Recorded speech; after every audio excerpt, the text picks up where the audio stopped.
You know that we're the biggest, let's go. Cause we are the best, let's go. You know that we're the biggest, let's go. Cause we are the best, let's go.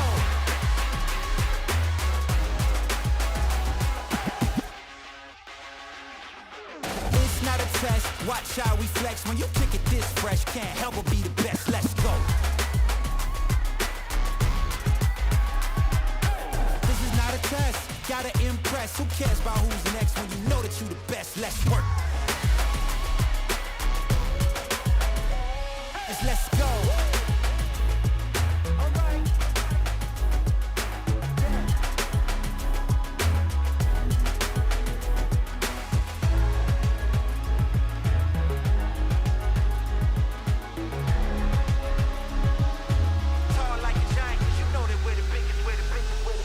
You know that we're the biggest. Let's go.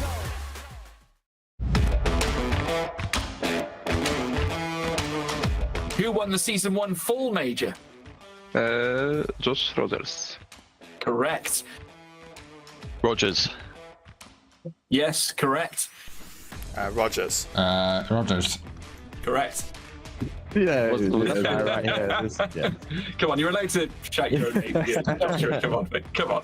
In which corner during the Season 1 major did James Baldwin spin out, costing him the major title? The slow chicane penultimate corner on Nürburgring. But have we got a name? The name of the corner. Name of the corner. The name of the corner. No idea. Is the chicane. Anyone got it? No? Oh. No? It's the Vidal chicane. Oh. Let me get Google up quickly. No. Yeah, that's a good one. I have no idea what that chicane is called. No, I don't know either. The Baldwin chicane? It Could be called might that. be renamed that after this. We'll soon find out. But I can tell you the answer is Vidal chicane. Vidal chicane. Well, now you know where you were murdered. Nice. Oh, yeah. The chicane at the Nürburgring, right? Yeah. I don't know. What's the name of it? I'm not sure what the name of the chicane is. I don't know. Yeah. We're minus not point. good at corner names and corner numbers. It's a theme of our team. Oh, I really don't like to drive it. It's really difficult. Is it not just the Grand Prix chicane? No, it's a quick one. The quick one's a Grand Prix. No, quick on Spezwick. Yeah. Oh, GP chicane. Yeah, GP chicane. Or has it got some fancy name that no one knows? I'm afraid you're incorrect. The answer is Vidal chicane.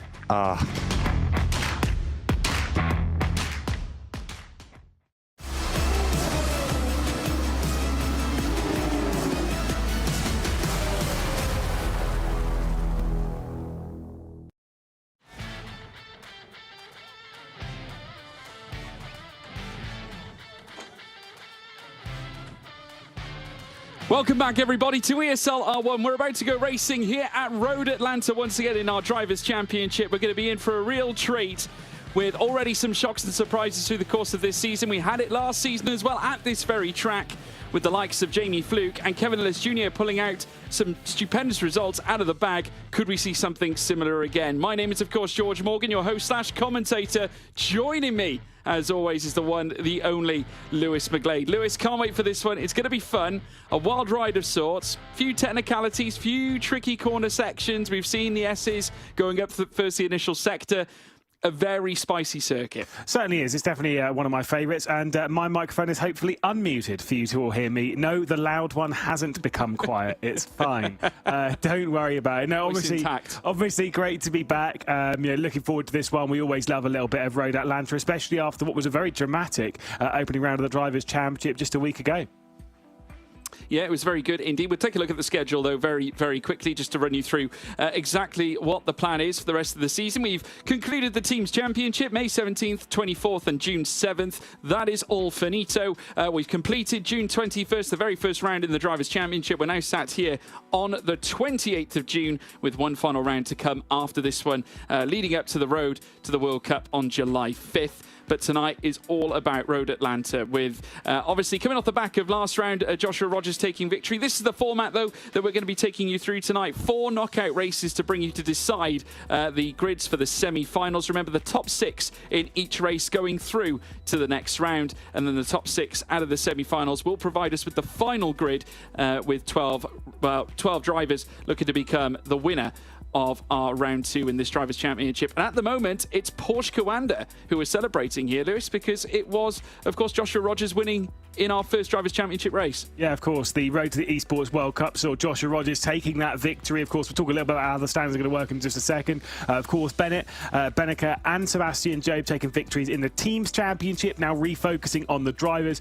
where Joshua Rogers took that, what, to be fair, was quite a shock victory at Monza. It didn't seem as though it was a particularly Porsche-suited circuit. circuit, and yet Joshua Rogers, despite having a couple of qualifying issues throughout the day, pulled it out of the bag in the main race to take that victory. And of course, because of that, has moved himself right up there in the championship. He isn't leading the championship though, courtesy of having a bad knockout in semi-final race. Is Kevin Siggy, who's at the top of the standings, and of course you can see all the other drivers on here. But the important thing here, George, is the top 9 in the Drivers' Championship automatically move through to the Drivers' Championship finals. That's why they're highlighted in green. Of course, we've still got plenty more races for that to be all confirmed and who's going to move into them. And then anyone in the yellow numbers, so between 10th and 21st, the next 12 drivers in the championship, will be moving into the last chance playoff race just before the final. Of course, that being in Riyadh. The top 3 of those will work their way through into the top 12 of the championship, and they will be battling for the Drivers' Championship and all that juicy cheddar cheese which George is being paid this season. Directly from his paycheck. If only that was true, Lewis McGlade. As we're now taking a look at those drivers at the bottom end as well. Daniel Pajtor, Marco Pech. A few surprise names probably in places, but the likes of Dara McCormack probably being one of the names that sticks out from the bunch. But nevertheless, still opportunities present themselves to the drivers as we make our way through this, through the next 2 rounds. Tonight, obviously, will be one of those. Very important for Dara McCormack to respond immediately right here, Lewis. Yeah, I mean, look, there's even some drivers a little bit further down here. Dane Warren had that technical issue, of course, the previous round. There's even some drivers a little bit further down, in that kind of bottom 24 that really do need to put a solid round together. Like you say, Dara McCormack, and to be fair, the entirety of the Williams Esports camp, they need to be having a very solid round here because they've not started out in the same way they did in the Teams Championship, of course, at Daytona at the start of the season, where they were absolutely fantastic. They got all 4 of their drivers into the final. We need to see a little bit more of that side of Williams than what we've seen as of so far. But there's plenty of time in the online championships to move your way into the top 9 of the drivers. Yeah, there definitely is. I mean, also, when we look at teams themselves, Redline were dominant through the course of the team's title race. They've got quite a number of drivers that are making their way through in the top 9 as things stand. When we saw those standings, of course, we've still got 2 rounds after this. They just seem unstoppable at the moment. Yeah, I know. It's disgusting, to be honest. Of course, the last round, to be fair, Sebastian Jobe was going into that final race potentially as the favourite to win the whole event and then win back-to-back rounds. Obviously, after winning the final round of the Teams Championship, didn't quite go that way. Saw quite a lot of shocking things as well last round, including the biggest shock of all shocks. Luke Crane would have been so happy to see it. An Enzo Benito victory for FaZe, who got 2 drivers into the final as well, with Schmiedel as well. Honestly, there's so many crazy stories to take out of Hockenheimring, but our focus really has to be towards, at the moment, obviously, yes, the top 9, but really towards the top of that with that excellent run. Kevin Siggy's top in the points despite Joshua Rogers taking that victory, which is a bit odd to see, but it's just his consistency. Yeah, incredible on part of Enzo Benito. But let's take you to the 2 of the top names in this championship so far. Kevin Siggy, of course, taking 60 total points, ahead of Josh Rogers in terms of the points aspect of things, also ahead in terms of average points per race. Average grid position falling in the hands of Kevin Siggy with 2nd. Top 6s, they are equal on 3, with more podiums going to Kevin Siggy. Certainly, I would say, a contrasting season in relation to what happened last season, Lewis. Joshua Rogers, though, maybe coming back into form now after a win last time out. Well, our full season champion, of course. The important bit there is, to be fair, is the average grid position, right? That is the number I would really focus on between these 2, is that Kevin Siggy, with an average grid position of 2 over 3 races, means that he's always starting on the front row or front couple of rows, right? Which is so important. And for those behind, like here's Josh Rogers, who qualified poorly and had to put on risky, bold, brash moves like this as he was trying to work his way up the order. Rogers kept putting himself on the back foot, but obviously when it came to the final, he was there going toe-to-toe with the very best at the front of the race, and well, he showed who's the very best, didn't he? Well, he certainly did, and I must say Joshua Rogers is a pure talent, one of the greatest drivers in the world, I think, off the back of what we saw last season. And though Team Redline on the ascendancy. I mean, when we talk about Kevin Siggy, don't get me wrong, he had flashes of brilliance last season. We know how great he is. He's been at the top of the sim racing game now for so many years, but it just felt last season it was quite laboured for him. It seems though it's starting to come into place now, and I must say we're seeing, I suppose, the better side of Kevin Siggy out of the Teams Championship coming into the Drivers' Championship now. Yeah, I mean, look, we know that Siggy's a quality talent, as is Joshua Rogers. There's no wonder why those two are first and second at the moment in the Drivers' Championship and why they've been looking so strong. Again, seeing another of these aggressive moves, trying to work their way up the order. Again, it's not the first time we've seen some poor qualifyings coming in from Josh Rogers so far this season. In fact, it wasn't ideal in the final from Kevin Siggy when it came to a qualifying position, but either way, excellent stuff. Different Kevin though for Josh to fight in the final, of course. That was Kevin Lewis Jr., who looked almost at one point to be the favourite to take that victory, but who knows? George, I'm wondering, is there a different championship that we could be playing for in ESL R1? I think there's a Naughty Boys Championship as well. And I'm pleased to say you are top of the list, Lewis. No, I'm joking. It's Moritz Lerner who is on top right now. And it's funny enough, amassed all his points in round 3, which is extraordinary. Johan Harth in second for Apex on 9. Most of his coming in the very first round. But Ulas Azildrim collecting 6 all the way down in 9th. I could see that. And he hasn't had any since. So it's amazing, really. I mean, you could be consistently picking up penalties through the course of a campaign, or you can have just one stinker out of a few rounds. Yeah, to be clear, by the way, this is not a championship you want to be on. This is not a good table. This is a Naughty Boys table. Like you say, Lerner up there, Hart. Dane Warren, despite having those issues the previous round, obviously he's still right up there on that one. Sebastian Job did pick up a couple of penalties. That's what cost him the victory in the semi-finals, of course, and allowed Enzo Benito, who also has 4 points himself, to be up there. A couple of other drivers to keep an eye on. Dom Blyer, of course, 5 points to his name. Dennis Schoeniger, of course, is back out in action today. 3 points to his name. Of course, as I say, there's a couple of naughty boys out there. But if you are going to get the points, I'd almost rather see all of the points be in one round, right? When you're seeing them on like, 3 of the 4 rounds, like what we saw with Johan Hart, bless him, it kind of shows that you're making the same mistakes repeatedly, right? And that's the problem. That's what the whole system's trying to avoid. Yeah, I think this is probably the one occasion where Isaac Price actually celebrates just having 1 point in the championship. He's had a few of that. He's got good experience of only scoring 1 point. So that's fine. He certainly does. I mean, obviously, looking ahead to tonight as well, Lewis, we've got to diagnose the circuit of Road Atlanta as well. A track that we've commentated on in the past. We had probably some of the best races in ESL R1 history last season at this very circuit. And here is the lineup that's going to be taking us through Knockout 1.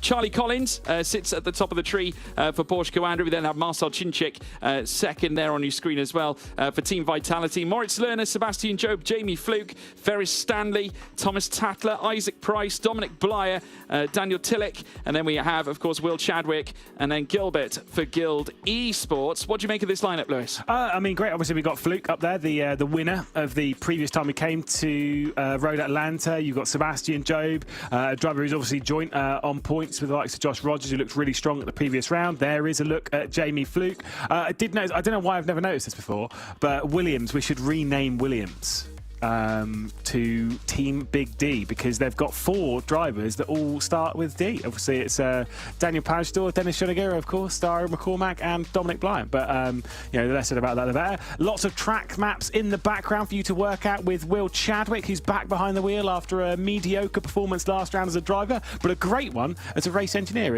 There is Mr. 1 point. You saw a little bit of Isaac Price there.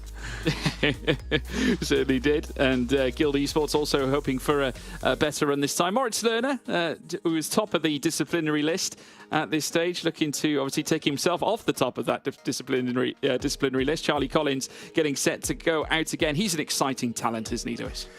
I mean, to be fair, aren't most of these this grid, aren't they? Most obviously fantastic talents. I have got my 6 drivers picked, by the way, for this. Are you ready? I'm ready. Go on, hit us with ready? It. Jamie Fluke, he's moving through. Charlie Collins, he's moving through. Sebastian Job, Thomas Tatler, this man right here, Marcel Cinchik, and Dom Blyer. That's a good... yeah, you could be on to something there, I must say. Of course, we'll have to wait till it all unfolds. No, so yeah, I must say you might have come unstuck here, Lewis McGlade. But yeah, I mean, we can't obviously knock Dom Blyer. Came into the championship last season towards the tail end and really lit things up for Williams. And he was almost on the level. Many were saying that he was on the level of Dario McCormack. Yeah, I mean, look, it was fantastic. But we are in qualifying right now in what is very dark conditions here. You'd almost think that Mouse car was black, not red. We saw this back in Orchard Road where they running in the shadow. Whatever they've done with the red on the car, it actually turns into a bit more of a black as they run into the shaded part. So clearly we're in the very early morning here at Road Atlanta as Moritz Lerner is trying to beam a lap in as he comes up towards T5.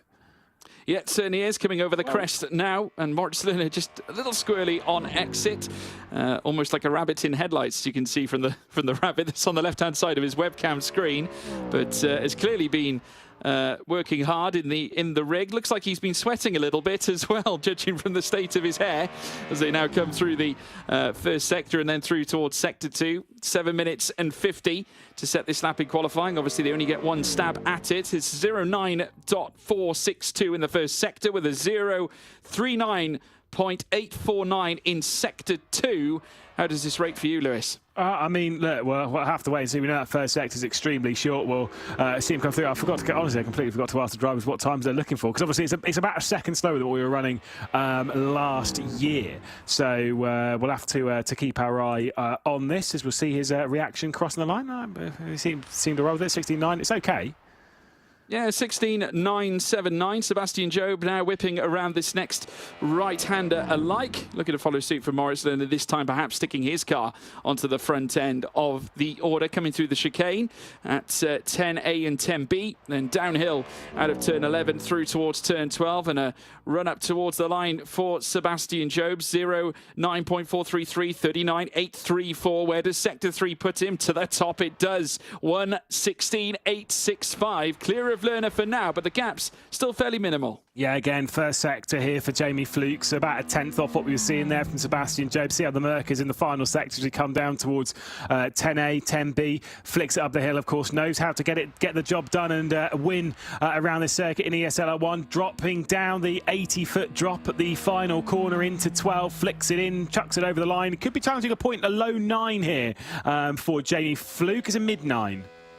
Yeah, mid-9 goes to him. Splits now well, Sebastian Job and Moritz Lerner. Isaac Price with a very lackluster second sector, 40.1 at this point. Bear in mind, everyone else has pretty much been in the 39, so certainly might not be representative in the Porsche right now. Coming over the crest once more down the hill out of turn 11. Let's see what Isaac Price can register this time for G2 as they now look to fly down across the start-finish line.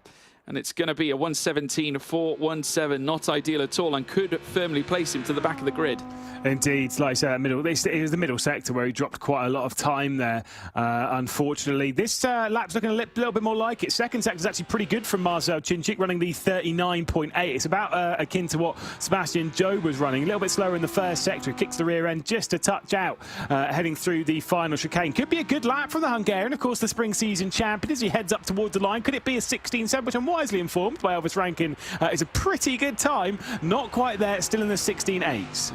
Yeah, 16.8 indeed for Marcel Cinchik, enough for second fastest, just behind Sebastian Job. Thomas Tatler is next as he now makes his way through the chicane, and we'll be hoping that he can certainly push his way higher through this order, but that second sector not looking too great. First sector's okay, but needs a huge sector 3 to try and correct the damage from sector 2 as he now makes his way across the line.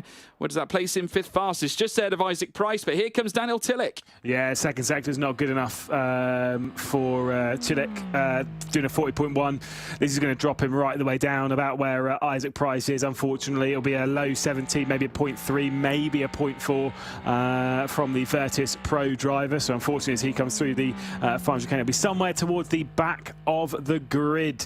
I'm afraid as Ferris Stanley's picked up a slowdown penalty as well, so not going ideal for the next couple of drivers as we see Tillich across the line with a 0.387. Oh, that was all right. I was pretty close in that one. Yeah, pretty close indeed. Ferris Stanley, unfortunately, with that slowdown, it will obviously send him to the back of the order. Isaac Price will not be starting from the back at this rate, with sector 1 being a 9.504, about the ballpark in that first sector from Ferris Stanley, but obviously the second sector is where it all went wrong for him, 41.622. And Stanley now crossing the line. Let's see what that slowdown has done. A 1:18.756, which puts him well beyond where Price is, just in front of him. Dominic Blyer is up next. Looking relatively quick here, Lewis. Yeah, it's probably, at the moment, it's looking like it's going to slot in that 4th to 5th gap between Lerner and Tattler on these sectors that we're looking at here. Something around like a 17.0 of some description as he works his way through the final corner. I'm still picking him to move through the top 6. We'll have to wait and see as he works his way through that final corner. What can Dominic Blyer do in the final sector? Am I a god at prediction? Bang! Of course I am. Of course I am, George. Absolutely spot on, Lewis McGlade. So we have Remy Gilbert in for Guild Esports, and looking good, looking okay in the first sector. The second sector not so good though, with a 40.187 in the Audi R8 LMS. Has now got to come over the crest and also march his way downhill. Still 2 drivers to come after Gilbert sets his time, with Charlie Collins and Will Chadwick waiting in the wings. As now Gilbert comes up towards the line, just brushes ahead of Daniel Tillich with a 1:17.337. Ooh, good lap coming in here from Charlie Collins. First sector's not ideal, but it's kind of around the money. Second sector's pretty decent. This could be around the Sebastian Jobe, Marcel Chinchik, Jamie Fluke kind of lap times here. Depends on what he can piece together in the final sector and see how the Porsche works as it comes up the hill and over the crest. Could this be the pole time, or will it go the way of Sebastian Jobe, who of course had that record-breaking lap the last time we came here? What can he do across the line? He hits the beam and heads to 3rd place. It's a very good time there from Charlie Collins. Now Will Chadwick, last but not least, a shake of the head. He is not happy one iota. The first sector very much in parity with everyone else, but the second sector offers only despair for the FaZe driver, who now heads through turns 10A and turns 10B, coming out of turn 11 now, and the downhill in-swinger awaits for the FaZe driver. Let's see what sector 3 has brought him this time. The question is, will he be ahead of Tillich or Gilbert? No, not at all. A 1:17.609 going to him. But it's Sebastian Jobe who sings today at Road Atlanta in our opening knockout event. He's fastest here in qualifying. Yeah, exactly. That's, again, very impressive from Sebastian Jobe. I mean, it wasn't the 0.7 that maybe a lot of these drivers were aiming for, and didn't look particularly pleased as he crossed the line, but still, it's a very solid appearance in qualifying from Sebastian Jobe, as we'd expect. He's continuing on from where he left off at the previous round of the championship, where he won his knockout race, of course, and is looking to do very much the same thing here, as there is Charlie Collins, who'll be starting up there with him. Yeah, very fast, Charlie Collins, since coming in to join Porsche Coanda in place of Mac Backham, and up there on the second row. Let's take you through the starting grid from back to front. Ferry Stanley, after the slowdown penalty, starts in 12th, with 11th place going to Will Chadwick. We then have Isaac Price starting from 10th. 9th is Daniel Tillich. Then up in 8th, it is Remy Gilbert. And then in 7th place, it's Thomas Tattler. In 6th place, it's Dominic Blyer. Alongside him, Moritz Lerner for Mouse. And then up in 4th, it's Jamie Fluke, looking for more heroics around this track this time, as Charlie Collins plants himself alongside in 3rd place. Front row, Marcel Chinchik, seemingly back to his very best with Team Vitality, with Sebastian Jobe on pole position, registering that 1:16.865. Yeah, well, I mean, like I say, I kind of don't know how much qualifying is going to lean into the race, but you'd have to say probably quite heavily. It is a difficult circuit to overtake at round here. It'll come down to a run at T1, maybe on the run down towards 10A on the first lap. Whoever takes over the lead, though, and leads across the line to end the first lap, I'm going to say it now, I think they win this race. And do you know what? I think it is going to be Jobe. I can just see it happening right now. I think he's going to be the one to take the victory. He's the driver to beat at the moment still in ESL R1. As much as we saw that fantastic drive from Josh Rogers, the fact that Sebastian Jobe had a couple of moments of mediocrity, including picking up that penalty. Yeah, I don't know. It's going to be a tough one. Yeah, I think we'll see. And it's not actually a rabbit on the left-hand side. Looks like it's more of a sloth. It does look like a sloth. The thing is I know he's explained this to us once, and I cannot remember what it was. I'll be referring to his pace. Are you saying that he's slow? No, I'm just saying he can't be referring to his pace. Surely not. It's something that his girlfriend got him or something, and it lives on the. Oh, she insisted. Yeah, she's saying, Moritz, mate, you are dog slow. So let's give you this and see if it will help you pick up some speed, some extra motivation. I mean, I can tell you for sure the only thing that's helped him is to top the naughty boy list. Well, he has topped at least one championship. That is so true. So we will give him that. Bless him. Poor Maurice Lerner. There is Will Chadwick getting set to go again. Has got quite the stash of memorabilia behind him as he looks to get set. And he'll be looking to write his own legacy this time in ESL R1, but it's going to be very tricky given from where he is starting, but representing the FaZe team. There is, of course, Dominic Blyer. It's all eyes, though, on Sebastian Jobe. Is he going to get the getaway that's required as they all now get set to go again this time? Marcel Chinchik on the left-hand side. On his left anyway, on the left-hand side as we're seeing it on screen, there is Sebastian Jobe in the BMW representing Team Redline.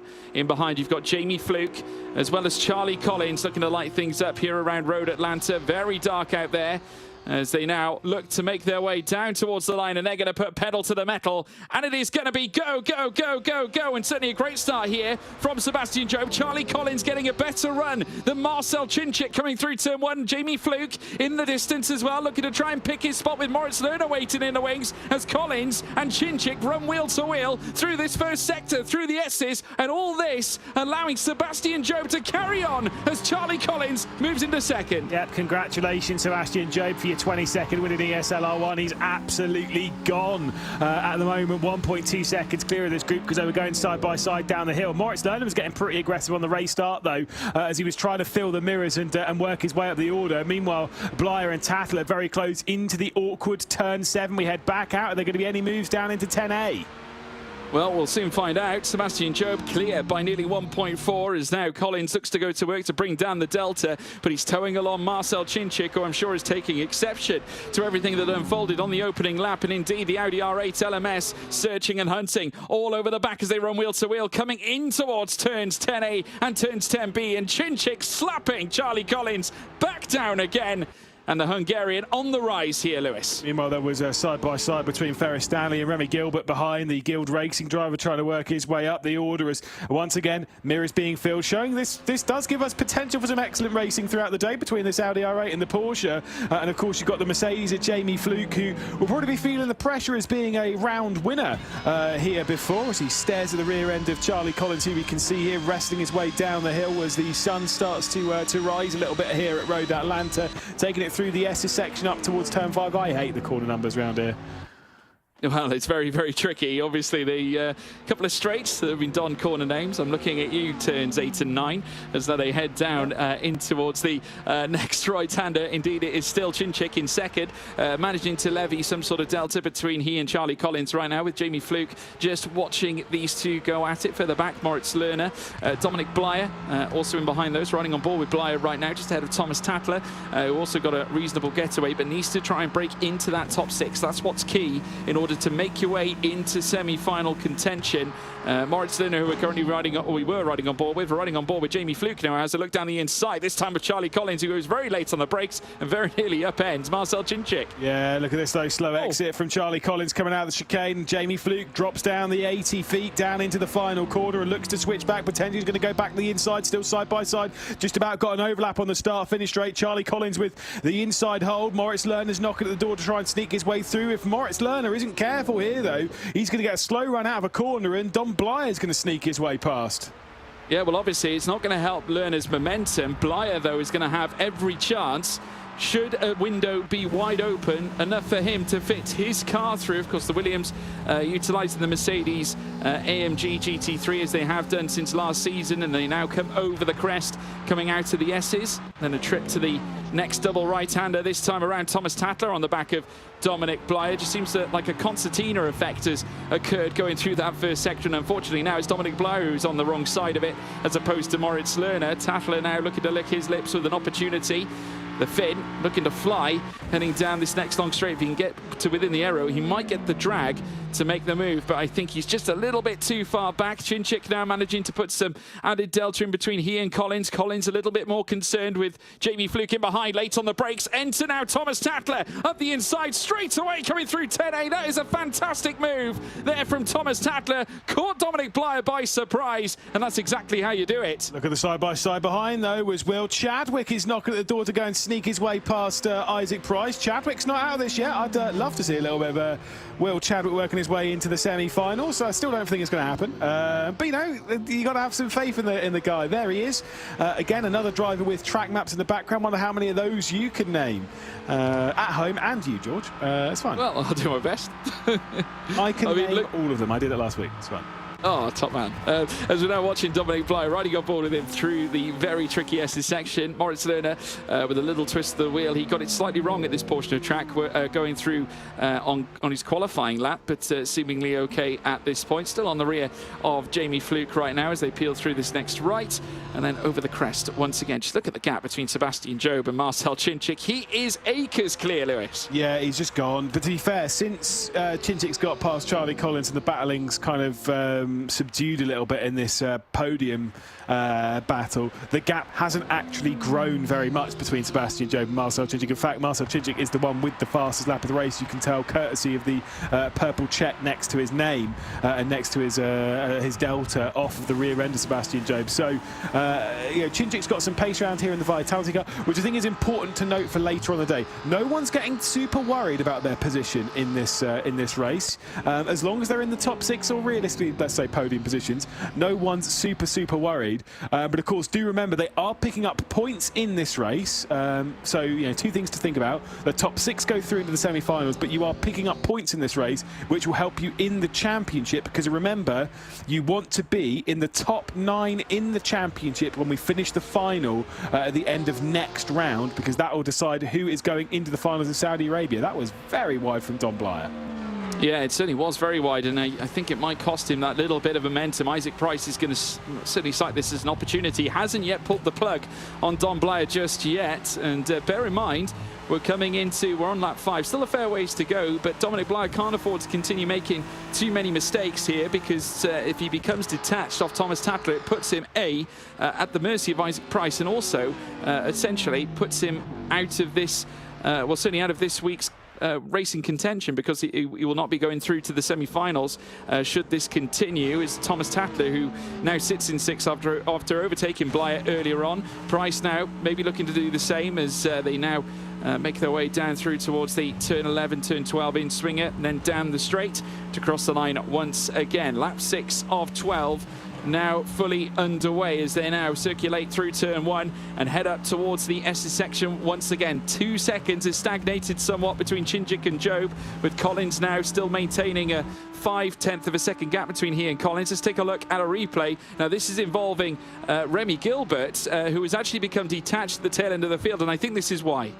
Yeah, just squeezing out a little bit there with Ferris Stanley. I think he might have been told to rescind that position or something by race control, but either way, just sending it in a little bit too hard gave Ferris Stanley absolutely nowhere to go at the chicane. Stanley had to straight line it, and somehow was still not that far off the rear end of Will Chadwick. Some big gaps behind there with Daniel Chillick and Remy Gilbert, who were no longer in tow of the top group. You can see they're just rising over the crest in the background. That is Will Chadwick and Ferris Stanley that are sat back there, as here comes Moritz Lerner to make a move. Oh, sorry, Thomas Tatler to make a move on Lerner.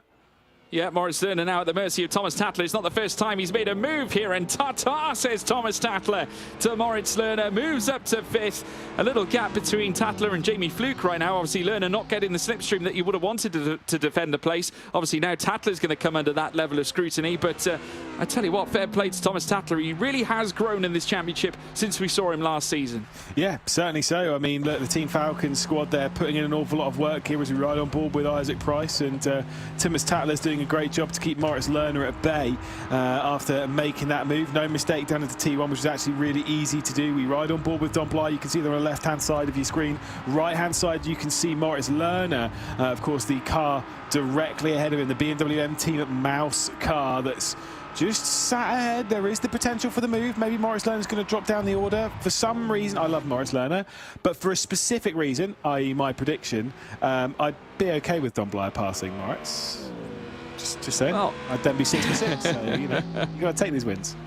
Yeah, I mean, credit to Don Blyer. He has recovered the Delta deficit. It was strung out quite a bit more before, but now has brought it back into around 0.5 of a second as they now head down towards 10A and 10B once again.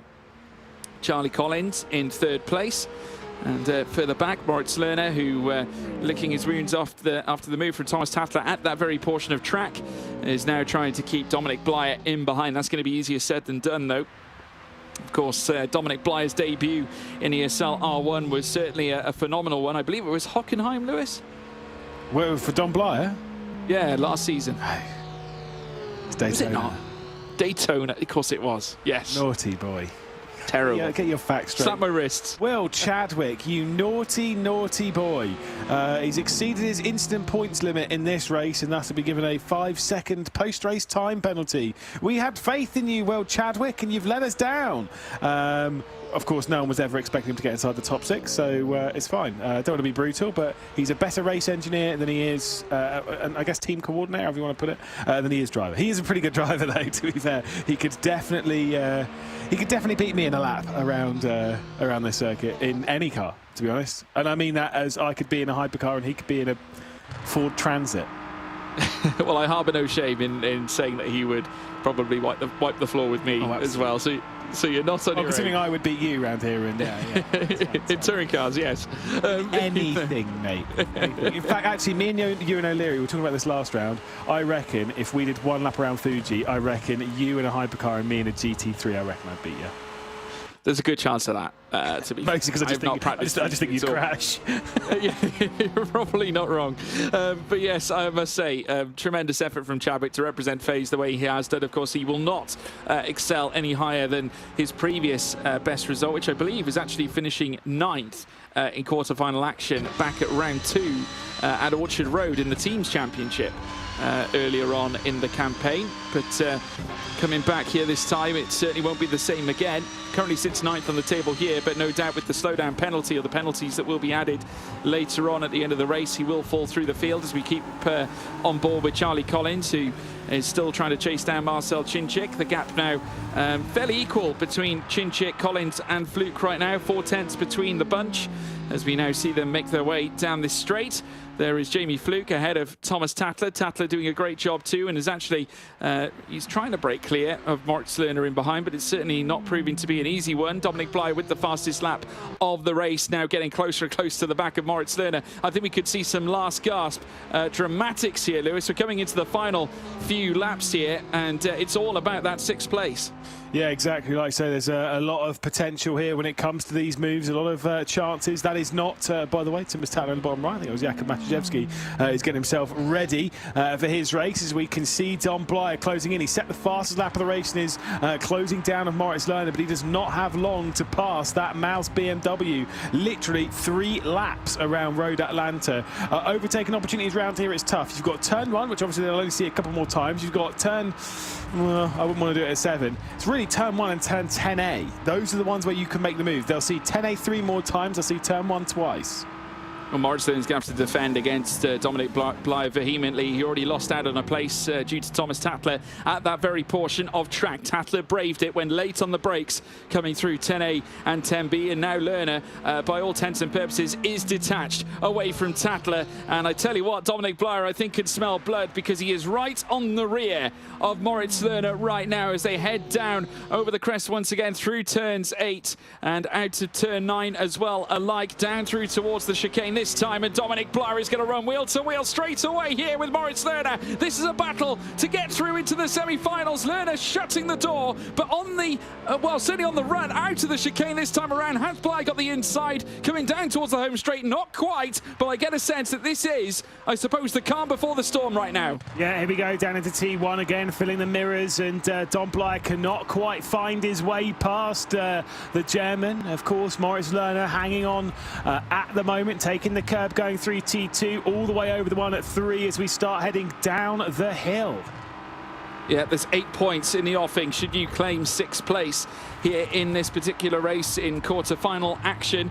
A little bit sideways from Lerner as well, becoming slightly detached from the circuit, having to twist his wheel, no doubt, to try and maintain the grip. Dominic Blyer having a smoother ride, and it seems like this Mercedes is better primed around this track than that BMW is, sitting in front of him as they head onto the brakes now for this double right-hander coming out of turns 6 and 7, and now streaking through towards turns 8, through towards turns 9, a run through to the chicane line once again here on the penultimate lap of the race before they begin that crucial final lap. There's Thomas Tattler, who's on his own. He's in no man's land. Charlie Collins attacking Marcel Chinchik as they come through 10A. Yeah, indeed. Well, we've got Charlie Collins going on the attack, and here he goes for the up and under. That's a fantastic move as we head down the hill. 3 wide almost as Jamie Fluke tries to get to the outside of Chinchik. Side by side through the final corner, of course, in the penultimate lap. It's going to be 3 wide towards T1. George, this is crazy.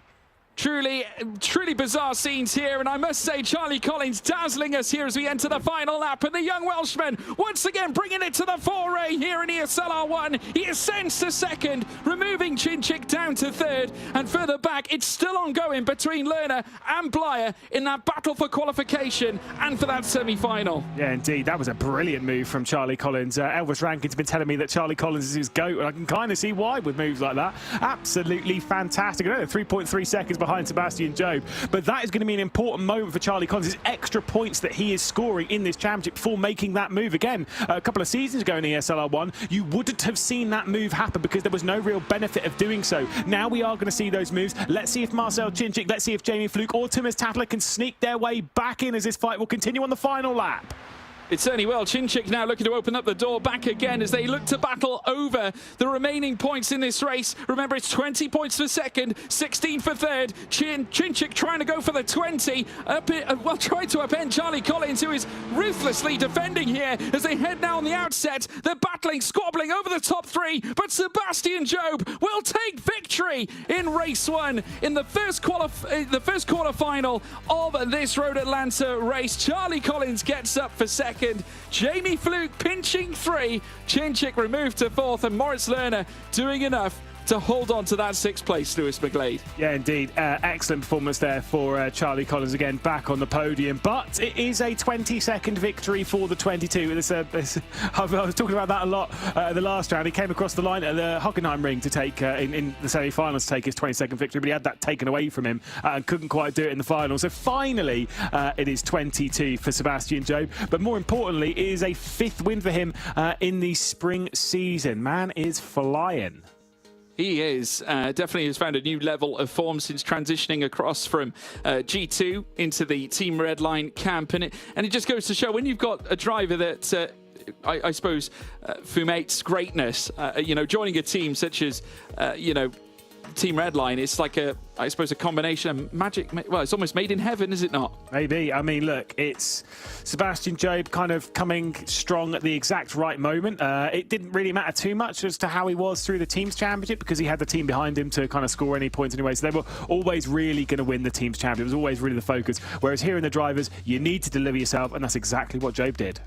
Yeah, we can confirm the results as well from Knockout 1. It's Sebastian Jobe, Charlie Collins, Jamie Fluke, Marcel Chinchik, Thomas Tattler and Moritz Lerner heading through to the semi-final. Sebastian Jobe winning this particular race. We're going to say goodbye to Isaac Price, Dominic Blyer, Ferris Stanley, William Chadwick, Daniel Tillich and Remy Gilbert as well, just losing out after that moment he had during the course of the race. Heartbreak for Dom Blyer, do you think? Lewis being so close to P6, but in the end losing out altogether. They must have had a 3-way scrap on that final lap. Well, I mean, look, definitely between Isaac Price and Dom Blyer. Look at the finishing time between them, 14 thousandths of a second between the two. There was definitely a drag race between G2 and Williams, and Isaac Price sneaking one through. Obviously, he's salty that you said he only scored 1 point earlier. That's we'll call him 1 point Price now. That's his new nickname. But Moritz Lerner sneaking his way through. So I'm 5 from 6 in the predictions. I'll take that. But great drive from Lerner. That's the important bit. Did an excellent job defending, which is not easy. I know there's not that many overtaking opportunities around here, but there's many opportunities to make mistakes, and Moritz Lerner didn't. I'm thinking of a new charitable cause, Points for Price, I think we'll call Price. it. Goodness me. He wishes. But yeah, I mean, obviously looking ahead, obviously a tough race for him. And, G2 Esports have done certainly miraculously in the past and have pulled off some great results, but obviously missing out on Isaac Price this time around, it's going to hurt. Quite a bit of action, though, coming off the back of that last race. It was certainly special to watch. It did not stop from the opening lap onwards. This is the view from Remy Gilbert's car going down the inside of Ferris Stanley, just sending him out wide. And then, unfortunately, Daniel Tillich would then take full advantage advantage as well. But it was all about this moment too. Dominic Blyer getting so tight behind Moritz Lerner, looking for that opportunity to make his way through to the top 6. They went wheel to wheel coming through the final chicane. That was the lap prior, the penultimate lap of the race. In fact, they would, of course, I think, come together on the final lap as well. But this was also a fantastic moment. Charlie Collins and Marcel Chinchik, who had been dicing over that second place spot right through the course of the race. Jamie Fluke was waiting patiently in behind for his opportunity and his chance. It was wheel to wheel between Collins and Chinchik coming through towards turn 10's A and turn 10's B, but still Collins with the Tiger Line and that better run coming out in towards turn 11, and he was able to excel and take that second place away, which ultimately led to Chinchik dropping to 4th, Lewis. Yeah, indeed, like I say, there was some excellent fighting in there, which, to be fair, I'd quite like to see throughout the rest of the evening, and I would like to see a little bit higher up, because Sebastian Job had a little bit too easy of a run in that race for my liking. Whether we'll see very much in the same in the second race remains to be seen. Should be another tall order, another tough race, another big bit of defence like what we saw there from Moritz Lerner, I'm sure. Yeah, I mean, Moritz Lerner did well to defend. Obviously, he was detached from Thomas Tatler. And a word on Thomas Tatler, I think that's probably one of the better performances we've seen from him. And I must say, Team Falcons, one of the underdogs coming through to this championship, but have proven that they can rub against some of the best, teams that are in this championship and have been here since the very start. Look, honestly, I've spoken to a few people about the behind the scenes of Team Falcons and some of the methodology behind the scenes and how much work the drivers and such are putting into ESL R1. It's really, that they are putting in a lot of work to get onto this place. It's not as if they're showing up and kind of going, oh, let's see what we can grab from this. They're putting in so many hours, so many late nights just to try and make the car as fast as possible. Obviously, it's a fix setup, making them as fast as possible in the car. And the thing is, it's not as if they're like a solid team that have one driver that can kind of get through into potentially a final, right? Like, and I feel bad about pointing fingers here, but like, say, for example, potentially even to a certain degree, Furia last season, right? Where, don't get me wrong, like, there were some strong standout performances from them, but for the most part, it was Kaiki Oliveira that kept delivering. Whereas Falcons do actually have a few drivers that keep delivering. There's a few drivers that keep getting them into semi-finals, that keep getting them through into finals. It's not just Thomas Tatler. No, it wasn't. I mean, Thomas Tatler being one of them. I mean, how important is it, though, to have an experienced head like Tatler in a new team that's in this championship for the first time? Huge, huge. You actually, because the thing is, like Shamasev Marek Lemonek, who is a quality driver, same with Jakub Matuszewski, right? These are good drivers. The thing is, with them coming into a championship like this, they're going to be a little bit on the back foot generally. Because it is a platform that's completely unknown to them. And yes, sure, they've got iRacing experience, they've got ACC experience, they've got all this, that, and the other. Thomas Tatler has Rennsport experience, and that is what is going to push them a little bit further forward. As we'll see the entry list, of course, for Knockout Race 2. Yuri Kazduk will be taking over the mouse from Moritz Lerner. Jakub Brzezinski steals the G2 Esports car off of Isaac Price. Luke Bennett knows now what to do to keep up with Sebastian Job. Of course, he'll be taking over in Team Redline. Then we've got Kaiki Oliveira, Enzo Benito, who is right up there in the championship. He is joint championship leader, rather joint second in the championship with Sebastian Job, and of course with Joshy Rogers after that fantastic semi-final victory that he had. Dara McCormack with a dismal round at the Hockenheim Ring. Of course, they're down in 6th position. Same with Erhan Yayovsky. Then we've got Josh Rogers, Jakub Matuszewski, Jimmy Antunes, Matt Emery, and Danila Sherapenin for the Virtus Pro team here. How important is this for Dara McCormack and Erhan Yayovsky to get some solid points in this, and at a bare minimum, get in the top 21 of the championship? Well, I think especially for Dara McCormack, someone we expect so much of, I think, here, Lewis. But do you think that differs, I think, from last season where we had a prolonged Drivers' Championship against a shortened version? Obviously, it gives perhaps drivers a little bit, maybe it relaxes them a little bit more, offering them greater windows to find more points. Do you think that perhaps Dara struggles in the more quick-fire sort of scheduling around the championship this year? It's tough. I don't really know. I think there was just some tremendous bad luck, to be fair, the previous round, and that goes for a whole host of drivers. But for them to get into the championship, like I say, McCormack and Yayovsky are both drivers that we expect to see in the top 9 of the championship. Of course, course, those top 9 being the drivers that will work their way through already into the finals, of course, at the Drivers' Championship in Riyadh, and then those two 10th to 21st will work their way into the last chance knockout race. Basically, you want to be at a bare minimum in the top 21, realistically the top 9. Those drivers that we expect to see in the top 9, and they have struggled.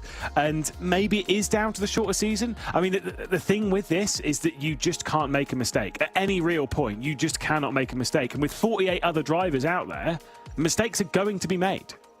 They certainly will, especially around Road Atlanta, where it's almost a lottery, especially when you go through the S's. Mistakes are made.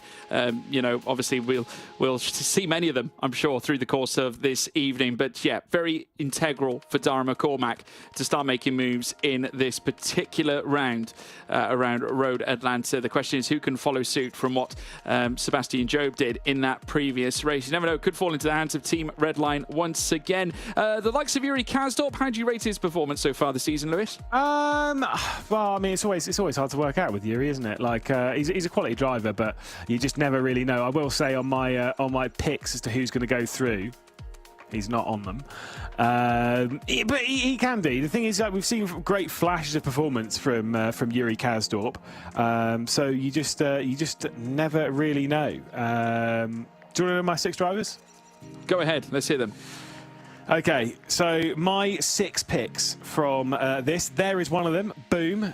Race winner, of course, last round in the semi-final. We saw Kaiki Oliveira. He's another one of them. I feel the next 4 are pretty obvious. Although I did say Jakub Brzezinski, who's obviously pretty quality. But so for me, it's Kaiki Oliveira, Enzo Benito, Joshua Rogers, Luke Bennett, Erhan Ijovski, Dara McCormack. Those 4 all feel pretty obvious. But considering 2 of them have already been knocked out in the knockout phases just last round, you just never know. Maybe a Yuri Kazdorp can sneak one on them. Well, you never know. You might turn around and win this thing. We'll have to wait and see. He's not doing that, mate. I'm sure you say that. You'll appreciate that. Joshua Rogers looking to come back after winning last time out. We've got some real big form players in this particular race, and also a couple of dark horses. Looking at the big form players, I'd argue that this is one of them. Luke Bennett, as well as the likes of Joshua Rogers. We do have a few others as well to keep our eyes peeled on. Of course, Enzo Benito, a race winner last time out. Jakub Matuszewski, a dark horse. I would also argue once again that Kaiki Oliveira is a dark horse in this championship, and you're absolutely right about Jakub Brzezinski. You know, these are guys who are capable of pulling results out of the bag, really, on the odd occasion. Yeah, exactly. I mean, look, we know that Brzezinski can win. There is, as much as I've had my 6 there, we have a little bit of a fun thing. You know, sometimes you do like to make those predictions and kind of see who's going to go through. But realistically, there's so many of these drivers that can work their way through. As Dara McCormack's window is open because it is sweaty as at the moment in Europe. It's pretty thick, pretty humid, pretty warm, pretty toasty. I'm sure McCormack is feeling that as we stare at Jimmy Antunes, who's showing off some trophies. Maybe picking up one special one tonight. Probably not, but you never really know. Qualifying's about to get underway, though, and we'll see those drivers take to the lap. We'll see who's going to be grabbing pole position. Do remember, it was a 16.8 from Sebastian Job in the previous session, so we're aiming for that 0.8. A 0.7 is very, very, very good. The sector times we're looking for is a 9.4 realistically in Sector 1, and it's a 39.8 or anything better in Sector 2. Who's your money on pole position in this one? I would say, looking at this one, it's got to fall to Luke Bennett. I would say he is certainly a driver that's impressed me through the course of time, and I think has ascended another level. I think this season, in comparison to last year, we were harking on about his incredible performances during the Teams Championship phase, and I think this can certainly transfer over to the Drivers' Championship. I mean, we look at the Teams Championship, he was arguably the highest driver, or should I say, the most responsible for his team's incredible performance through the Teams Championship phase.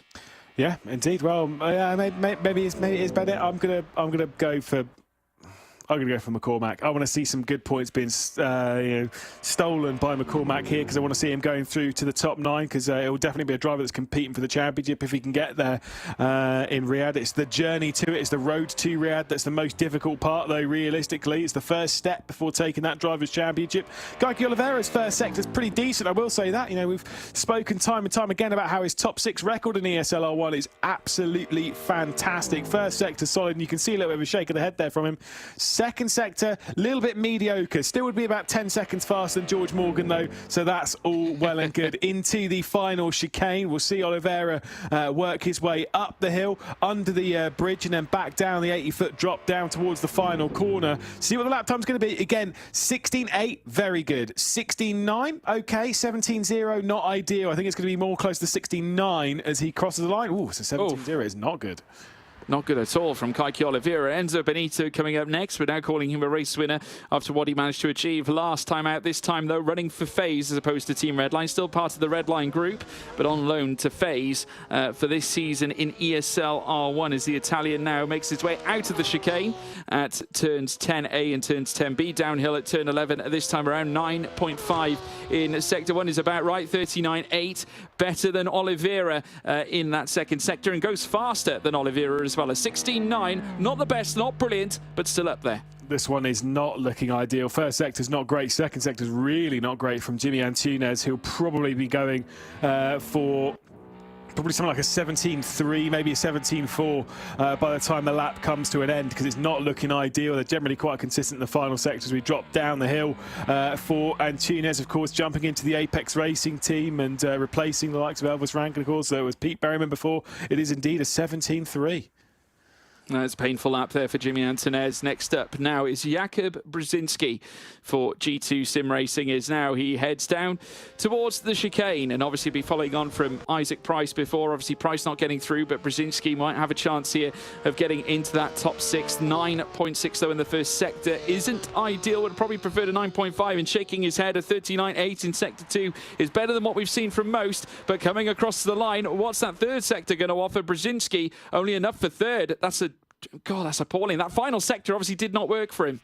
Indeed. Well, here comes Yuri Kasdorp. These sex times are actually pretty good. We were joking a little bit about Yuri Kasdorp, but this could be sneaking in the fastest lap time of the session so far, because those sectors are most certainly tracking towards a 16.8 or a 16.9. I think he's going to go ahead of Enzo Benito here, and could the Mouse Driver be putting on quite a special show as he hits the line, breaks the beam, heads to first? I had a premonition, Lewis, obviously. Yeah. Luke Bennett now with a 9.4, 39.8 in that middle sector. Looking really strong here, Luke Bennett for Team Redline. One final sector. If he can tee this one up and brush through it in a nice, tidy, efficient fashion, he should be up at the front end. Has got to try and pip Yuri Kasdorp's 1:16.930. Luke Bennett, who is no stranger to posting fastest laps or achieving race wins for Team Redline. He's going to come across the line this time around. Can he topple Kasdorp? He can. A 1:16.850 places him nearly a whole 10th clear. Will it last very long, though? First sector might not have been that great from Dara McCormack, but the second sector is, I think, it's the fastest that we've seen so far today with a 39.822. Seb McCormack really needs to get his get some points onto the board, get his session going this season. And also, the chicane didn't look that ideal on the exit, but let's see what the lap time is as he hits the beam. It will be a 16.850 to beat. Is he going to do it? Not quite, but does move to second. And it puts him in good stead as well for qualification for the semi-finals. Another driver that's going to be looking to achieve that is Macedonian Erhan Yuyovski. Of course, we saw Marcel Cinchik qualify relatively strongly in our previous race. A 9.5 in Sector 1 is okay. 39.9 in Sector 2 isn't ideal. And again, he's looking rather frustrated in the bottom left-hand side. Let's see what this lap has brought him as he now heads down the hill. We'll soon see as he crosses the line very shortly. Where is the Macedonian going to be? Erhan Yuyovski comes across a 1:20.2. Yeah, he had a slowdown at that final chicane, George, so big shame for Yuyovski. He just took a little bit too much, and that was where the shake of the head really came from. Jakub Maciejewski into the final chicane. Could well take on, should be ahead of Antunes, but I think the sectors might lean it to being behind the G2 Esports driver of Brzezinski. I think it'd be 7th place for Maciejewski and, of course, the Team Falcons. In fact, it is actually in front of Brzezinski and in front of Oliveira as well. Decent lap there from Mataszewski. Team Falcon see themselves already into a qualifying spot for the semi-finals here in this Knockout 2 phase alone. Matt Emery coming up next, a 9.6 in Sector 1, a 40.1 in Sector 2 is not ideal at all. The first two sectors certainly not showing anything that they would necessarily want at this stage, and now they need to try and pull off something really special in Sector 3. Matt Emery coming up towards the line, and this will put him behind Antunes. It certainly will. 9th fastest, a 17.3.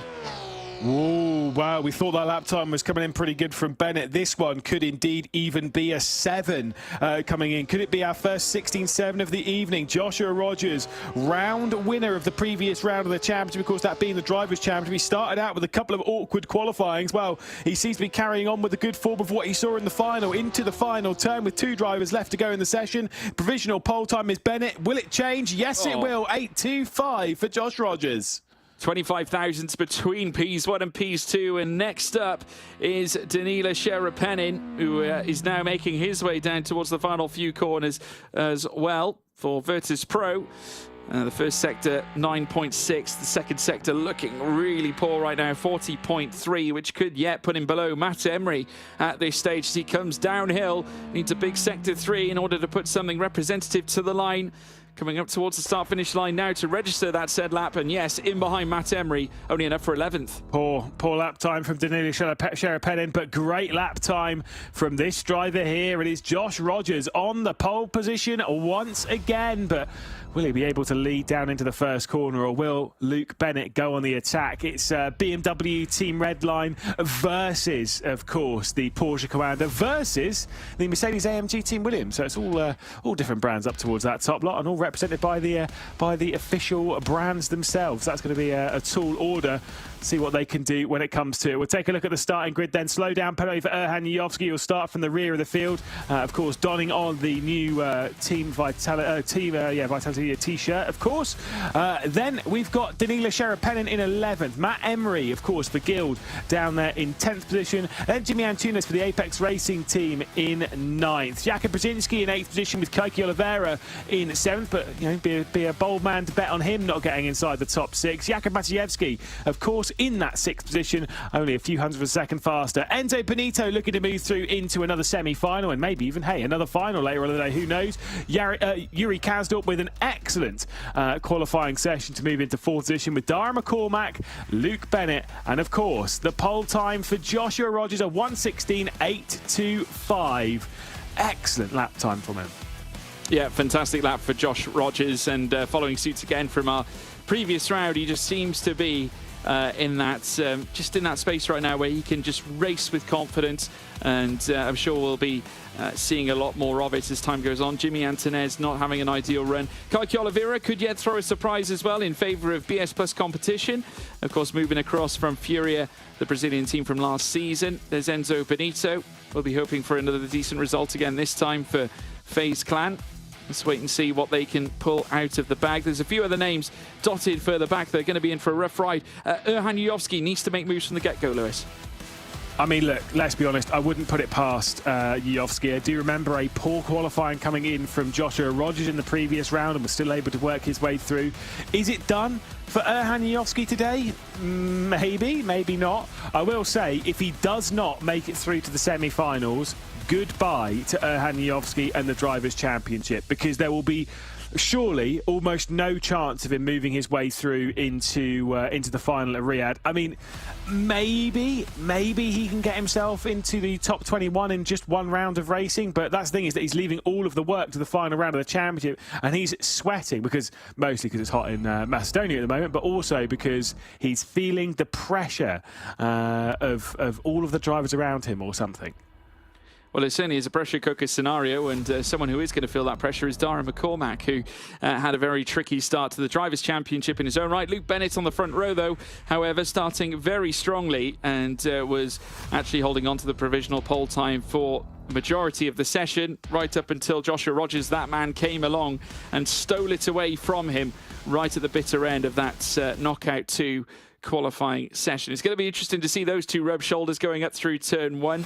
Can Bennett get him going through the first corner, Lewis?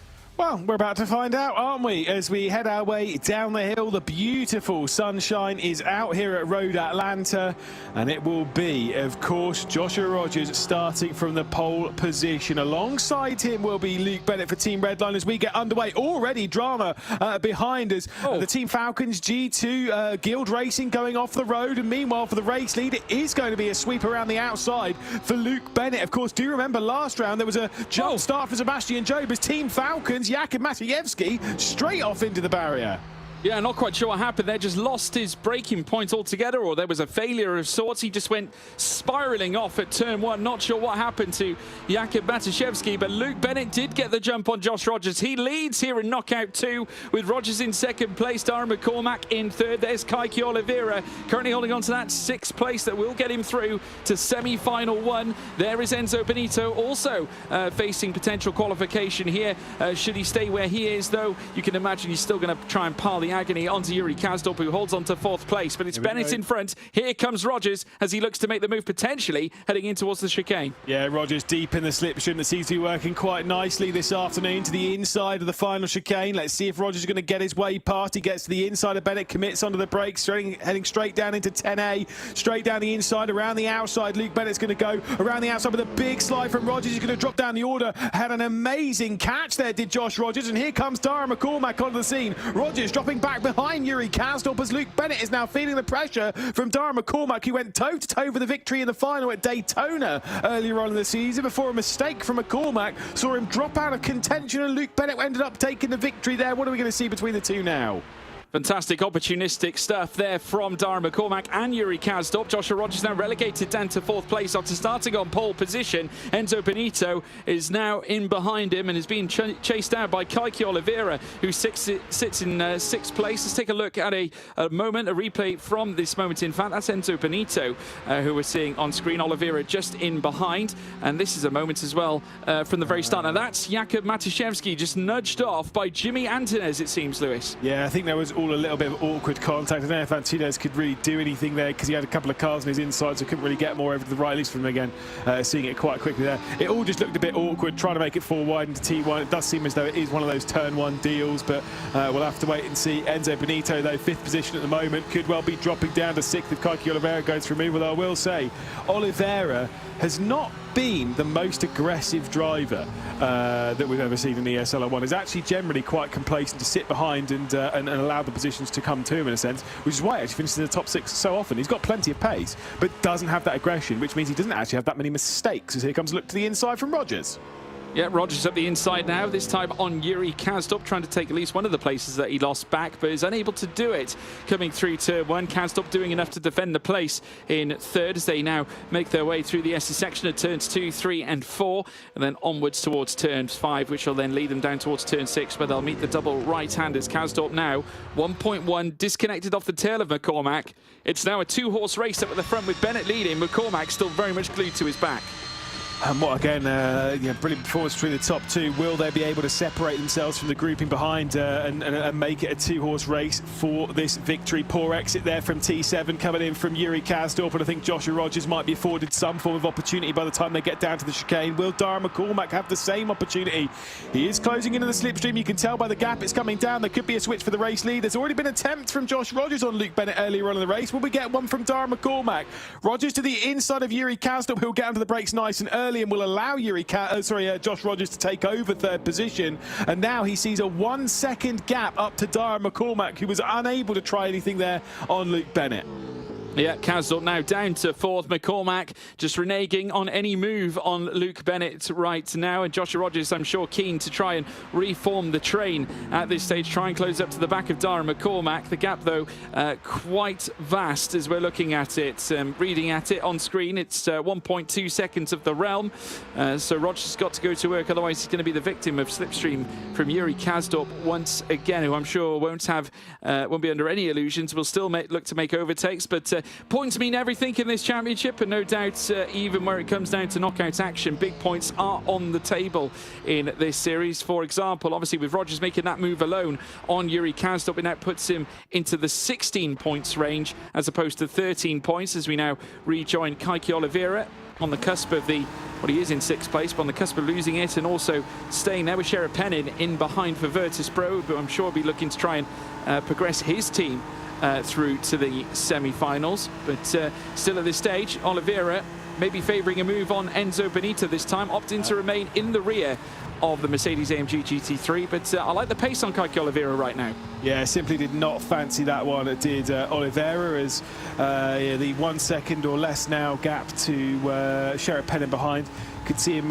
relieve some of that pressure. I will say, right, I'm going to just play devil's advocate a little bit here for Dara McCormack. We're 4 laps into a 12-lap race. If I am Dara McCormack, I have no points basically on the board. Yeah, sure, like 2 or 3 or 4, whatever it is. It's nothing. That is absolutely nothing for a driver, you know, for drivers at this level. If I'm Dara McCormack, do you know what? I am sitting behind Luke Bennett. Not for the entirety of this race. If there's a chance late on, I might go for it. But right now, I need to see myself in double digits, making it over the 20-point mark in just a single race. It's more about getting through into the semi-finals in a solid position. If he battles with Bennett, it could bring Rogers into it. It could bring Kasdorp into it. It could bring Benito. It could bring Oliveira. And that's where one mistake, one bit of drama, if you make a mistake now, he's already had a bad round. If he makes a mistake now and goes for a move that doesn't quite work out and then spins out, his chance of going for the Drivers' Championship is totally done. Yeah, it's all about setting insurances, really, as far as he's concerned. But, yeah, it remains in second. And it doesn't mean to say that on the final lap, when moments occur, that he might get a nice run coming out on the straight through turn 7 and turn 8 and 9 before then heading through the chicane and then up towards the finish line. His best chance, I would say, final lap at the chicane. We'll wait and see whether that does happen.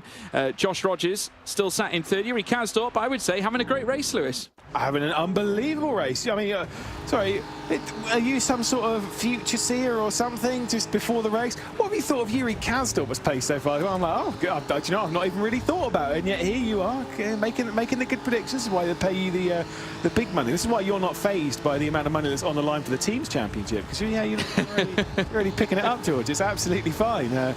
Goodness me. No, Kasdorp popping it in my pocket or something. Yeah, right. And deservedly so. He's doing a fantastic job in this race. As I say, 4th place at the moment, running really strong, keeping up with Joshua Rogers, keeping the pressure on Rogers. Probably isn't going to go for a move on Rogers until the final lap, at which point then maybe you'll do it. Yuri Kasdorp was one of those drivers that I could see being in the 10th to 21st part. You know, those 12 drivers that could be going to try and get themselves into the final state. Will Dara McCormack go for a move here, though, George? Well, he might do. It looks like he is going to open up the door this time, and he is going to run wheel to wheel, but immediately backs out again. So opting to stay in behind. I think he's conscious of the fact that he doesn't really want to waste any time fighting Bennett, because the last thing he wants is to put Joshua Rogers in the frame against these two. And he knows how good Joshua Rogers truly is. So if he makes it, instead of a 2-wide battle, a 3-wide battle, potentially 4-wide if you add Yuri Kasdorp, then he could throw it all away. What he's doing here is he's applying all of the pressure to the back of Bennett without committing to a move, which is actually really good, because at this point, if basically what he's saying is he's playing chicken a little bit with Bennett, to the point where Bennett might make a mistake. He's probably not going to, and Dara is probably well aware of that. But if McCormack does make a mistake, then he'll sneak his way through. Speaking of mistakes, there's one from Kasdorp, and there's the position switch coming in from Enzo Benito. So lovely stuff from the FaZe Clan driver, but Yuri Kasdorp's leaving himself slightly alongside, coming down to the 6. By the time they get to 7, though, move done. Enzo Benito, 4th place. Yeah, Benito very nearly leaving that rear right on that Porsche with Yuri Kasdorp through a very tricky portion of track, and now Kasdorp is under pressure again, because Keke Oliveira might yet fancy a move of his own here as they now make their way around this next right, coming out of turns 9 through towards turns 10, wheel to wheel. Kasdorp fighting back here. Fantastic from Yuri Kasdorp, and he now retakes that 4th place. He had the momentum, a touch in the rear from Benito as they now come over the crest and down the hill out of turn 11. Oliveira might yet have a chance here, Lewis. Lovely move from Kasdorp, just a little bit too deep on the brakes, but was able to sneak his way back through the 4th. Thing is, they've got quite a large gap back from Oliveira to the Brzezinski, Sherepenen and Yuyovski battle for what is 7th position. Hey, chuck in Jimmy Antunes and Matt Emery in that one, why not? And they've got a pretty decent gap back to that grouping. Out wide again, though, goes Yuri Kasdorp going through T3, but Benito's not quite close enough to capitalise on the mistake from the Dutch driver. But alas, all this has done is it's relieved any pressure from the shoulders of Joshua Rogers, allowing him to focus on setting good lap time after good lap time. He's got 5 laps, 4.5 really, to close down on the top 2 to maybe go for a move. But at the moment, it's more about Bennett versus Rogers on pace, because McCormack's just going with the flow right now. And I'm liking seeing it, I'm not going to lie. Yeah, he's been impressive, and I must say this is a more confident Dara McCormack who needed a confident run to try and bounce back, not just from a points aspect, but also at the same time a confidence aspect. And I tell you what, this is the perfect response from last time out. And I must say, Joshua Rogers fighting tooth and nail to catch up with these two. He's put quite the gap in between he and Yuri Kazdorp, which is understandable given Kazdorp has been trying to defend against Benito, as we see Shera Penin and Johan Jujovski going wheel to wheel. Now a run here from Jimmy Antonez to now brush past Jujovski, the Macedonian losing place after place, and Matt Emery looking to add his own, should I say, his own car through into the mix, but not quite. Jujovski doing enough to defend against him. Yep, indeed. Salutes in chat, ladies and gentlemen. Get them in there. Goodbye to Jujovski's chances of going after a championship here in ESL R1 and the Drivers' Championship. He'll be very focused on the Teams' Championship once we get to Riyadh, of course. But I do believe with what has been 2 poor rounds from the Macedonian, his chances of moving through into the final were effectively done. Can still maybe get into the last chance knockout race, of course, by getting into the top 21 of the championship, but even that feels a little bit of a stretch too far for him after what has been 2 really poor rounds. He basically needs to have a fantastic one, getting through all races and getting podiums in all 3 of them if he's to, in the next round of the championship, if he's to even have a chance of getting involved in the top 21. Back to Kiki Oliveira against Enzo Benito with 3 laps on the horizon left to go. Luke Bennett leading by 0.4 of a second, and Dara McCormack's close. But again, I think you're right. I think you're absolutely spot on. I think the last lap of the race, he might go for something. But until that point, he's pretty chill with second right now. Well, it's all about minimising the risk, isn't it, I suppose. The thing is, if you have such a large lap window, it does put you at risk if you try and go for these, crazy moves too early. You don't really want to show your hand too early either at this point. And obviously, Luke Bennett, we all know how quick he truly is. He's not going to be a very easy man to pass, as now we ride on board with Kiki Oliveira. Still sat in 6th place, watching all over the tail of Italian Enzo Benito, who's looking to qualify once again for semi-final action. We then have Yuri Kazdorp, who is on the cusp of qualifying for a rare semi-final in his own right, as well as had his troubles over the course of the last season or so. Has become detached, though, from Joshua Rogers, who's been working tremendously hard to close the gap on Dara McCormack, and I think has done so brilliantly. Still has a few, 2.5 laps in order to close up outright, and you never know, there could be some last lap drama leading through on lap 12. Yeah, and let's be honest, the likelihood of that is still fairly high, just because of how these drivers can race. But alas, it's maybe a little bit of a stretch too far, but you just never really know. Keeping all eyes in the mirrors of Enzo Benito. Kiki Oliveira is applying that pressure back up to the race lead, 0.2 of a second. I think they've broken Joshua Rogers now. That gap was around a second for a long period of time, but now it's grown to 1.8 seconds. Obviously, it's 1.6 off the back of Dara McCormack. So realistically, I think they have broken a little bit Joshua Rogers' resolve in this race right now. So it's a battle of the young guns first and second, and to see what they can deliver. Yeah, such a high level of commitment from Dara McCormack on the left-hand side of the circuit as they made their way through the entry and towards turn 1, and once again fully committed, coming over the crest out of the S's, like the double rights to take now, coming through towards turn 6 and turn 7. Luke Bennett still with the lead, getting it slightly wrong though, just squarely coming through the double rights. Johan Jujovski receiving a 5-second time penalty due to exceeding the incident point limit, which is never ideal, and that is basically the kiss of death at this point, though I think he already received it quite some time ago. As now Dara McCormack here on the penultimate lap of the race, once again in the mirrors, this time of Luke Bennett. Is he going to opt for the move on the penultimate lap instead of the final lap? Is he going to set all his assurances aside? No, he's going to try and renege out of it again. Surely this must mean there is going to be a late charge on the final lap, and I think Luke Bennett knows exactly what he's doing here as they now come down out of turn 11 through towards turn 12. The final lap will now begin. It's Dara McCormack versus Luke Bennett. Where'd you go for that move? Defensive line down into T1. I think, like I say, McCormack will go for it now. He'll give it a good go to try and sneak his way past. He loves a good race, but finding that opportunity, it's not going to be easy. You've really only got the chicane now, unless you're super brave. But surely McCormack's not going to make any major risk here.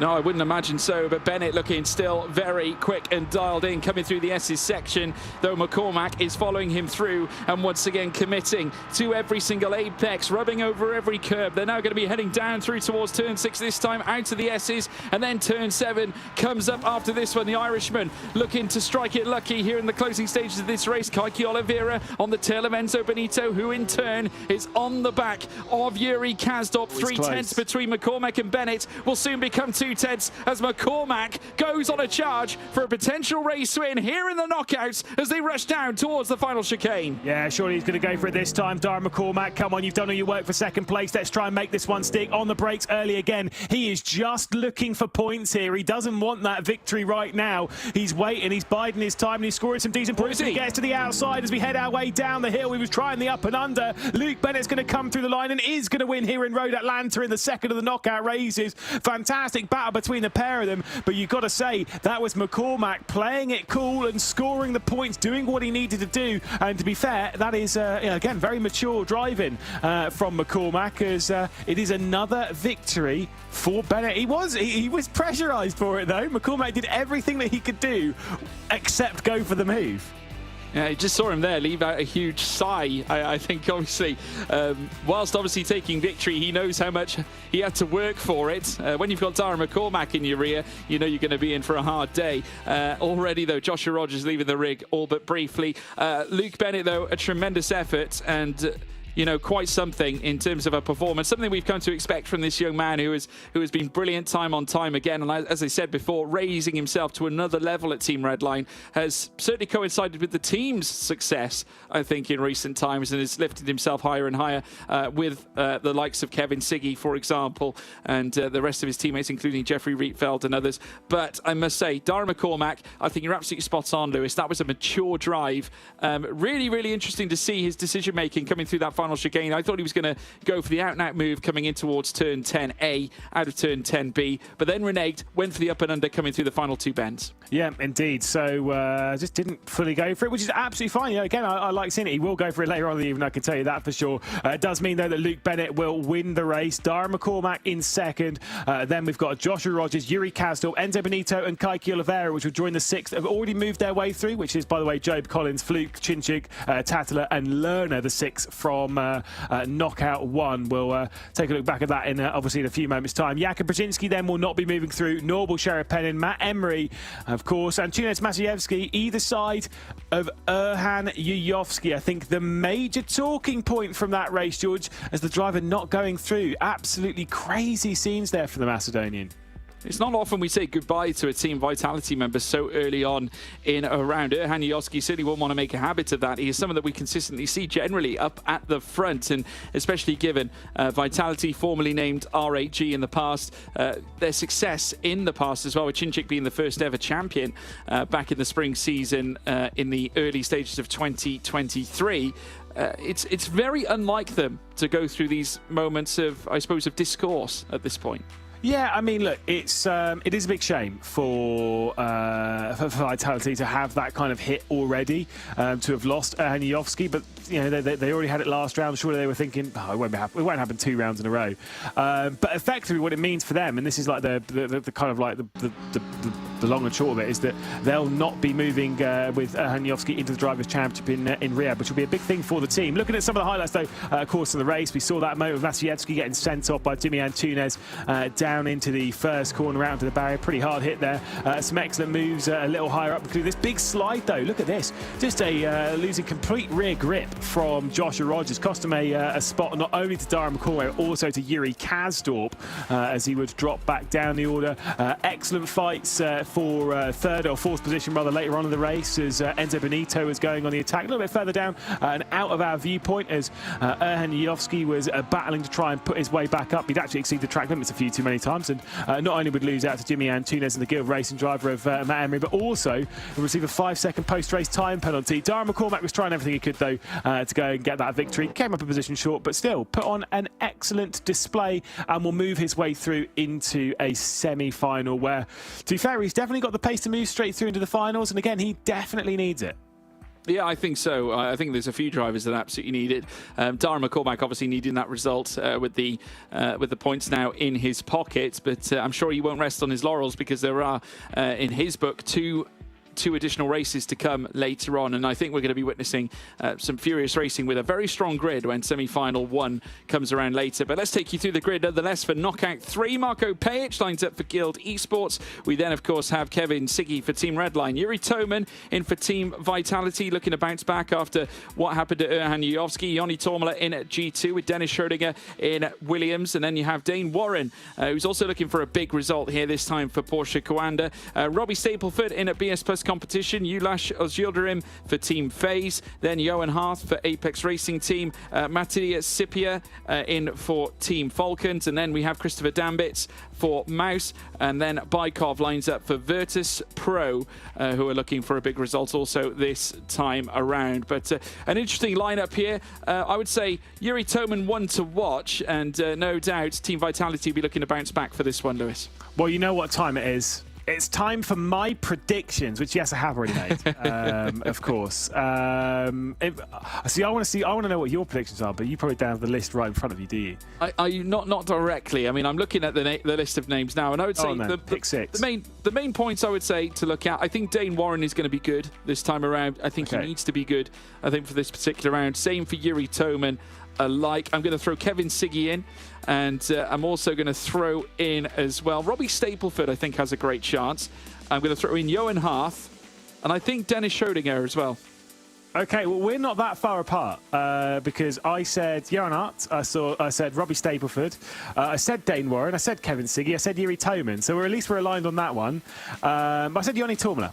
Okay. Who, let's be honest, Yoni's pretty rapid on his day, and got to keep Humphreys happy. Otherwise, he'll be like, Lewis, what's happening? So yeah. Well, I'd say you're battling for P6 between Schrödinger and Tormala. I would say at this stage. Potentially. That's Tormala's right. got pace to do better than that, though. That's the thing. Tormala can sneak a victory. Yeah, that's the kind of thing. He can. It's true. We've not said anything. But I say Matty Siepler might be able to sneak one. Who knows? Maybe Christopher Dambitz has had some fantastic pace. Could well be moving his way through. Is the joy of ESL R1 is that when you kind of look at this kind of group, absolutely no idea who the top 6 is going to be. It's tough, isn't it? I mean, I'd say out of the bunch, you probably firmly expect the main players to be Kevin Siggy and obviously, Yuri Toman. I would say probably is another one that really strikes me as one to watch. Johan Harth, though, is very much one of those dark horses who can really come when you least expect him to. You look at Apex Racing Team as a whole, and they perform well at this track, Lewis. Surely someone of Johan Harth's quality, his ability, can figure here. Well, that's why I picked him to go through. That's why I picked the feisty Frenchman. We're aligned. Again, he is top of the points, the penalty points. But that's on holiday. Yeah, exactly. He's just chilling. It's fine. To be fair, I'd be racing in shorts if this weather, yes, if it were me, because it is again quite toasty. In Europe, Marco Pajic has got his biggest fan. Just in the background there, trying to keep him cool. I say it's more the humidity at the moment, and there's your opportunity to green screen Christopher Dambitz wherever you want on planet Earth. Or otherwise. Actually, a driver that we could talk about as well, Christopher Dambitz, because he entered the championship last year with obviously, very little expectation, I suppose, on his shoulders. It was a learning curve for Christopher Dambitz, but seemingly has been actually rather decent in the opening rounds, Lewis. Yeah, I mean, look, he showed quite strongly in the Porsche Esports Carrera Cup Deutschland, and he's shown decently at the start here. Instantly, Kevin Siggy not looking happy. So, I mean, what's changed? Tell you what, some things never change when it comes to ESL R1. Porsche Coanda, though, back again, this time Dane Warren behind the wheel of this one. Generally a driver with stellar one-lap pace, so I'd definitely factor him up at the front end of the order. So you never know, as we all know, qualifying is integral in races such as this in ESL R1, and if he can pop his car on the front row, or maybe just on pole outright, that will serve its purpose for him as he now rumbles over the top of the hill and will now descend very quickly downhill this time around. But I'm sure if you're Dane Warren, not ideally where you want to be in terms of the championship fight, but given the fact we know how good he can be on his day, that he has to be a shoe-in for a potential semi-final 2 place. Yeah, absolutely. I mean, like I say, first sector's okay. Second sector's pretty decent. Again, you're aiming for what that 16.8 realistically. 16.7 will be ideal, but I think this lap time's probably aiming a little bit more for the upper ends of the 16.8s for Dane Warren. Could well do. We could yet see a 16.8. We saw a 16.865 from Sebastian Job earlier on this evening, down the hill from Warren now as he comes out of turn 11 through towards turn 12. Let's see where he sits on this timing screen. Of course, he will sit at the top, but let's see what the time is. A 1:16.967, not quite the 8, but at least it's not a 1:17. Well, there's someone who looks particularly pleased. I think he's had a slowdown penalty with that 42-0 in the middle sector. Unfortunately for Dennis Schoeniger, so he'll be down into the final chicane, and this will be, unfortunately, last place. Probably be like a 19, maybe even a 20, depends on what the time is once he crosses the line. Maybe that's not being too fair, but either way, it is a slowdown penalty for him. Let's see what he does across the line. It's blistering. Slow. 1:19.2 on part of Williams driver Dennis Schoeniger. And next up is Johan Harth with a 9.5 in the first sector. Second sector looking okay as well with a 39.960. Not the best, not brilliant, but certainly not the worst. And now coming out of the chicane, coming down the hill. Let's see what this Mercedes can bring to the table. As I said before, Apex Racing Team have had their successes at this very track at Road Atlanta in the past. Can Johan Harth at his own time to being one of them? A 1:17.066 doesn't blow me away, Lewis. Certainly not. This lap time, though, might be a pretty decent one for the top end of the order. Middle sector, pretty decent. First sector, not great, but it's definitely tracking around the time as to what we've seen already from the Porsche Commander driver of Dane Warren. I will say the driver that I'm looking at most in this session as drivers to challenge for that pole time really would be actually Kevin Siggy in ninth. So we'll wait till he gets his lap onto the board, and that's where our big benchmark will come. Yuri Toman across the line. Let's see what it'll be. It is good enough for provisional pole. Yeah, fantastic from Yuri Toman. Team Vitality bouncing back after losing their losing the Macedonian teammate to Yuri Toman in our previous race. Marko Pejic setting a 9.6 in the first sector, 39.9 in sector 2. Again, this looks like the realms of okay-ish right now, but needs a brilliant sector 3 in order to set certain assurances. Johan Harth sits there with a 1:17.066. Could this topple the Apex Racing Team driver? No, slots in behind. Very nearly a whole 0.2 of a second slower than Johan Harth. Matty Siepler, the next one to come through the first and second sectors, and this is certainly aiming like it's a lap time for about 4th position at the moment. Should be ahead of Marko Pejic, but should be behind the top trio of Toman, Warren and Art as they have set the 69s and 17.0. Might be a 17.0 high, to be fair, from the Team Falcons driver as he comes up towards the line. Where is he going to end up in the session? There we go. Yeah, well, Robbie Stapleford is up next to 9.532. 40.1 is certainly not ideal in Sector 2, and he's doing so well that he's not even in the seat as he looks to set this lap. But yeah, no, going out of turns 10B and down the hill at turn 11, probably going to have a word with himself, I would expect, after the really unfortunate second sector. Let's see what the third sector has brought him. It's a 1:19.2, and that is a very poor lap and a slowdown penalty on part of the Williams driver. Yeah, so let's see what the last few will do. Wasn't ideal from Robbie Stapleford. Isn't looking ideal from Bykov either. Again, we've got a few heavy hitters still to come. Obviously, Kevin Siggy being the biggest of those. Joni Tormler can be a quality driver. Not sure what to expect from Milas Zildrim or Christopher Dambitz, but either way, Bykov will come through the final chicane and the final corner. Up across the line, it'll be ahead of Schoeniger, that's for sure, but it will only be a little bit ahead of Robbie Stapleford. Yeah, there's a huge open window here for a 1:16, should you get one, and Ulas Zildrim could be the one to get it. A 9.5 in Sector 1, a 39.8 at this point. If you just set a 1:16 at all, you will be in the top 3 as it stands. And now Ulaş Yıldırım, the Turkish superstar, who is combining his obviously 2 platforms, his 2 seasons, not only with this series but also with F1 sim racing, is now making his way towards the line and does indeed go third fastest. It's not quite a 16, but it's a very early 1:17, which places him third fastest. I was going to say, great lap time. Saw those sectors. I'm thinking this is going to be mega from the FaZe Clan driver. Ulaş Yıldırım is right up there. Maybe they'll be sneaking a bit more. Semi-final and final appearances. Kevin Siggy then into the final chicane. Middle sector's not ideal, but decent. The first sector's very strong from Kevin Siggy as he comes down the hill and across the line. Siggy will hit the stripe. It could be a 16 here from Siggy. Let's see what he does. It is a 16.9, just about. Yep, 16.9. That's 3 1:16s we've had enlisted on the timing screen. A very nice 9.4 in the first sector for Christopher Dambits, but the second sector leaves a little more to be desired. Obviously, 40.1 in that middle sector isn't ideal. We generally see times around the around the 39s here at this stage, but coming out of sector 3 this time, let's see what Dambits can bring to the table. Maybe a stellar sector 3 can put him back up at the top end. Can he break past Yıldırım? No, he can't. P7 with a 1:17. 1:39, not awe-inspiring, but Tormula losing time in sector 2, Lewis. Yeah, he's got a slow-down penalty, so the pole time will be that of Yuri Toman. The order on the left-hand side will be as it is, with one specific exception, which is where Tormula will be. Should be ahead of Dennis Schuniger. I don't think his slowdown's been quite as aggressive, so I'd suspect it'll be Tormula in 11th position and Dennis Schuniger down in 12th. But Yuri Toman will be securing pole position here once we have this lap time complete. Well, Toman certainly won't need a tow. He's managed to put himself up at the very front of the order. Team Vitality back to their very best this time. Only 3 1:16s we saw through the course of that session, and Toman was one of them.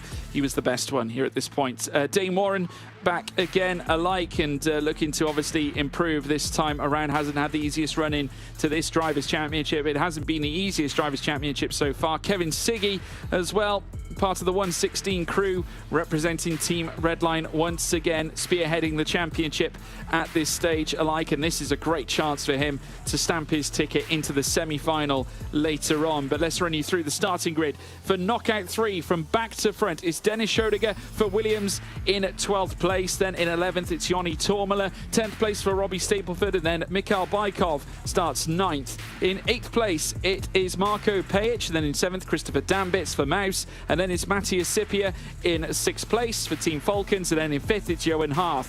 4th place for Ulaş Yıldırım for FaZe Clan. 3rd is Kevin Siggy for Team Redline. Up at the front end, though, front row of the grid, Dane Warren starts 2nd for Porsche Coanda, with Yuri Toman fastest of them all with a 1:16.962 for Team Vitality, and he is starting from pole position. By 0.005 of a second. Pretty tight, obviously, at the top end of the session, as we'd typically expect. There is Johan Hart, who's obviously up there as well. Like I said, the drivers that we've already seen move through, by the way, if you haven't joined us for race 1 and race 2 of the evening, they've already moved through into the semi-finals. It'll be Sebastian Job for Team Redline, Charlie Collins for Porsche Coanta, Jamie Fluke for the Apex Racing team, Vitality's Marcel Chinchik, Timus Tatler for Team Falcons, Moritz Lerner for Mouse, with Luke Bennett for Redline, Dara McCormack for Williams, Josh Rogers for Porsche Coanda, Yuri Kasdorp for Mouse, FaZe Clan's Enzo Benito and Kaiki Oliveira for BS Competition. Those are the 12 drivers that will be taking on semi-final 1. We are now talking about the drivers that will be taking on semi-final 2. Top 6 from this race will move through to it. Those results are official, by the way, from Race Control, so those will absolutely be the 12 drivers that will take to the grid in the first of the semi-finals, which will be coming up in an hour or so's time, maybe in a couple of hours' time from now, because obviously we've got to deal with knockout 3 rather, knockout 4, and of course that runners-up race before we get into semi-final 1. Well, I suppose the good thing for Ulaş Yıldırım, if things don't go to plan, then he can always pedal his way out of there on that bike that was in the background earlier on. There is Kevin Siggy as he looks to get things started in this very race. Quite a competitive front end, as obviously we heard the gaps between the 2 drivers up on the front row, mere 1,000 separating them at this stage. But one thing has been consistent. The fact is that if you start in second place, pole maybe pole, but if you start from second, there's a good chance if you get a good start that you can take the sweep around the outside and lead the race going into turn 1. I mean, I wouldn't say that's necessarily a foregone conclusion in this field either, given the fact that obviously we've seen great things from Dane Warren so far as well, Lewis. Yeah, and we've seen, to be fair, the outside line, I think because of when you actually put the throttle pedal down, I think actually starting on the left-hand side, because you've got a slightly longer arc, I think you're actually faster starting on the outside line, which is something they have to be very aware of on the front row. They certainly will do. Now they're making their way towards the line now. Rolling starts here once more at Road Atlanta, and now they're going to put pedal to the metal, and it will be go, go, go, go, go. Yuri Toman getting a nice run this time, though. Dane Warren not able to get the jump coming through turn 1, but wheel to wheel between Siggy and Azildrim as they come through the S's. In the background, Johan Hart watching it all unfold as they now come through the initial stages, turns 2, 3, 4, and eventually turn 5 as well on the run up through down the hill towards turn 6, and it's still Toman out in front. We've got a huge fight though happening in the top 5 as Johan Hart watches them try and do battle. Azildrim reneging from Kevin Siggy, who retains P3. Matti Sipia into P6 with Marko Pejic on the cusp of breaking into those top 6 and qualification for the semi-finals, but he's going to have to wait for it. He's currently sat in 7th place. Yeah, indeed. Like I say, it's a couple of chops and changes there down at T1, but the most important bit is P1 is still in the hands of Yuri Toman, at least for the Vitality team. It might not last that long, though, because Dane Warren, who again has nil points to his name, might be sneaking a chance for the race lead as we head down into chicane at 10A. Yeah, might yet get a chance. They're going to run wheel to wheel by the looks of it on the escape, heading out of the turn A and turn 10B. And now this time it looks like Toman might have lost the line slightly. The Porsche does have its nose in front, and Dane Warren will be looking to try and carry that momentum down the long straight through towards turn 1 this time around as well. They begin lap 2 of 12. The Audi R8 LMS with the inside line coming through turn 1, but Dane Warren sweeping around the outside and sensationally picks up the move, picks up P1 in the process, and marches through the S's with the lead. Yeah, indeed. What a brilliant move it was there from Dane Warren. Again, did it at the chicane, but then it obviously, moves around here aren't normally that simple, and had to complete that one at T1. Whether it will last, that's the thing. Kevin Siggy is there. He will be a driver that will definitely go for a move. Ulash Azildrim doing an incredible job being inside the top 6, of course. Someone who wouldn't have necessarily expected to be in that top 6, but showing that FaZe are far faster, weirdly enough, in the Drivers' Championship than they were in the Teams' Championship, which is just crazy. It is crazy, I must say. Look at Ulash Azildrim, though, on the tail of Kevin Siggy this time around. The gaps, though, fairly minimal. They're dragging along Johan Hart in this fight, and just seems that Siggy is the cork in the bottle right now. Though there is certainly a very slender gap between Siggy and Toman at the same time, but certainly not to the extent of slenderness that Siggy and Azildrim share. Delta gap is around 2/10 between the pair, with Johan Hart then further back in 5th as they now run down the hill to begin their next lap, which will be lap 3 of 12. As they do come across the line this time, Dane Warren still with the advantage, 4/10 of the round with Kevin Siggy, very much near enough a second away from our race leader as they now climb up the hill through the S's section once again. Further back, Christopher Dambit's also in contention. It was a poor start from Mikhail Baikov, not getting away to the best of starts, and has since toppled to the back of the order, 11 seconds away from our leader, Lewis. Yeah, indeed. Like I say, it's clearly someone's not had a good lap 1. No, someone's not having a good lap 3 here, though, as Matti Sipia has a big run up the hill and a big slide indeed at 5. And there comes Marko Pejic sweeping around the outside for Guild Racing, who have had a fairly mediocre run in ESL R1 in the spring season. Pitched him straight down to the apex, though, going through turn 7. That was brave from Marko Pejic, and to be fair, might have meant rather that he's not got a great exit from T7. Look at the the rear of that for Matti Sipia and Christopher Dambit to potentially sneak their way through, but it's already a 7/10 lead for the race lead coming in for Dane Warren coming down to the chicane. Yeah, Marko Pejic, part of that rostrum that were at Mercedes, and they've now got more wheel-to-wheel action with Matti Sipia looking to try and take the place back as Pejic forced to renege this time around. They're still running wheel-to-wheel on the run down the hill this time around. So Pejic and Sipia doing battle over that 6th place. Just look at them, a cluster of cars all bound together. Dambit's part of this as well, now fluttering through to the inside. They're going to run 3 wide through turn 1. Dambit's risking it for a biscuit. Mere contact then as Robbie Stapleford looks to join him to go side by side. You got a Porsche thrown into the mix with Yoni Tormala, but enter now Robbie Stapleford, who's going to try and move his way up into 8th place. He now passes Dambit, who loses a place, and Schoninger looking to take his chance as well. Oh, dicey stuff there going through the Azure section. You don't typically see that too much, but like you say, one person gets slowed down and suddenly it's the cork in the bottle and you're all trying to take your advantage here. Dennis Schoninger to the outside of Christopher Danby. He's going into turn 6. He's got the outside for 7 as well. And if he gets the exit right here, we'll be able to potentially drag his way past him. We're picking up a little bit of the slipstream from Matti Siepler ahead, Robbie Stapleton and the likes. And this could be him sneaking his way past the Mouse driver. They're still staying side by side here, and they might not be alone this time. It's going to go 3 wide with Joni Tormela also joining the fight as well. We got Porsche, Mercedes, BMW all bound together. Tormela with contact, and also off the road there was Dambit, and he spiraled off out of turn 10A through turn 10B, and this time Schoninger is going to try and pick his spots here against Tormela on the run down through turn 11 and turn 12. 3 wide through the chicane at 10A and 10B. Utter madness, Lewis McGlade. A few drivers want to be taking on Moritz Lerner, who's top of the naughty boys list at the moment when it comes to licence points being accrued for certain bits of contact on the road, and I get the feeling that race control might take a little bit longer to make knockout 3 official than they did with knockouts 1 and 2, where they were pretty quick. Race control, where it's making those official and getting through. It's obviously going through all the incidents and stuff. This one gets the feeling it will be provisional for a while. Thankfully not for the race lead though, because it was an excellent move from Warren against Toman, who's now 9/10 clear. It does look like it's going to be a Porsche Commander victory. It does look that way. The gap is now fluttered out to 8/10 and beyond. Yuri Toman has still got Kevin Siggy hot on his heels here. 0.5 of a second between he and Siggy right now, which is closer than the gap that obviously Toman is showing to that of Dane Warren. There you can see the Porsche right out in front, which will be yet another A-list performance from Porsche Commander. We've already seen Charlie Collins go through, as well as his teammate Joshua Rogers. As now Toman comes downhill to cross the line, beginning lap 6 of 12 as they now head up through turn 1. In the background, you can also see Ulas Yildirim having a great race for FaZe right now, still keeping Johan Harth in behind. But just look at the gap between Johan Harth and Marco Pejic. It's all assuring Ulas Yildirim's, I suppose, qualification into the semi-final. Yeah, and who'd predict that one? That was, it's an incredible performance thus far from Ulas Yildirim. Like I say, the thing is, if you're going to get into the top 6 here, if you're going to move through into the semi-final in ESL R1, it is not through luck. You don't do it in luck. Like that is not a thing here.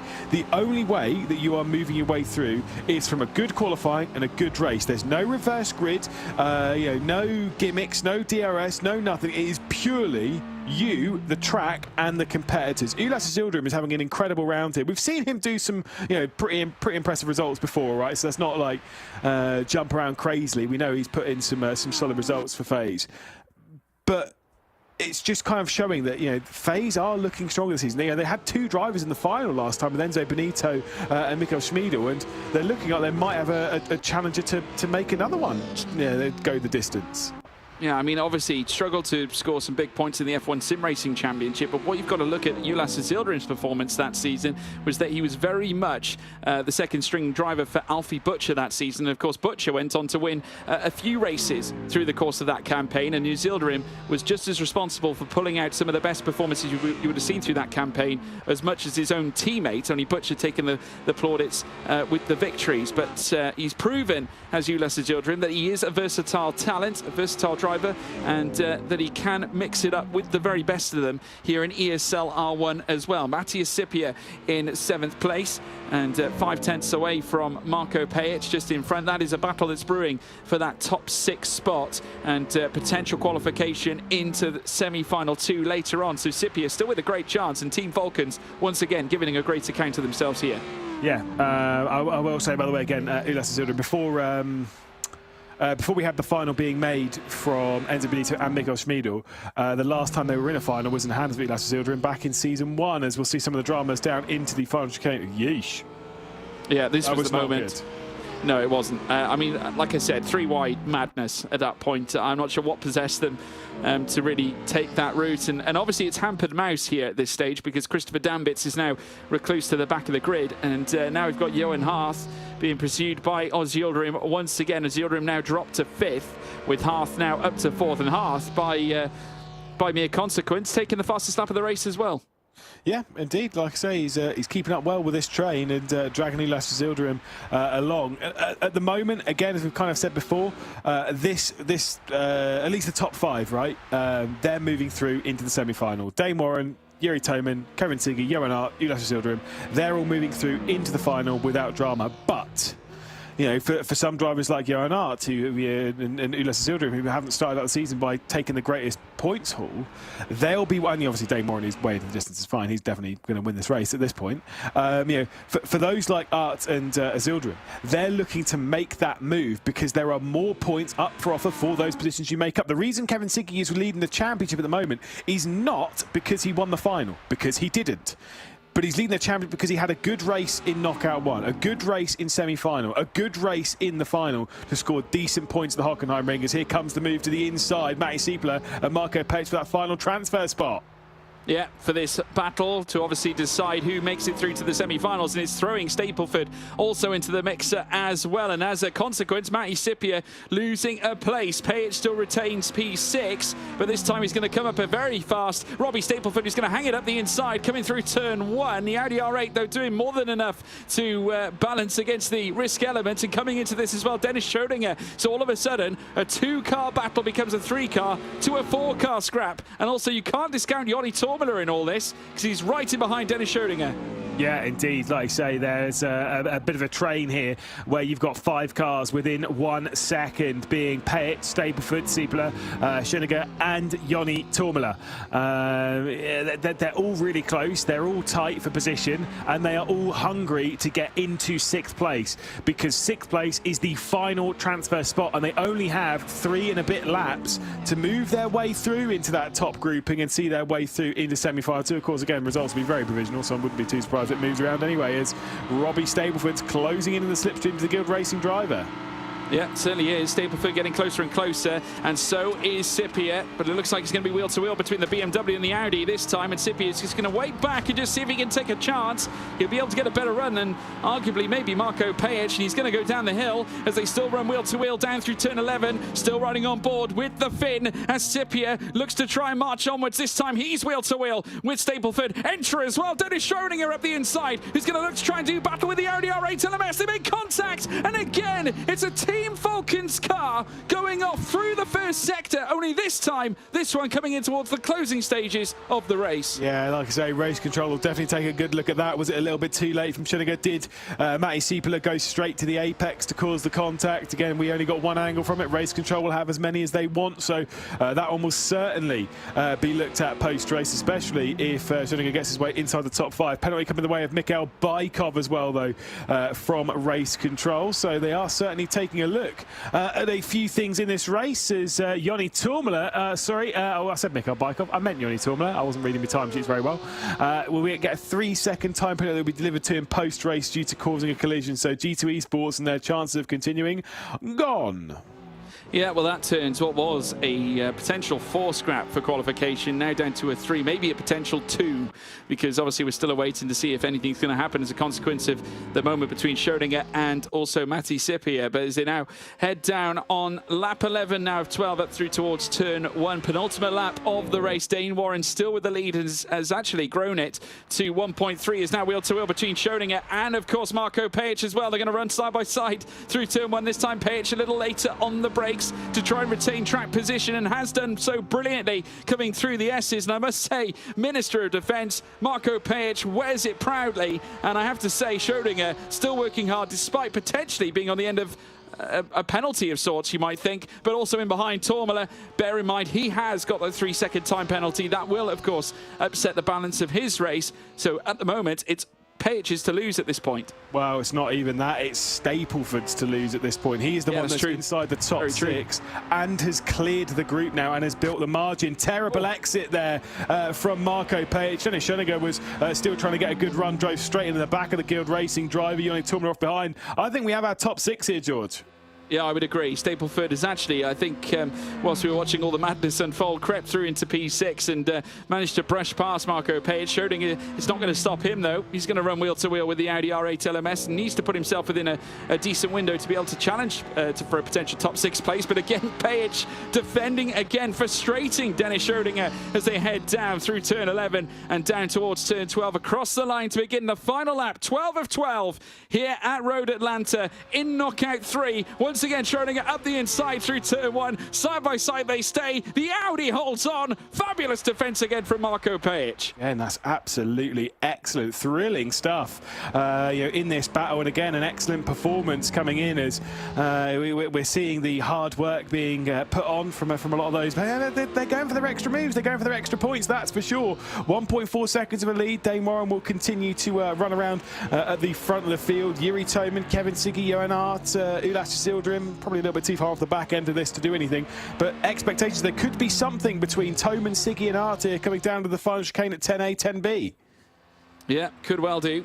There could be a flurry of position changes here because Johan Hart waiting in the wings on Kevin Siggy coming down in towards turns 10A, 10B here on the final lap. Yuri Toman with quite the gap in between he and Dane Warren. Dane Warren, though, is going to come out of the final few bends a confirmed, confident competitor that's surely going to be stamping his ticket for semi-final 2 action. Coming across the line, it's been hard for him this season, but Porsche Commander ascending once more, and he celebrates a fist bump there from Dane Warren, deservedly so. Winner here in the quarter-final 3. And what a way to do it as well, with a reasonable gap in between he and P's 2. A fabulous performance from this competitor for the Southern Hemisphere. Yeah, of course. Again, that's the drive he needed after scoring no points back at the previous round of the season. After a technical issue, by the way, that was nothing to do with him. It was just one of those, just one of those issues, I guess, from Dane Warren. It was a big shame because he's got such talent and such speed. To back that up with a victory here, kept his mind in the game and could still be moving himself into the top 9 of the championship. Although, let's be honest, there's probably about 20 drivers on this grid that will be like, oh yeah, they can be in the top 9 of the championship. It is what it is. Kevin Siggy, as always, looks pretty annoyed. Yeah, it seems to be in his usual chipper self, Kevin Siggy. And bless him. Poor mustachio. But yeah, and, you know, at the end of the day, he's going through. So it's no real issues as far as he's concerned. But I think, obviously, the pressing issue as far as Kevin Siggy is concerned and the mentality around Team Redline is excelling as far as the points are concerned, Lewis. And especially considering that the Drivers' Championship, like I said, shortened season this year, you can win or lose the title in a split second. Well, again, it's not about winning or losing. It's about getting in the top 9 of the challenge. It's about getting to Riyadh. That is the important bit for these. It's about getting in that top 9. If you're 10th position, you'll be like, great, I'm in the last chance knockout, which will be, again, at Riyadh. Huge risk. You'll be a position away from moving already through. Don't worry wrong, Moritz Lerner has not taken part in all of that racing. He's not done that well to take up a lot of positions. It's fine. But again, yeah, we are on the road to Riyadh, and that's kind of what all the talking is about.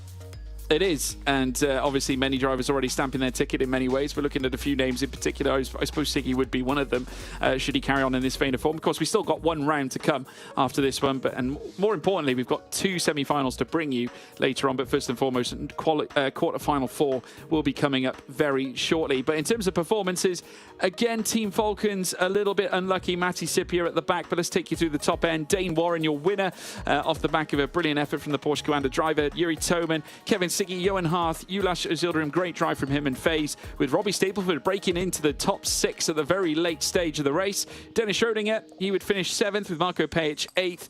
Joni Tomler, Baikov, Dambits and Sipia from P7 downwards. From Schrödinger downwards, they are all eliminated from the rest of tonight's festivities. It is literally now on show here with Dane Warren making his way towards semi-final 2. Congratulations to Robbie Stapleford and Ulas Zildrim, 2 names you wouldn't necessarily see on a regular basis getting qualification, Lewis, but a great job by both drivers. Yeah, indeed. Yeah, fantastic performances, and like I say, we've seen some good performances from Robbie Stapleford so far. And again, Ulas Zildrim has made a final before, but that was a long time ago when we saw Ulas Zildrim in the final. We've got one last knockout race though left to go. We've already seen 3 of them. We've already seen 12 drivers confirmed through 18. Of course, we're up to now. We're looking for the final 6 though, George. Yeah, we certainly are. Let's take a look at some of the highlights that occurred in our previous race. Yuri Toman took the very early lead, getting underway. And the front two, of course, he was joined by Dane Warren. They took quite a gap in between them and P3. Matti Sipia was challenging the Guild Esports driver Marco Pejic, who put on a stellar defensive display. Unfortunately, it would not work out for him towards the bitter end. Robbie Stapleford also impressing as well, rubbing shoulders with Christopher Dambitz. We then saw Dennis Schrodinger as well doing battle with Joni Tormela, who also showed his aggressive streak from time to time. Now, this moment was quite crazy, it has to be said. Schrodinger, I think, getting it really wrong. Christopher Dambitz, obviously made it a 3-wide affair. Coming through that chicane, it's very tricky to manage that 3-wide. Wheel to wheel alone, going 2-wide can offer up a lot of risks, but 3-wide was certainly something out of this world. Heading through, of course, we saw Johan Haaf displacing Ulas Zilderim, coming through the latter chicane, and then rubbing side by side was Marco Pejic and Robbie Stapleford. The door would eventually open again to further cars in behind that would make it a 3-wide affair once again. It was quite chaotic, though, beginning that final lap. Matti Sipia very late on losing it as well. Team Falcons once again undone in another race affair. In that first sector again, another car crashing out, Lewis.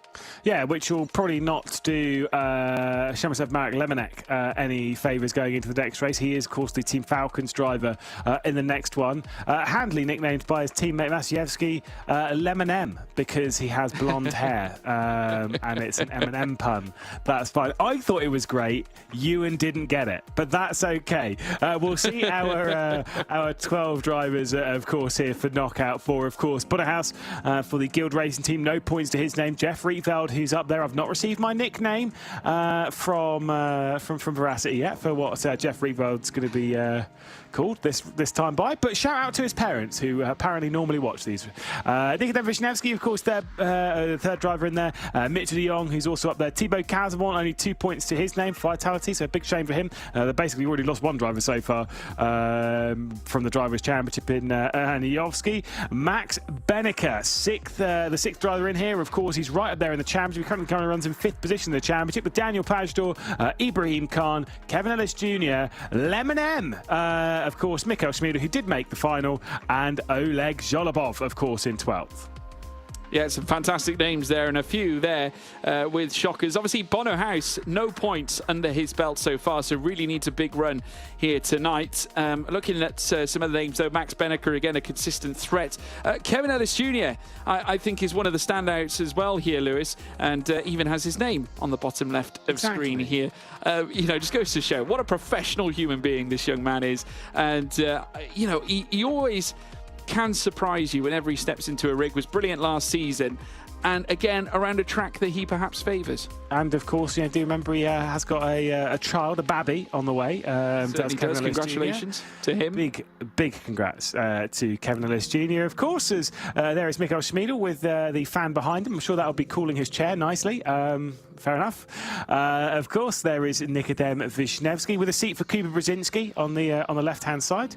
Butterhouse, just again probably in the zone. I don't know. He's always. I never get any emotion out of Bono, and of course Max Benneker here, arguably potentially the favourite to maybe go on and win this race. I will say my 6 drivers rather: Kevin Ellis Jr., Mikhail Schmiedel, Max Benneker, Mitchell de Jong. There he is. Lemon M, and of course Thibaut Casabon. Why did I not pick Jeff Rietveld? What is wrong with me? There he is. He's trying not to lose himself at the moment.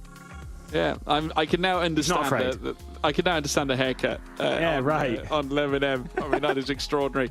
He just needs a hoodie now at this point. But yeah, some really baggy trousers. Yeah, absolutely. But there we go.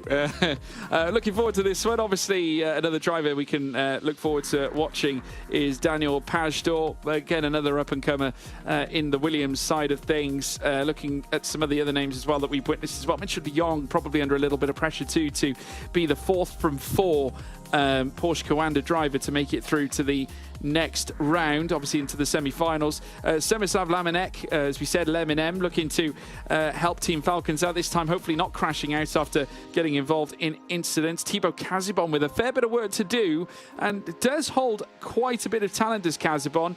Historically came in last season, and I must say impressed in places, but he really needs to start scoring some points here, Lewis. Yeah, indeed. First one we'll see out in the session, though, is Bonnehaus, of course, into the first corner for the Guild Racing driver. Again, the lap time we're aiming for is 16.8, 16.9, something in that vein, and certainly a time faster than that in the first sector. The first sector is literally one turn, well, two, if you really want to call it that way. You go through the first corner, you head up the hill, you go through the left-hander at turn 2, and that's where the sector beam is as you get on the brakes going into turn 3. You then go through the S's section and then up here through sector 2, of course. You've got 6 and 7 before you end out on the back stretch, and that is where the sector split is for the end of sector 2. Sector 1, you really do want a 9.4 in that first sector. Realistically speaking, in the second sector, you want a 39.8. 0.7 would be rapid, 0.8 is great, 0.9 not great, 40.1 I can assure you this is not going to be in the top 6, unfortunately, for Bonnehaus, who has one final sector to do.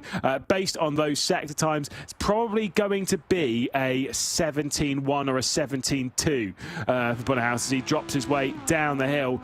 The first of the drivers in this session, well, he'll be followed up by a driver who we're expecting to potentially see on pole position in this one, because Max Benneker will be next. What is the next lap time for Bonnehaus? Oh, it's even slower than I thought. Yeah, 17.3, not ideal at all for Bonnehaus. Max Benneker with a 9.4, though, in the first sector, and that puts him right in the dance frame for this one with a 39.8 in sector 2. So Mouse, once again, looking really strong here at Road Atlanta. We saw brilliance from Yuri Kazdorp in prior rounds. Let's see if Benneker can add his own to Penneth into this exchange as they now head around the final corner. This time, can Benneker do the unthinkable? Of course he will. Append Bonnehaus with a 1:16.7, and I believe that's the first time we've seen that tonight. That is the fastest lap of the day there from Max Benneker, 16.779. Wow. That is pretty quick from Benneker. I know a few people that will be very happy at the sight of that. Of course, the entirety of the Mouse team and a couple of their fans behind the scenes. Oleg Zholobov will be the next one to drop down the hill. Of course, this will be faster than Bonnehaus, but I think it will be comfortably slower than Benneker. Might stop the gap pretty much halfway. No, doesn't even do that. 17.189. Yeah, Leminem up next, and it does feel so empty without him, as now Team Falcons in the Audi R8 LMS heading down towards the latter sector. Looking sharp, first sector time 9.5 with a 42, though, in sector 2, though, does not help, and that will firmly, I think, place him behind Bonnehaus at this stage. Probably a slowdown in the midst of that, Lewis. Yeah, indeed. Look, he's battling his way round as quick as he can until he collapses, but no, it's not ideal, and the real Leminem, it's kind of a bit of a stretch on that one because you can't really say Slim Shady on that one, but it's fine. Leminem will drop back to 4th place. Not great from a rap god, but either way, Daniel Pajtor. Daniel Pajtor will be the next one. Slim Pickens. I love that. Oh no. Oh dear, here comes Pajtor up towards the line. You've got me, George. Goodness me, it's great lap time from Pajtor. 16.8. We were giggling about something completely different. We should have been keeping our eye on the game. Well, that is extraordinary. A great lap from Daniel Pajtor. 1:16.813, which in any other session could well have been pole position. Kevin Ellis Jr. now heading up through to the final chicane alike as well. This time for ART, a 9.5 in Sector 1. 39.7 is stunning as well in Sector 2. You never know. Sector 3 could present something really tremendous here for Kevin Ellis Jr. Big Kev up towards the line. He's surely got to be a top 3. It is a 1:16.889 behind Daniel Pajtor. Oh, that is an incredible lap time from Pajtor. Got a few big heavy hitters to come. I mean, that is Daniel Pajtor's lap time is the fastest lap time that we've seen all day until Benneker. Well, except for Benneker, right? Benneker is the only driver who's gone faster than Pajtor today, which just shows how quick this session is and how quick that lap time was from Pajtor. Not ideal coming in from Mitchell de Jong. That middle sector is suboptimal. It'll be around the 17.0, 17.1 kind of lap time. You can see he wasn't particularly pleased. It was indeed a 17.1 as Thibaut Kazibon will be the next one through. He's a lot further behind than I would have expected. Yeah, only a 9.6 though in the first set, which isn't actually too bad. That is actually relatively competitive in Sector 1. Not sure quite what the delay was on his part, but a 53.3 in the middle sector. It's interesting. And taking a look at that. So obviously may have sustained an issue, maybe a trip up, Lewis? I don't know. Well, I mean, that middle sector's bad. 53.3 is 14 seconds around slower. 39s to 40s in the middle sector, really. You could beat that middle sector, George. You could beat that middle sector. Kazabon across the line, it'll be last placed in a shock to no one. Penalty for that too. Michael Schmiedel up next, though. 9.5 in Sector 1, 39.9 in Sector 2, Lewis. Indeed. So the lap time coming in from Schmiedel as he'll head up towards the beam. It'll be somewhere in the mid-table, I've got to say, for the FaZe Clan team, as he'll go to 4th place with a 17.0. Decent lap for Michael Schmiedel. Next up, Jeffrey Rietveld, 9.5 in Sector 1, 39.9 in Sector 2. So right in the midst of a potential decent lap. Could yet be tying up with Michael Schmiedel in a battle for 4th place, depending on how good this latter sector is in the BMW for Team Redline, heading down out of turn 11 now this time. Obviously the ever-reliable Jeffrey Rietveld, the Dutchman, now bidding to launch himself into this top 5, does jump ahead of Michael Schmiedel with a 1:17.083. Nikodem Wisniewski, next one to come through, and the sectors are looking good for Nikodem Wisniewski. Certainly a driver that can pull out a very solid result. Has got a round victories and stuff. He's won races, he's won rounds. He's a fantastic driver of his own right. Let's see what he can do. Of course, Le Mans Virtual Champion of 2020. Wisniewski up towards the lines at 16.8, 16.915. It's solid, but not solid enough. Yeah, 4th 1:16 of the session. Ibrahim Kano, by the looks of it, on face value, isn't going to be setting anywhere near a 1:16 right now, though. You never know. With a decent Sector 3, he could yet surprise you. A 9.5 in Sector 1. The 40.05 is the issue, though, in Sector 2. Needs something huge out of Sector 3 to join the 1:16 club. This could yet be a P7, I think, on the realms of Ibrahim Khan as he now heads up towards the line. No, not even that. P9 for Khan, but it's Max Benneker with, could we call it a lap record? It's certainly a lap record tonight, taking pole position here at Road Atlanta. Yeah, I don't remember what Sebastian Job's lap time was around here when we did the online last season. Again, I feel like they were faster last season just because of how the sectors were. Either way, most certainly fastest lap of the day. Excellent lap time from Max Benneker, the first 16.7 of the day. So no shock that he's the one starting this one from pole position, but that's a brutally quick lap time. Shout out to this driver, though, Daniel Pajtor. What a fantastic effort to have pieced that one together and to have challenged Benneker that closely. Yeah, no, he did a tremendous job. Kevin Ellis Jr. also throwing his name into the mix. Take us through the starting grid, Lewis.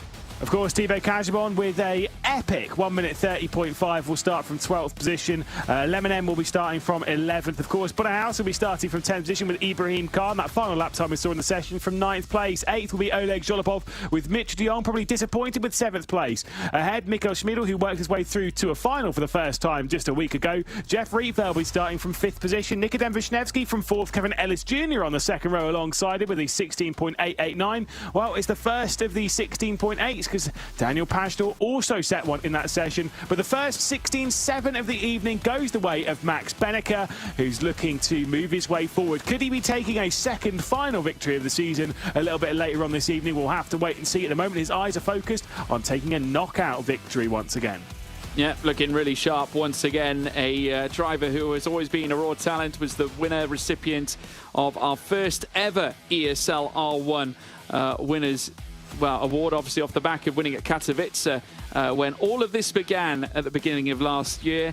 There is Michael Schmiedel, also impressing. We also saw Ibrahim Khan trying to put his best foot to the work here, but needs a little bit more to try and strive to get into the top 6. He's going to be very busy come race time. There, of course, is Nikodem Wisniewski, who's going to be looking for a nice run as well off the race start.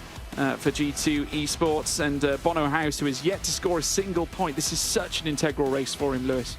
Yeah, indeed. Yeah, this is important for Guild, for him. Moving in, the likelihood of Bono moving into the top 21 of the championship is really, really low. But really, it's about them starting the ball rolling before we get to the teams championship in Riyadh. That is the important bit, because Guild, they're kind of spinning their wheels a little bit, and they need to find some traction and move their way forward. The race will be beginning in a second. Surely Max Benneker is the favourite to take this victory, George? You would have thought so. Certainly given his performances so far and his raw ability and talent that is very well documented. We've seen him across many different sims excelling, and has won multiple championships, and just an experienced head where it comes to sim racing, and very much a peripheral figure and at Mouse with their team lineup, and spearheads them as well. Now at the very front will have his own chance to stamp his ticket into semi-final action later on, but there's still quite a few names to watch out for, and most notably Daniel Pajtor to the left of him. Yeah, indeed. Well, here we go then. Knockout for the final one as we'll head our way through the final corner. And once again, control will be taken to the field. Max Benneker will be starting it from pole position. How good is his launch down towards the first corner? There is a look coming in from Daniel Pajtor, as well as Jeff Rietveld, who's trying to make a move to the inside of the first corner, side by side for second position, as Kevin Ellis Jr. sticks his way past, and Daniel Pajtor off the road, as well as I think Schmiedel potentially for FaZe. They're going to both be dropping down the order, and there was a big crash behind all this because there was a bit of a look coming in from Ibrahim Khan, and I think Daniel Pajtor's time at the front row of the grid has definitely come to a very abrupt close. Yeah, really unfortunate, unfortunately, for Michael Schmiedel and Daniel Pajtor, who put in such a stunning lap time. Like we said before, would have been pole in any other session that we have had so far this evening. Kevin Ellis Jr., who we're currently riding on board with, is in second place. Thibaut Kajibon now finds himself in the top 6 and chasing down Semislav Lamanek. I'm going to be careful not to, shall I say, curse Lebinem, because he's sitting in the top 6 right now. And bear in mind, Team Falcons have been on the cusp of this all night long, but have had 2 cars taken out during the course of the race. Somehow, Pajtor is still on the rear end of this train. Mitchell de Jong and his chance of moving through have gone, as here comes a move for the race lead. Max Benneker feeling it from Kevin Ellis Jr., of course, who finished runner-up, or his run race round here has battled up towards the top when it comes to Road Atlanta and ESL R1, and we've seen him perform time and time again. He was runner-up just a week ago when he was battling with Josh Rogers. Max Benneker now saying, mate, you're not going to pass me that easily. Think about it.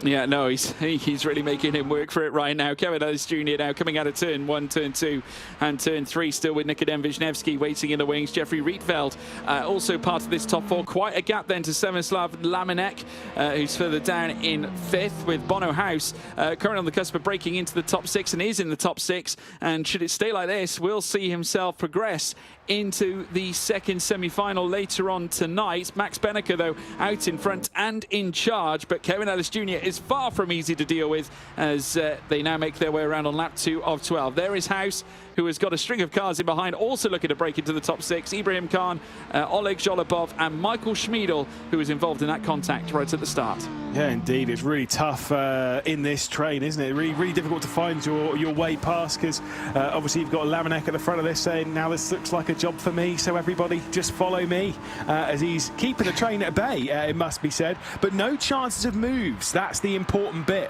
No one's able to find their way past, and of course it is for the final couple of transfer positions into the semi-finals later on. 2 laps down, and here comes Kevin Ellis Jr. again. He certainly does.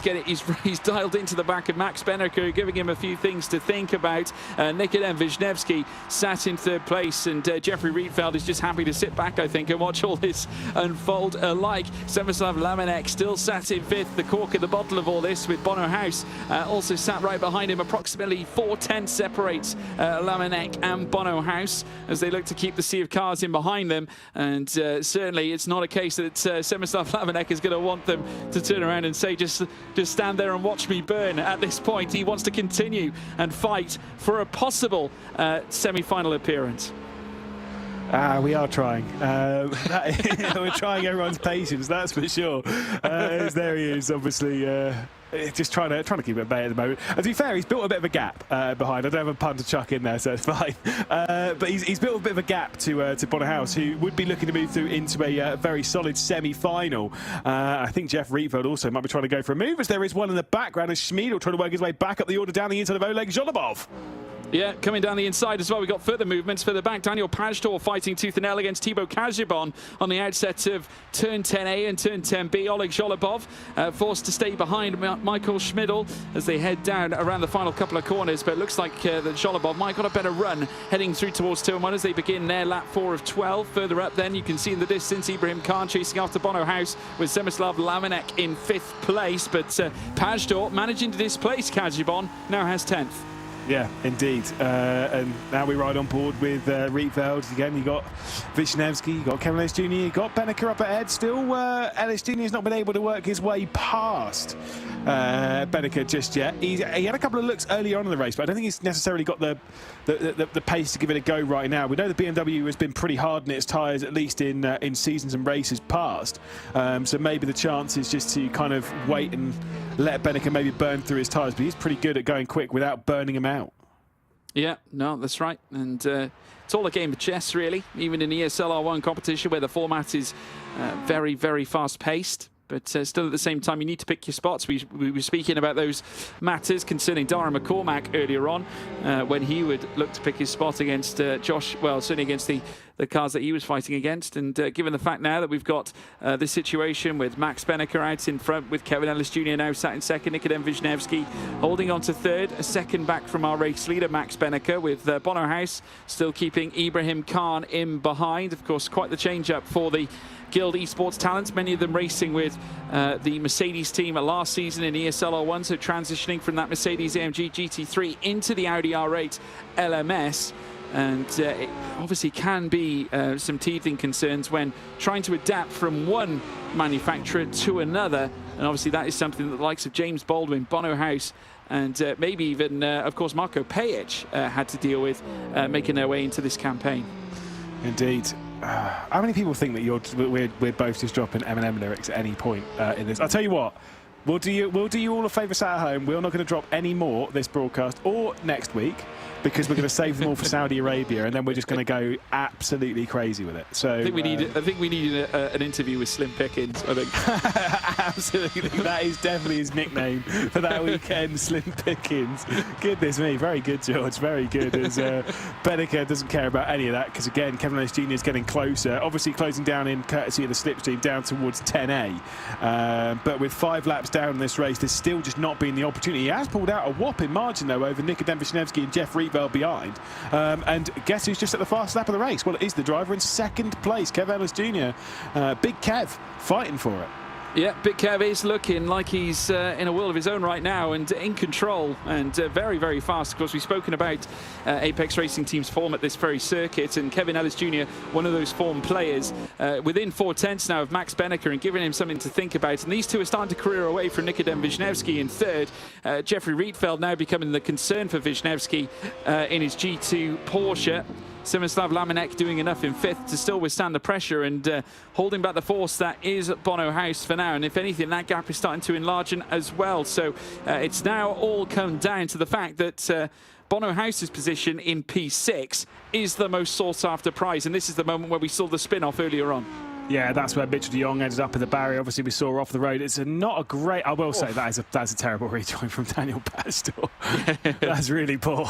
Just to basically come on the race start. I'm sure he wasn't aware there were 3 wide. So that's where the spin happened in the background. There was just a little bit of contact between Kevin Ellis Jr. and Daniel Pajtor, which might be looked at, but to be fair, might be looked at fairly favourably for Kevin Ellis Jr., to be fair. Yeah, it was a dangerous rejoin from Daniel Pajtor, just watching it from that angle. Though I suppose it was a question of where else could he go. I suppose just take more of the turf and then rejoin on the escape road or something perhaps. But never ideal, and unfortunately it has led to a couple of cars barrelling out of the race at this stage. Though Mitchell de Jong is ahead of Pajtor as things stand. Oleg Zholobov in 10th with Thibaut Kazibon further up. Michael Schmidl doing well to recover after the early incident alike, and now in 8th place and chasing after Ibrahim Khan. That gap is very nearly a second out, and it is a second out as we speak, as we now watch Jeffrey Rietveld still chasing after Nikodem Wisniewski, but the gap's starting to advance out a little more, and Wisniewski catching back up with Kevin Ellis Jr. Yeah, I think this is what we were talking about with the BMW's tyres, because to be fair, Rietveld's not really got the pace to keep up to the rear end of Nikodem Wisniewski, and I wonder if this is where the time that Kevin Ellis Jr. might close its way back in to the rear end of Benneker. Of course, we've just completed the halfway point of this race, 6 laps laps down, nearly 7 at the end of this one of the 12 laps scheduled in knockout 4. Again, race to expect this evening. We've got the Runners-Up Cup, we've got semi-final 1, semi-final 2, and then of course the final, which will be a few hours away, that's for sure. But again, there's going to be so much action through all this, you can't really step aside for too long, and because you'll miss some high drama. I'm sure at the moment things are pretty calm in ESL R1. That is probably not going to be the case in the semi-finals, and certainly not in the final. The way we've had the slipstream today, I think we're in for quite a cracker of a final here.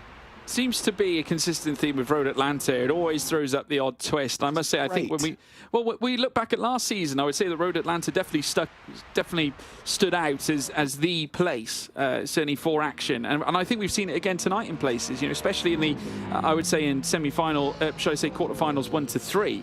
There have been moments that have occurred at some point. I think if you look at some of the drama we've had, especially in the first 2 races, there's been plenty to show. And, you know, generally in quarter-final action, it's very rarely that we do see it. But we've then followed suit in the past to semi-finals and finals, where obviously spots in the finals are on the line. And at the same stage in the final, you get those extra points, and they matter so much in terms of the championship, as we now see Kevin Ellis Jr. having a look up the inside of Max Benneker, not going for it this time. Could see Kevin Ellis Jr. pull in the same kind of strategy as what Darren McCormack did earlier today.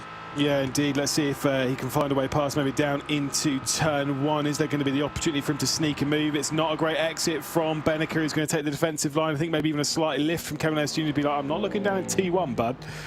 Don't worry about it. But yeah, everything what you're saying there is why Road Atlanta, in my opinion, is one of my top 5 circuits on planet Earth. You know, I've got my top 5 list. It's better than George's. George's is probably something like Spa, Monaco, Silverstone, Hungaroring, and then I don't know, a wild card circuit of like Miami or something. Absolutely not. Spa is definitely up there, though. I would say it's one of. Is it in your top 5? It is in my top 5. Nah. For me, it is.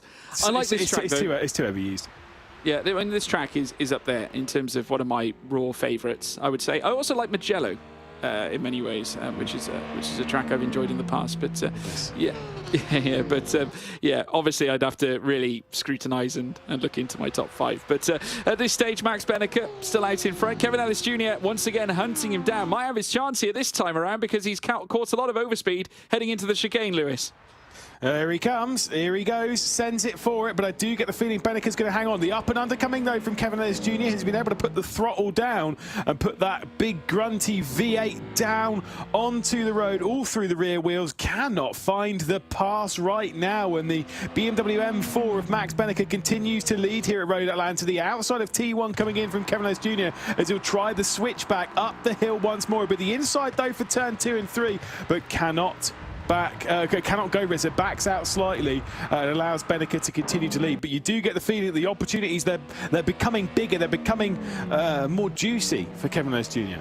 Yeah, that mouse is a mouse no longer. It's a mountain up at the front trying to defend against Kevin Ellis Jr. He's got to put his best defensive helmets on now. It's Max Benneker in order to withstand the pressure and hold the lead of the race. We've got only 2.5 laps or so to go. We're on lap 10 of 12 right now. Max Benneker still with this lead. Bono House there. You can see him currently sat in P6 in that final promotion place into the semi-finals later on. Of course, Ibrahim Khan on the cusp of potentially pouncing here and maybe even securing a move into the semi-finals in his own right. There's still so much to play for here. Kevin Ellis Jr. now once again closing on the back of Max Benneker as they now make their way in towards the chicane.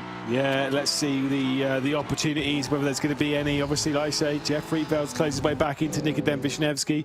So there is a potential move for the final step on the podium. There's still 2 laps left to go. Is there a move for the race lead coming in? It's been closed off the final corner as once again Kevin Ellis Jr. is getting alongside the outside going down into T1. Tries the up and under once more. He's a little too close this time to make anything majorly stick from it, and Benneker does not overcook the corner enough, so still has to settle for second position, just Kevin Ellis Jr. But again, those the potential, the opportunities are building and building and building. You get the feeling, especially on that final run down towards 10A and 10B, there's surely going to be a switch of some variety. Yeah, I must say this is looking very similar to what we saw from McCormack and Luke Bennett earlier on tonight. Of course, Bennett was leading, and it was McCormack who was doing exactly the same as what Kevin Ellis Jr. is doing, just swarming all over the back of the again, another BMW, in this case with a Mercedes charging in its rear. But look at who's coming to join them. Nikodem Wisniewski, who has managed to find a second wind here in the Porsche for G2, started to reclose up on the leaders and has actually broken to within a second of Kevin Ellis Jr. Here we go then. Is there going to be a move this time? Penultimate time down into the chicane. Any hard battling between the top two? And you're absolutely right. Wisniewski will be back into it. Big send to the inside from Kevin Ellis Jr. Little bit of contact between the pair of them as they reach the apex. A bit of a squeeze coming off the corner from Max Benneker, who continues to lead. He is defending fantastically at the moment, not making a mistake. But once again, it's incredibly close. A tenth between the pair of them as they cross the line and head down towards T1 for the final time. Last lap action here at Road Atlanta. Of course, in knockout 4, it is Benneker versus Ellis Jr. versus Wisniewski versus Rietveld. 4 for the race lead, all separated by a second. Yeah, Kevin Ellis Jr. used absolutely everything out of turn 12 to get a run heading down towards turn 1. There's Nikodem Wisniewski in the bottom left. The pole now on the search, on the hunt of potentially taking P2 or maybe even the race win. He is only 6/10 off the leader. That is Maximilian Benneker, who still leads this way. The German who has done so much so far through the course of this race, has led throughout, but now comes under probably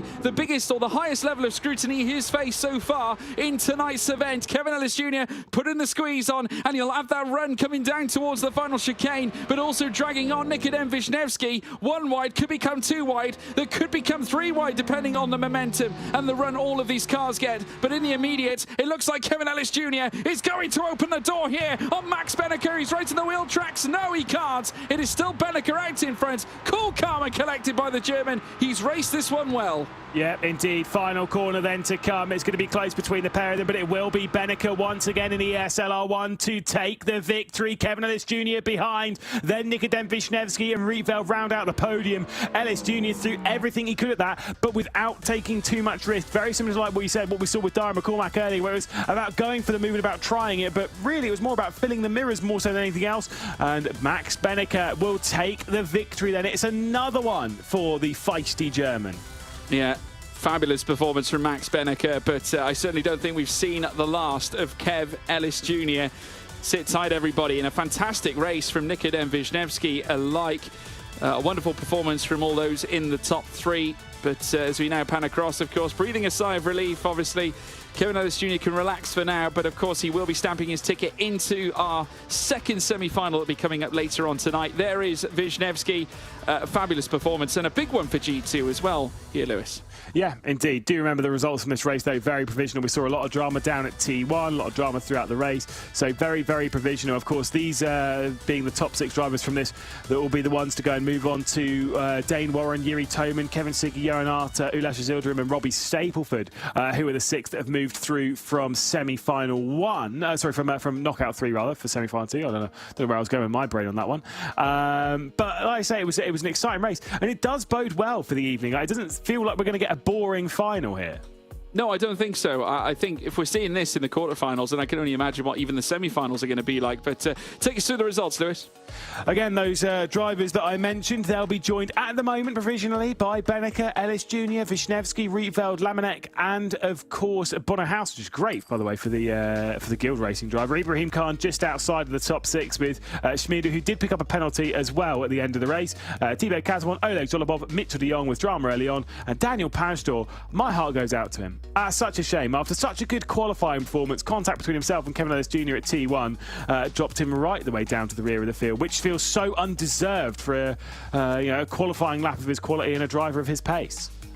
Yeah, no, I think so. Fabulous performance, though, from Max Benneker, coming back in rude health once again. Of course, he came in with an abundance of points. He's going to leave with a lot more. Jeffrey Rietveld securing yet another good result for Team Redline, who once again see another driver go through to the semi-finals. Great for Team Falcons, Lewis. We've got to throw credit to Slim Pickens, Semislav Lamanek, taking a top 6, finishing in P5 after the hardship that the 2 Team Falcons cars had coming through this one. Of course, it was race 2, well, quarterfinals race 2, quarterfinals race 3, where things kind of fell apart. But moving ahead, obviously he'll have his chance moving into our semi-final action. In the meantime, folks, we're going to just take a quick break, but we will be back later on for some more live action from ESL R1.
did the Spring Major take place?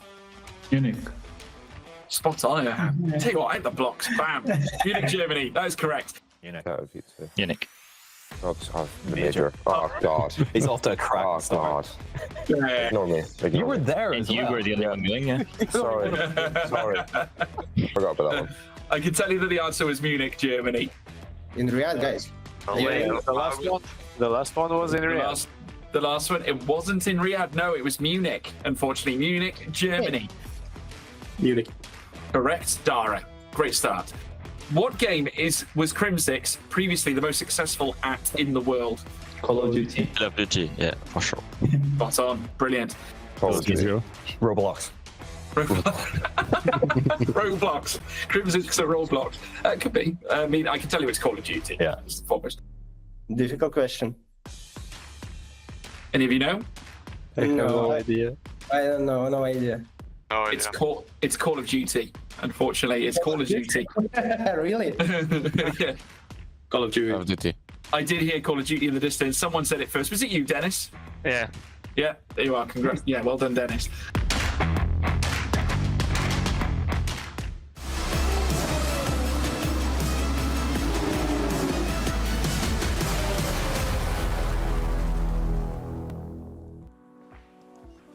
And so it's time for the Runners-Up Cup then here, of course, in ESL R1, where Nico Nuninghoff has already wrapped up the title, having amassed more than a 70-point championship lead over Ladler. Still very tight in those behind. Ladler, Edmondson, Schulzer as well. Of course, there's plenty of others to chuck themselves into the mix, including the likes of Lucas Pompilio, who jumped in for the first time last round. He'll be working his way up the order. Drivers like Flavio Tisitafanaxi, of course, Joachim Thunder, those that have done quite a lot of the rounds so far, complete the first page. Onto the second page, where we'll see Lucas Pompilio jumping in for the first time last round and then taking that second place finish. Looking quite strong this round as well. He's qualified on the front row. However, it is behind Nico Nuninghoff. Of course, it is race time here at Road Atlanta. Nuninghoff starting from the pole position and getting ready for that short run down towards turn one. Once again, it's a rolling start here. On the left-hand side, that is Nico Nuninghoff. On the right-hand side, that's Pompilio. And it's a better start from Pompilio down towards the first corner. A couple of chops and changes in the background as Ladler's trying to make a move. Straight to the first corner, and George, oh my goodness, Nico Nuninghoff's gone for a spin. The dominant driver of all season long is now well and truly out of this field and off circuit. It's now Lucas Pompilio who leads the way. Further back then we have Robin Schatzel trying to close down on Ladler in second place, running on board with Schatzel right now, but just look at the gap being sprung out between Ladler and P1's Pompilio. It's now stretching to nearly 1.4 seconds with Vanush and Tusitafanaxe further back in the field. But huge drama at the start there, Lewis. And round the outside, we have movement there from Gert Jan Vanush. Brilliant move there from Vanush, but it's still going to be side by side with Schatzel. And look at this run as well, coming in from Flavio Tisitafanaxi, who's trying to get himself alongside in that race down towards the chicane at 10A and 10B. Is he going to be able to make a pass, though? We go on this long stretch. There's so much time for them to slipstream their way down here. He looks to one way on Schatzel because Schatzel's going for a move on Vanush. And I will say Tisitafanaxi backed out of that one. It'll be the Mercedes making the move by the time they get down towards the apex. But Vanush has already gone around the outside before today, earlier on at turn 6 and 7. And he tries to do so again and holds the position. It does, coming out of 10B, now down towards the downwards in swinger that'll take them through towards the start-finish line for the first time technically over a racing lap. Now lap 2 begins. We're seeing more cars fanning out in the background as well. Chuck Wurre further back with Zahir, and then Thunder sitting in 8th, but they're still going to run wheel to wheel. Schatzel and Tusitafanaxe backing out again, does Tusitafanaxe, as well as Vanush, who currently occupies that 3rd place. Schatzel just waiting in between the two, and then Chuck Wurre down in 6th place with Zahir further back in 7th spot. Thunder still trying to close that gap. He's 7.4 off the lead. Yeah, I will say, Zahir, who we're on board with, first round for them in the Runners-Up Cup, trying to get past Chuck Wurre, who made a debut just a week ago. Is quite a train here for the final step on the podium. You're wondering where there's going to be some drama. A tighter line coming in there from Chuck Wurre, coming out onto the back stretch. Maybe just not getting the greatest of exits as we ride on board with Flavio Tisitafanaxi. A little bit further back than he was a lap ago, and I don't think he'll be going for a move down into the chicane. No, not at all, but he is up 2 places on where he started in 7th place. A few other movers and shakers further on through the field. Schatzel, though, losing out 1 place. Occupying that position now is car number 8, belonging to Flavio 2-7XA, has unfortunately suffered a spin and is now dropping through the field. Vanush still in 3rd. Schatzel up to 4th now and trying to close the gap on Vanush for that 3rd place. I can tell you what that was, George. That is absolute brake failure. You can tell that from my way, did not get onto the brakes at all. You saw that car didn't slow down. There's been an issue, either technical or such for Flavio 2-7XA. And unfortunately, it does seem as though it is a brake failure for Flavio, which will drop him obviously further down the championship, but more importantly, completely out of this race. Big shame. It does happen, though. It does happen, whether your pedals failing on you. And for Flavio, that's where he's gone. Big shame. Yeah, we saw Thunder as well looking very aggressive in the Audi R8 LMS as they now peel through over the crest. There he is in the green livery with the white and the grey in the background as we ride on board here with Zaher, who's now trying to close down on Gillo for that 6th spot, or Gillo I should say, as they now head through the middle sector. Still at the front though, Pompilio, and starting to draw clear too by around 3.3 seconds. Ladler in 2nd place. Quite refreshing not to see Nuninghoff up at the front. Not that we're wishing any harm upon him. I was going to say, well, what are you saying? Nico Nuninghoff's going to be sliding into your DMs with, what are you talking about here, George Morgan? He has set the fastest lap of the race as he's trying to close his way back into Joachim Thunder as Nico Nuninghoff. Curious as to how far he'll be able to get back up in the 10-lap race. But still, it does seem as though a chance of him taking a victory in this one, it's not happening. Pompilio way too far clear of Ladler, who looks to really take control. What a start to the season for him. Obviously, he's only done 2 rounds. He did last round where he finished 2nd. This round, where he's leading by 3.7 seconds. We're not even halfway through this race yet.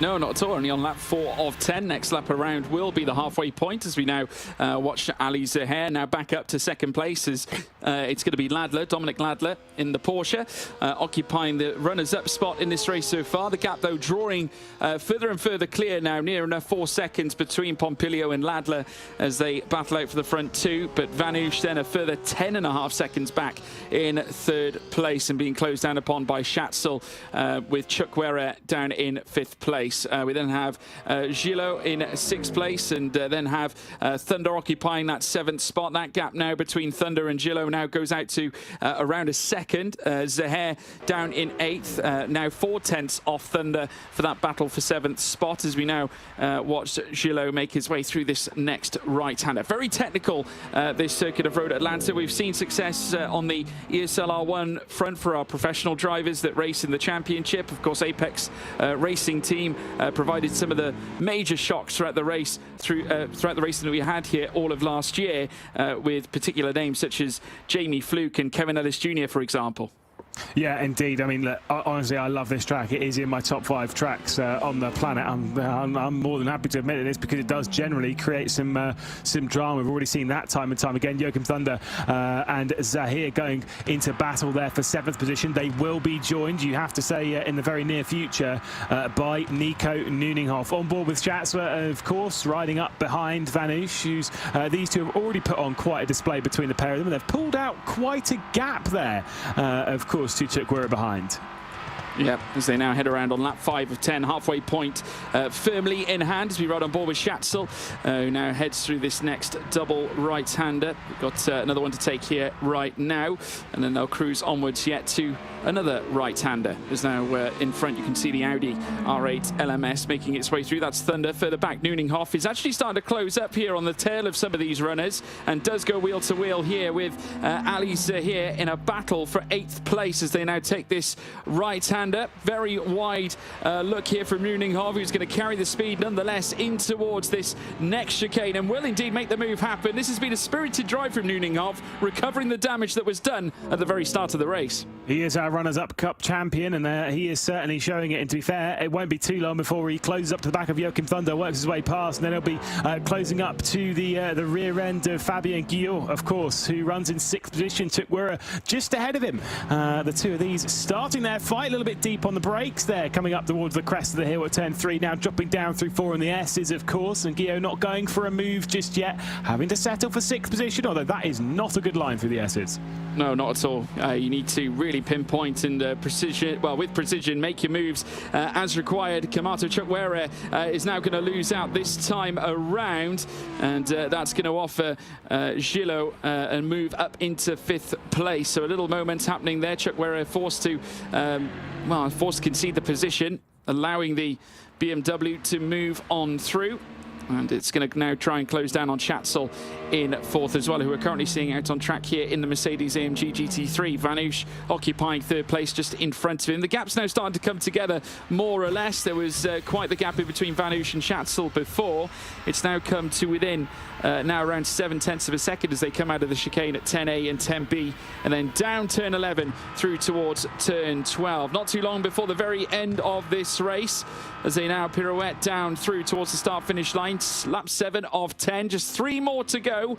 And as they now head through turn 1, Pompilio still with a rafty advantage. Just look at that, nearly 7 seconds. Vanouche out wide at T1, really allowing the Mercedes of Schatzel's to close right in as they hit the crest and drop down the S's section. Absolutely love this part of the track, especially when you sat behind someone. You can really pick your line quite nicely. You've got to take quite a bit of that curb on the right-hand side if you want the swift line 3-5 up onto the curb and then drop it back off before we get down towards 6 and 7. 7 being arguably one of the more awkward corners on this circuit, mostly because the enormous run that you get out of it, going through the imaginary turns 8 and 9. I hate this track for that. Love the track in general, hate its corner numbers. You go through turn 10A and 10B, what's the next corner? 12.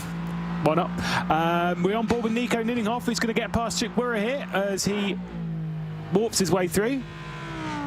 It's like Casper the Friendly Ghost as they now run wheel to wheel and head through the next ride. But Nico Nieninghoff with one of the most spirited drives I think we've seen from him this season, trying to certainly machete his way through the field, has done so once again. Chukwueze now reduced to 7th place. Nieninghoff in the top 6 and rapidly closing, still has a couple of laps where he could possibly do something here. Gillo is next on his list and is only, I say only, around 1.5 seconds away from him. Honestly, Nico Nieninghoff, he's got 3 laps in this race, 8, 9 and 10, of course, to deal with. Pompilio's way too far ahead. Ladler's way too far ahead. I'm not saying it's going to happen, I've got no idea. But for Nico Nieninghoff, who's looming pretty large in the background now, there is a chance, genuinely, of a podium, despite a spin at turn 1. No safety car, no nothing to bunch the field back up again, just grit and determination. Nico Nieninghoff is closing his way right at the back in. Do you think he'll do it? Well, it's possible. I mean, if you look at the gap between he and Vanouche, it's actually fairly marginal when we look at it. It's only the fact that he's got a couple of cars in between he and P3. Obviously needs to get through Gillo and also Schatzel in 4th, who are currently running on board, and that's illustrating how close really P3 truly is as well. And look at this, Nieninghoff right in the rear of Gillo already. 2/10 is all that separates them, and Nieninghoff might yet get a run heading down this stretch now. They'll then make their way out of turn 9, heading through towards the next chicane. Nieninghoff taking the inside line, and there's the fellow 2 cars in front of him. Podium in sight here for Nieninghoff as he gets the move done, coming through turn 10A and then turn 10B, and down the hill he now moves up to 5th. Schatzel next on his list for 4th place. Yeah, absolutely fantastic from Nieninghoff to have snuck his way past there. Just a much better run from him. Fastest lap of the race once again. He is absolutely flying. He's got 2 laps to find his way past Schatzel and Vanouche, and you know what? If I were a betting man right now, I'd say he's absolutely the favourite to have done so. One costly mistake at T1 basically has robbed him of the chance of taking a 5th consecutive victory. It doesn't look like much is going to stop him from getting a 5th consecutive podium, though, does it? No, not at all. He's certainly carrying a lot of momentum, and it's on show in this race alone. A mistake from Vanouche heading out of the crest over the hill as well as they head out of the S's section, and then they'll deep dive down towards the double right-handers very soon at turn 6 and turn 7. It is still, though, Vanouche in 3rd. You can see Nieninghoff right in the rear of Schatzel's car as they now power out of turn 7 through turn 8 and then turn 9 at the top of the crest. It is still Vanouche in 3rd place. Schatzel looking to unleash in his own right, some pace here to try and perhaps put a brace in between he and Nuninghoff, as now he will go around the outside of Vanush in a battle for third place and a podium place as well alike. But Nuninghoff now leaving it deep as he looks to make it 3 wide, can't quite commit to it. Oh, goodness me, Schatzel round. I think may have got spooked from Nuninghoff in behind. Yeah, I think it might have been too much to I think there was actually contact between the two Mercedes on the inside, but I think it might have been Schatzel seeing that that Mercedes coming of Nuninghoff, misjudging it slightly, maybe tapping the brakes a little bit too hard, maybe tapping Vanush's cards to touch. But high drama here in the race, and you've got to say, here comes the move surely for Nuninghoff. Is going to get to the outside at T3, send it down the inside into the S's. Is he going to be able to sneak his way through? No. Well, I appreciate that it is the final lap, but Nuninghoff needs to pick his spot. He knows that this isn't necessarily the right place to do it. The S's section, very easy to get your car thrown off piste, but now coming through out of turn 5. They do, of course, have the trip heading down towards turn 6 where the door may well be opened. We have got some light flashing as well on Gillo's part further back. Obviously a little concern with the traffic in front, maybe just trying to send warning shots to Nuninghoff and Vanush in that third place spot as they now make their way up the crest. This time around, Nuninghoff right in the rear of the BMW is now going to look to coast on through as the Mercedes and the Beamer meet, heading down this stretch. A run up now through towards turns 10A and turns 10B at the chicane, but Pompilio in front. Yeah, indeed. So Pompilio is the first person then to dethrone our champion. Nico Nuninghoff will have to settle for third position. Pompilio comes across the line to take the win. Ladler and Nico Nuninghoff round out the podium here at Road Atlanta. Absolutely magnificent performance on part of Nico Nuninghoff as they come up towards the line. Vanush is going to come across the line in 4th here at this point, but a tremendous display from Nico Nuninghoff.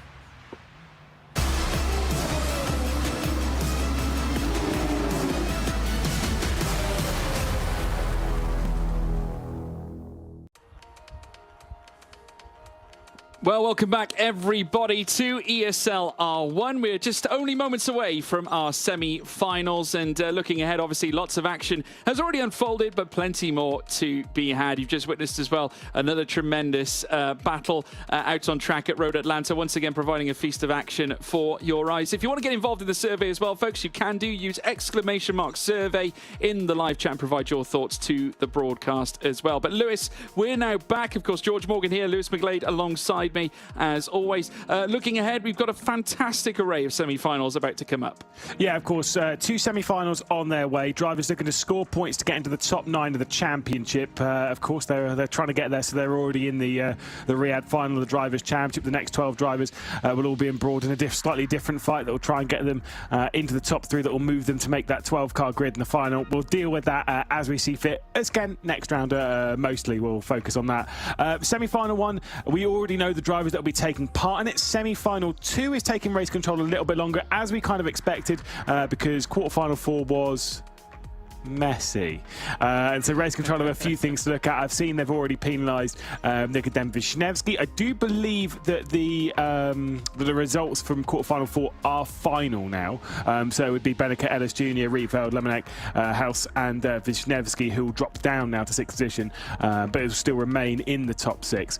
And then that will become the 6 drivers that will add to what we already saw from quarterfinal 3. So hopefully race control will be able to sort that one out, and then we'll be able to bring you action from semi-final 1, but we can only go into the semi-finals once it's all official, all set, all sorted from the heats. Yeah, absolutely right. And the standouts, I would say, from the quarterfinals have been, I suppose, really the Porsche Commando outfit. When we look at the likes of Charlie Collins, also looking at the likes of Joshua Rogers, who now could yet be on the cusp of going back-to-back in terms of round wins in this Drivers' Championship. Of course, we'll have to wait and see. There's been some stellar, showings from the likes of Max Beneke as well, with the fastest lap we have seen throughout the entirety of this evening's festivities, registering the time that he did, blasting away all the other competitors in sight. But also Daniel Pajtor, who I feel that he's been slightly robbed in a way of not perhaps progressing in the manner he probably should have done. I mean, qualifying was decent on his part. Look, Daniel Pajtor was, in my opinion, probably the standout driver from that session, at least in the qualifying session. Yeah, we know Pajtor's fast, right? But to have put in that lap time when Max Beneke has just blasted the best lap time that we've seen all day, and we're all sat here being like, right, that's obviously the pole time.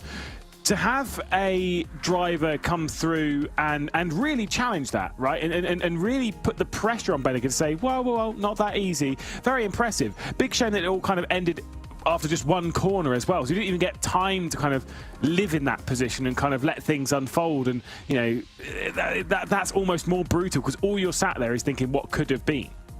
Yeah, and also we're looking at some of the giants coming home to roost as well. We've got Benneke, we've got Rogers, we've got McCormack, we've also got Luke Bennett as well. Quite a feast here looking ahead to this semi-final here, Lewis. And it could be the case that we see many of them tie up in the final later on. Look, I don't know who's winning the final, right? This is the thing, is that we're looking at this and there's quite a few drivers that look likely to. You know, Benneke's up there, Rogers is up there. Obviously, to be fair, McCormack most certainly up there, Bennett up there.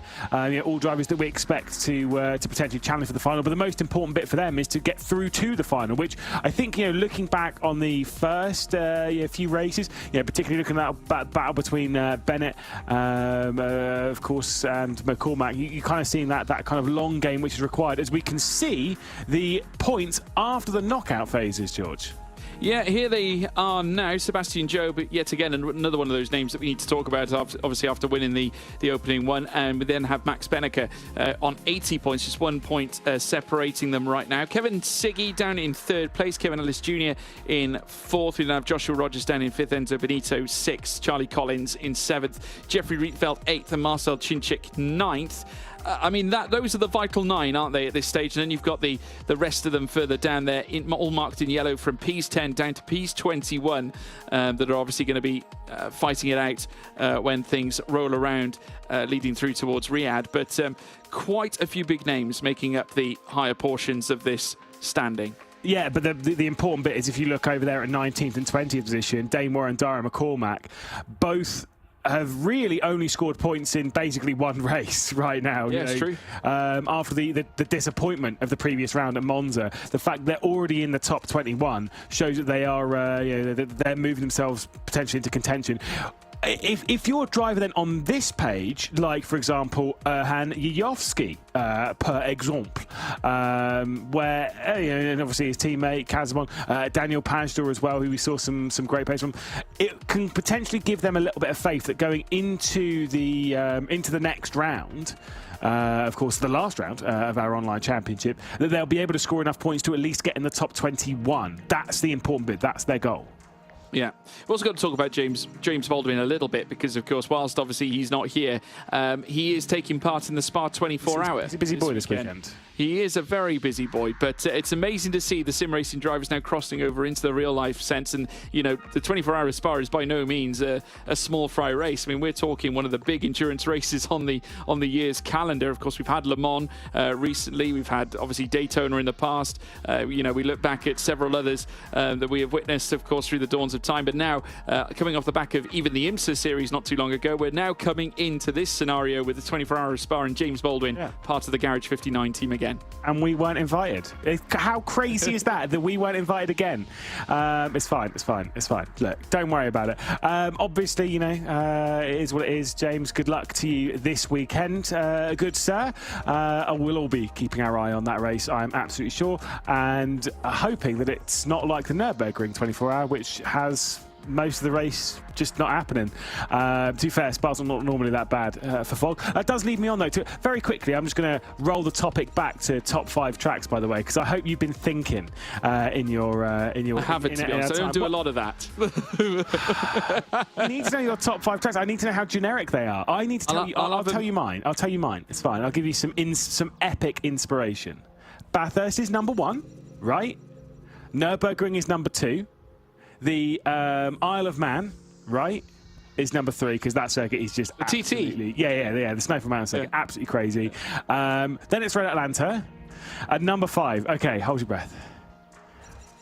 It's Monaco. Wow. Okay. Not because it's a racetrack, not because it's a good racetrack, right? It is not a good racetrack, but lapping there is unlike anything else that you can do. But man, is it a boring race. But qualifying all there it's always exciting. Well, I tell you what, on that bombshell, everybody, we caught up earlier on with Nina Brack from Porsche Coanda. Check this out. And we're delighted to be joined by Nina Brack from Porsche Coanda. And Nina, great to have you here with us for ESL R1. Looking ahead, obviously we've got the road to the World Cup currently in full flow. How's things at Porsche? Confident? So thank you for having me, first of all. And yeah, for sure, confident. I think we're really well prepared. Like we have made our homework, so to say, in the last couple of months. Our drivers really know what they're doing right now, and just looking forward to tonight's race, because I think after that we will see already quite some movement already, like in the table with all those points. Now, what's the vibe been like in the camp, especially after, last week and that fantastic win from Josh at Monza? I mean, he really stepped up and around where Porsche maybe wasn't looking like the fastest car out there. Yeah, I think it's really about, you can see more like the cars are quite tied to each other still, and you can really see the race intelligence making race decisions there. We were super happy with Josh's win after also his first qualifying, where he was quite disappointed, of course, of his performance, but he really stepped forward from there, and yeah, took it really intelligent and got that win. Of course, also with the downside with Dane's, 0 points in the first race. But he's now even more motivated to step up forward today. Yeah, and also on top of that, you've got some new blood in the team with Charlie Collins coming into the squad, replacing Mac Backham. What's that transition been like? What's Charlie Collins like to work with? We went to the same school, myself and Charlie, and just like to throw that in there from time to time. Yeah, we did. But yeah, just wanted to, sort of get an understanding of what he is like to work with as, I suppose, new blood in comparison to the more experienced drivers that you have in your team as well. Yeah, Charlie's doing great. I think it was good to have him already with the team as he was a reserve driver, so he can really see how we're working together. And he has been with the team now since beginning of the year, getting used to the rhythms, used to the practice sessions, with the also with the work together with Jörn. He's doing amazing. Basically, I think we can really see it also in the race results, how he's performing. He's really following Josh's pace there, so super excited to see how he will develop. I mean, he's super young, so big future ahead, I would say. Have there been any changes in your approach as a team to the start of this season? At least from the Drivers' Championship, from the start of the Drivers' Championship, considering how strong Team Redline were, particularly, of course, in that BMW throughout the Teams Championship. Have you kind of adjusted anything, or are you kind of just accepting that that's what it is for the first 3 rounds? That's fine. Let's just keep focused on what we're doing and keep doing the same thing. Yeah, I think it's really what you were saying last. It's focusing on our own, on our work, on our schedule, rhythm, and all of that. Because we know, season is still ongoing. It were only the first 3 races, of course, in Team Championship. But then in Saudi, we will have another 3 full days of racing, right? So there's will be a lot of chances to step forward there. But yeah, basically our work is super focused on what do we as a team need and want, and what does every specific driver needs and wants, and focusing on that, not really looking what others are doing, actually. That's very interesting. I mean, Nina, obviously we're racing at Road Atlanta, and while obviously you can plan and prepare as much as you like, it can throw up the odd surprise here and there. We had many of them last season. What are your hopes and expectations as we head into another round of this Drivers' Championship? Yeah, of course, another win would be great. not gonna lie, I think it's always the expectations, also the mindset of all of our 4 drivers. They're always aiming for P1. I think Josh is quite comfortable, or depending on the other points, of course, but he had a lot of points last weekend, so it's now important for the other 3 to collect their points for the Drivers' Championship to proceed in Saudi then. It's a way shorter track now, shorter lap times, if you compare it then to Spa in the next upcoming week. So it will be intense, I will say, but also quite interesting then to see how the outcome will be. Well, we look forward to seeing how it all plans out for you. Wish you all the very best tonight at Road Atlanta as well. Nina Brack, thank you for joining us. Thank you for having me. Well, Nina Brack, everybody, from Porsche Coanda, just having a little sit down with us just now. But Lewis, we were talking about, obviously, tracks, our top 5. I can tell you I do have a top 5 here with me. I wouldn't say I necessarily have. First and foremost, though, let's talk about the lineup for semi-final one. Charlie Collins is lining up for Porsche Coanda. We've got Yuri Kazdorp for Team Mouse. We then have Luke Bennett for Team Redline. We then have Marcel Chinchik for Vitality. Moritz Lerner for Mouse. Sebastian Job for Redline. Kaiki Oliveira for BS Plus Competition. Enzo Benito for FaZe. And then we have Jamie Fluke for ART, or Apex Racing Team. We then have Thomas Tatler for Team Falcons. And Dara McCormack for Williams. Joshua Rogers lining up for Porsche. Quite a lineup, this, Lewis. Yeah, it certainly is. I've not quite given my 6 yet, so you hold the phone on that one. Again, yeah, we'll focus on our job for now. We'll come back to your top 5 in a moment because I'm pretty sure by the sounds of it I'm not going to like it. But that's okay. That's okay. Everyone's allowed to have their own opinions. To clarify, Henry Moore, absolutely not. No chance is Castle Coombe in anyone's top 5 apart from your own. Top 5 track on the planet, Castle Coombe. Get out of here. Either way, Kaiki Oliveira looks a little bit sunburnt because he's ready to race his way up towards the sunny side of the grid, i.e. the top 6, surely. Either that or having problems with his saturation. But yeah, looking a little bit red. I think so. There's Enzo Benito, and it was made it through to a semi-final. Moritz Lerner as well. I must say, Mouse looking relatively strong. Both Lerner and Benneker getting through. Not to mention Yuri Kazdorp. They got a fair few runners in the semi-final phase here. Lewis, have a great chance. Yeah, indeed. My top 6, by the way, from this is Job, Collins, Fluke, Bennett, McCormack, Rogers. That feels pretty boring, but we're going. Oh, I've not picked Enzo. Oh, I feel bad. I think Enzo might do it, but I don't know if I'm brave enough to pick the Italian stallion, who obviously has shown some very impressive form thus far this season. But it all comes down to qualifying, doesn't it, George? You know, obviously, if you don't qualify well, then you're probably not moving through. Well, if there's a couple of names that we know about that can go fastest in qualifying, you're looking at the likes of Sebastian Job and Luke Bennett, based on what we've already seen in the initial portions of racing. But we've got several other names to consider as well. I mean, when we think about pace as well, this man comes to mind. Marcel Chinchik. I wouldn't say he had ultimately the best quarter final. Dara McCormack, I think, showed a lot without showing too much. Obviously had his chance to make a move on Luke Bennett to win the race in the quarters, but decided to renege it, instead just opting for the points. But already now cars making their way out for the qualifying phase. And speaking of which, FaZe Clan out on track. Yeah, indeed, and it is Enzo Benito. Saw Dara McCormack there, staring at what was behind him, trying to figure out who the car was, because that's obviously what he's going to be doing in the race. He's going to be staring behind him, thinking about who's behind him, because obviously he's going to be leading. That's what he's thinking anyway. I'm reading into that too much, I think. Anyway, first sector. Not ideal for Enzo Benito, but it's pretty quick. It is pretty quick. It's in the realms of the 9.5s, which is where he needs to be. It's all about those Sector 2. That has been where the mistakes have been made. And obviously heading out to the S's, heading down towards the double right-handers of turn 6 and 7. That is where your lap can be undone.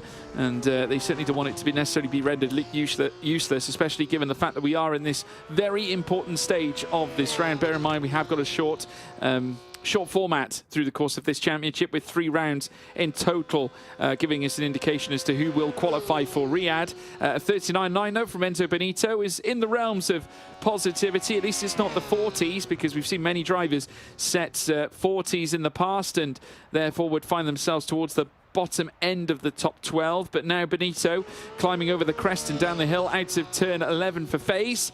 Let's see what the Italian can muster here at the start of this semi-final 1 qualifying session. Is it enough? It's a 1:17.074. That's not bad, not brilliant, but still, Luke Bennett on the charge. Shaking his head, though. He is not feeling happy with this one. And to be fair, I can understand why. 39.9 in the middle sector. You're talking about a 16.9. Realistically, it won't be. It could be a 16.8, but I think it's more likely a 16.9 or even a 17.0 here from Bennett. Not a good lap coming in from Birmingham's finest as he comes through the final corner across the line. Where will it go? P1. Just about the 6.2 there. That's actually a pretty good lap time considering the mediocrity of the middle sector there. Yeah, we have found 16.8s though in the past, and even if you're Max Benneker, 16.7, our first of the day, but very tricky to get hold of. A 9.5 in the first sector for Moritz Lerner as he comes into turn 10A, turn 10B on the outset. Like 39.951 in the middle sector is reasonable as well. Needs a very nice final sector in order to marry up with what Luke Bennett has achieved already in this session. Heading up towards the line for Lerner, and he will go only third fastest, even slower than Benito. Yeah, that's not ideal from Moritz Lerner. There's a reason I've not picked him. I've already had someone message me being like, "Why didn't you pick Moritz Lerner?" And because you've learned.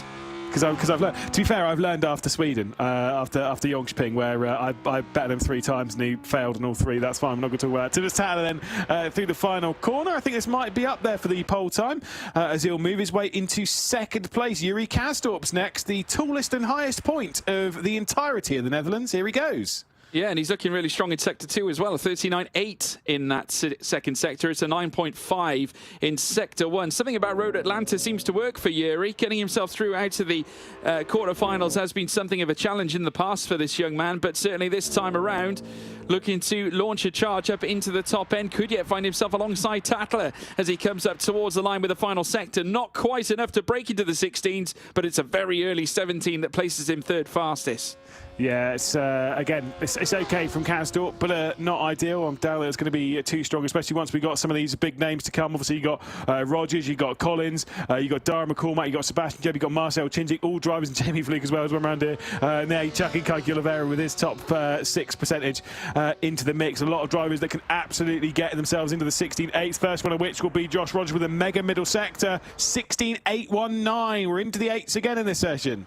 That's a stunning lap from Joshua Rogers on the cusp of breaking into those 1:16.7s that we saw from Benneker earlier on. The first sector, though, for Charlie Collins, 9.5. In fact, I think he's matching the first sector time that Yuri Kastorp set earlier on. A 39.8, though, in Sector 2 is better than Kastorp. He's fighting against Tattler, I would say. Could yet find himself behind Luke Bennett. This could be a third place qualifying lap, or it could be Porsche Coanda 1 and 2, depending on this final sector. Here comes Collins across the line, third fastest indeed. The two Porsches split by Bennett's Team Redline car. First sector's good for Oliveira. Second sector, not so great. This might be like around the 17.0s, to be fair. It's going to be around where Kastorp and Benito are.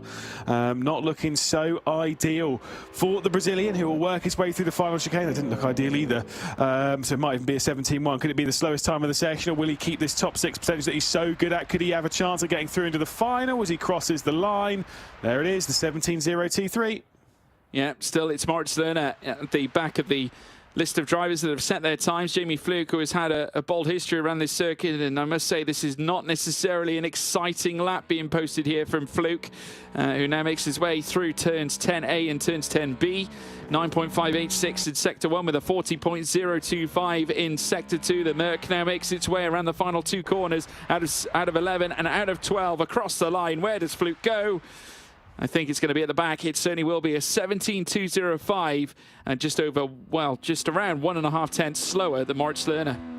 Well, here comes a heavy hitter, but wow, that second sector is mediocre for Dara McCormack, who's had some struggles with qualifying in rounds prior, and of course, really needs to score some decent points here. Did in the knockouts at least, but could he be losing further ground? This lap time is going to be in the 17s if he's not careful. As he crosses the line, how frustrated is he going to be? Wow, it's still a 17.016. It's still a low one. It's still the top 5. That's not bad.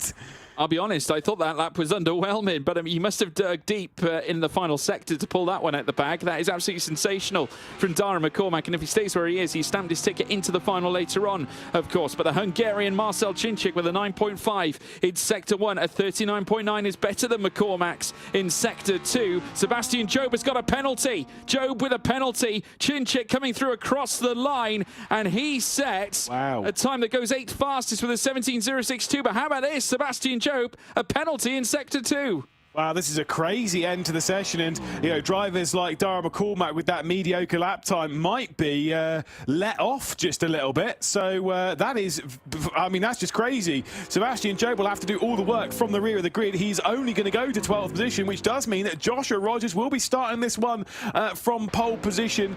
Again, he's going to be very strong from there. I'm sure Luke Bennett will give him a proper run for his money, though.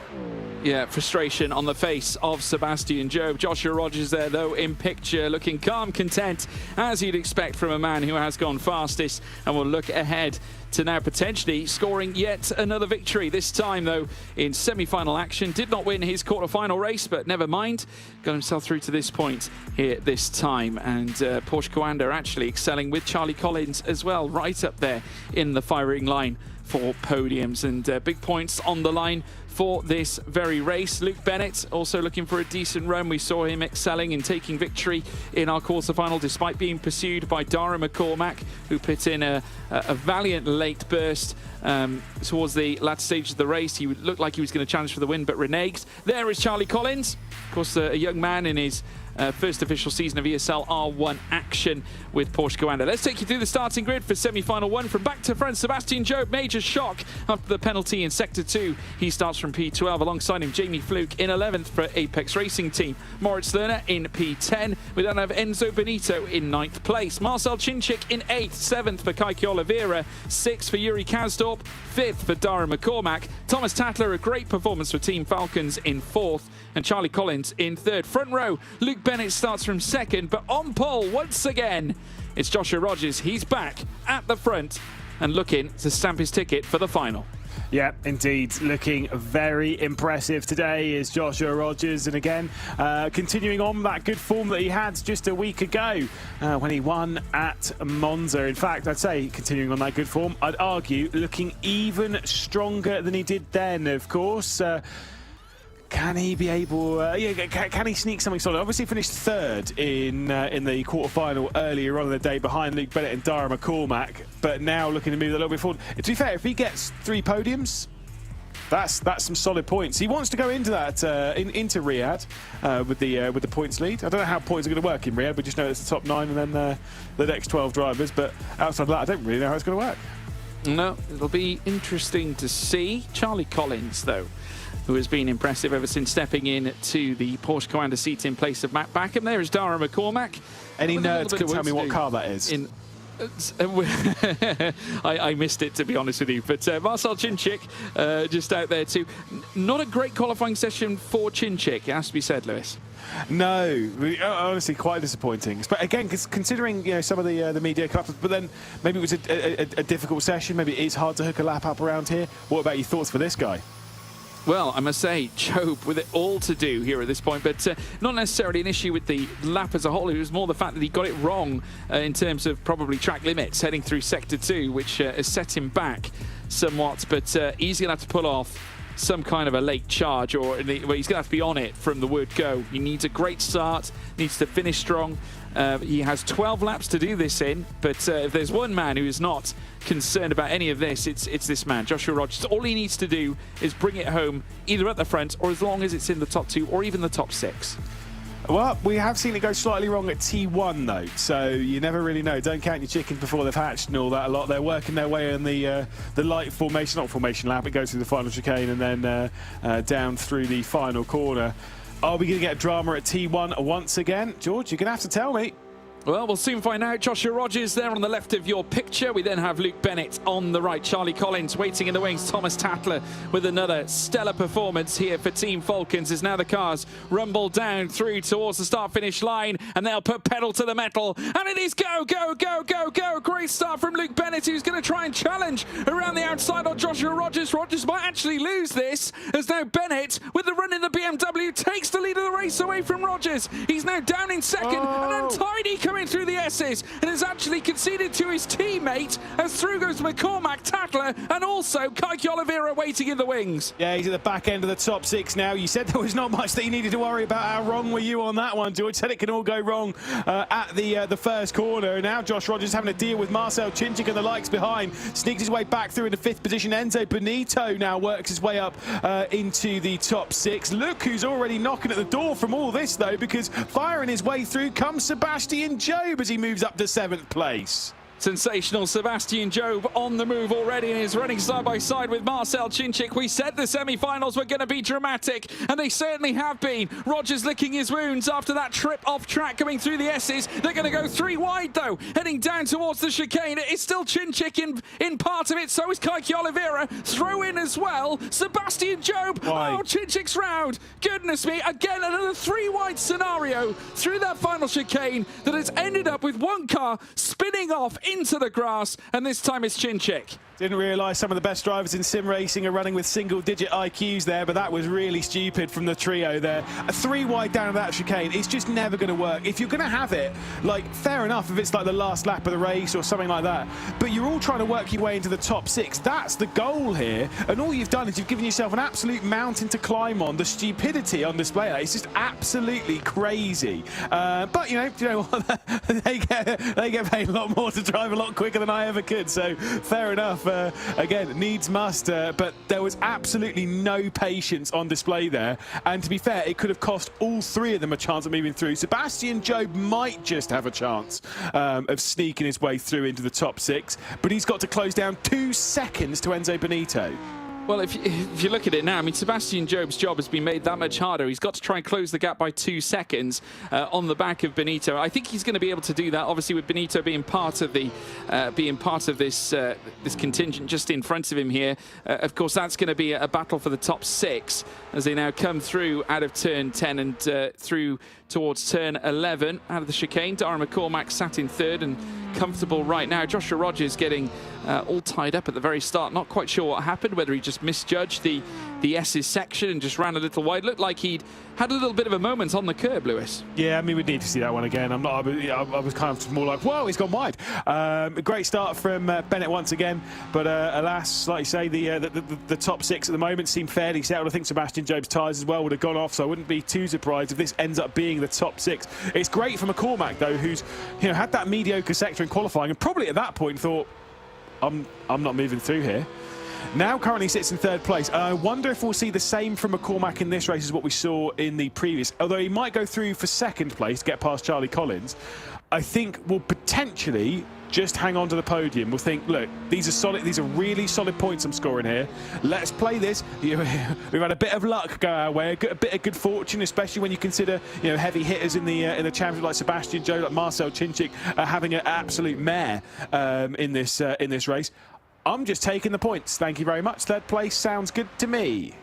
Yeah, no, I'd agree with that. I mean, at this point, McCormack will be assuring himself with every round that he finishes in the top 6 that he will obtain more points. And being in 3rd place, it will garner him a nice extra Brucey bonus. I mean, in this particular semi-final, finishing 3rd will garner you 16 points, which of course will go a long way as far as McCormack's concerned in terms of the championship and securing qualification to Riyadh. There is Thomas Tattler. Another great performance from Tattler, staying out of trouble, staying out of drama. Team Falcons in their Audi R8 LMS, having a good spirited ride in semi-final 1. Yeah, indeed. I mean, I say I'm very excited to see what we're going to get in this final. But right now, like I say, getting some drivers up there. Enzo Benito looking for another final. Thomas Tattler showing some excellent pace for Falcons, like what we were saying before. Again, it's an exciting time for ESL R1 and some of these brands. But as we look back up towards the top grouping, a second between 1st and 2nd as Luke Bennett stares down another victory on the evening. Charlie Collins in 2nd, Dara McCormack. Can I just want to tell you, how lucky do you think Josh Rogers actually is right now? The fact that he went off throughout that first part of the Esser section, rejoined in 6th, somehow there was a gap there, and didn't lose any more than that. That's crazy to me. The amount of times we've seen drivers go off at that portion of track, none of them have been quite as fortunate as Joshua Rogers has been. I think off the back of that, many of them actually spiralling further down the order, many of them operating around Ps 8, 9 or 10.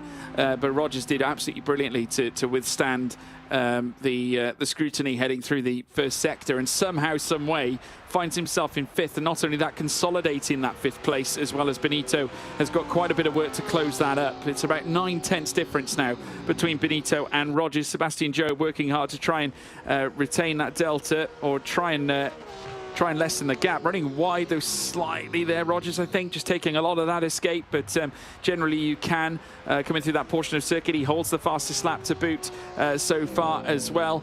Job still working hard, but he has got 1.6 seconds of the realm to close up to a fellow former, I mean, I suppose you could say current Redline member, Enzo Benito. Yeah, indeed. And like I say, he'll be racing to try and close down on Benito as hard as he can. The problem is, BMW might overdo its tyres. So maybe that will come into the fore.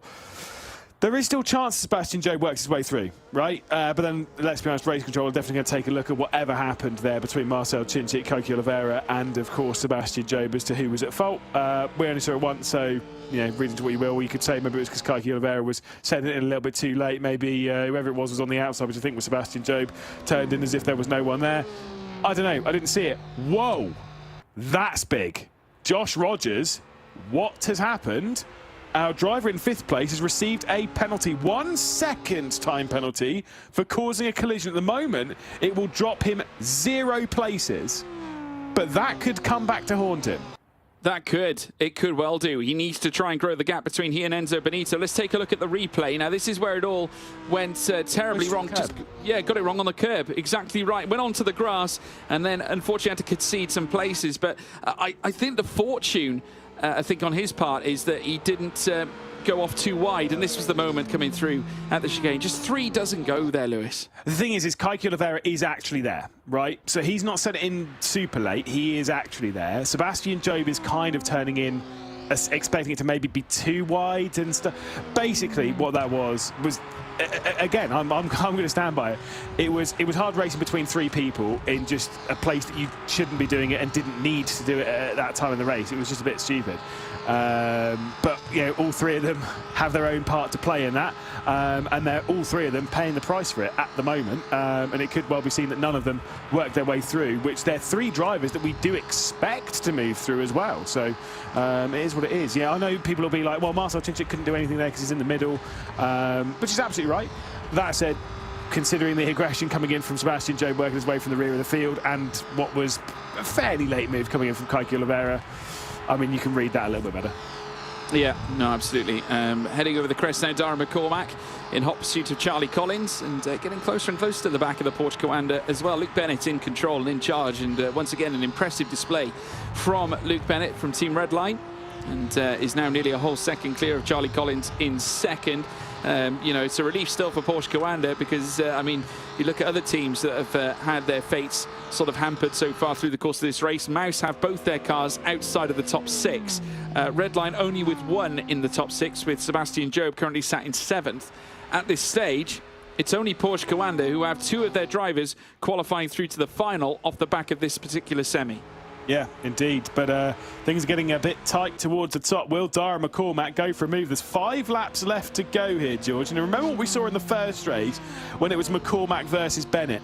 McCormack looked on a whole host of occasions down into the final chicane and then backed out of it. Was being very calm about it, was being pretty accepting of Bennett in his pace. Will he be quite as accepting and accommodating in this race, or will he go for the move and try and take over 2nd position again, securing some much needed points for the Irishman?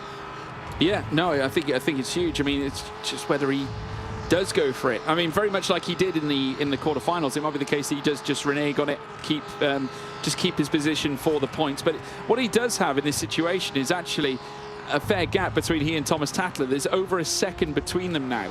So whether he utilises that and turns around and then suddenly says, well, you know, I've got a little bit of an insurance policy in behind, I might as well have a go at this and see if I can scoop up some extra points, because at the end of the day, it could mean everything coming in towards the tail end of this run towards Riyadh. And if he's to finish second here, that will grant him 20 points in total. And this time he is going to try and pull the plug on Charlie Collins. Has got the car in front even prior to the apex at turn 10A and has pulled it off in grandiose style. Charlie Collins relegated to third. Beautiful move. Just looked down the inside, committed to it. It was a full commitment from Dara McCormack. I think was at that point was kind of like he's kind of leaving it enough where he's kind of seeing what Charlie Collins is doing. And Collins was again reading it in the same way that we saw from McCormack earlier on. Thought, actually, do you know what? There is no point in me leaving this side by side because it would just waste us both time. I'm happy with third place at the moment. I might come back at you later on, but right now I'm happy with third. So Dara McCormack will take over second place, neither of them wasting too much time in that move. Dara McCormack's got some great pace behind him. Maybe there'll be the chance they can close down on Luke Bennett, but it's some solid points for the Mercedes-AMG Team Williams esports driver. Yeah, fabulous. Absolutely brilliant on his part to achieve second place and consolidating the move with an overtake in a very clean and concise fashion coming through turns 10A around this circuit that was opened back in 1970, 53 years ago now, and has certainly delivered us plenty of great racing here from Hall County, Georgia, in the United States of America. It's still opened up the Wikipedia page. Out in front. Yeah, I'm well covered, Lewis. But yeah, watching. Yeah, ask my friend Slim Pickens. But coming through out of the final chicane now to begin their next lap. Lap 10 soon to begin. And it'll be the case that they'll have 3 laps to go before the end of the race. Enzo Benito then officially basically safe as Sebastian Job receives a 3-second, oh, I can read, nice, 3-second time penalty for causing a collision. That'll almost certainly be between himself, Kaki Oliveira, and Marcel Cincic, because they'll have read it as Oliveira had enough of an overlap there to have demanded some form of track position. Marcel Cincic is as far over as he can be, and Sebastian Job is the one who turned in too early to instigate the contact. So Sebastian Job's chances of progressing through into the final is officially over. Which is not ideal for him, but of course we'll still be scoring some decent points, fair enough. The time penalty won't cost him any further positions, but it will cost him the chance of being in the top 6. Remember, the time penalty for Josh Rogers is just 1 second, so he will not actually be losing any positions right now, but probably has no incentive of going for another one. Yeah, and obviously with Sebastian Job receiving his penalty, that only helps Rogers at this point. Takes away certainly a bit of the sting out of the penalty. Obviously, he will lose points should Benito get into that 1 second window. At this stage, though, Rogers will hang on, I think, to that P5 should he carry on the way he is right now. As we're now riding on board with Rogers himself, who's actually managed to cruise up to the back of Thomas Tatler. His teammate Charlie Collins further up, still hunting down after Dara McCormack, but there is a 3/10 of a second difference there between the Williams and the Porsche. 1.2 now is the gap between Bennett and McCormack. So that was after all the squabbling that was happening between McCormack and Collins. Obviously, both drivers losing a little bit of time from the leader.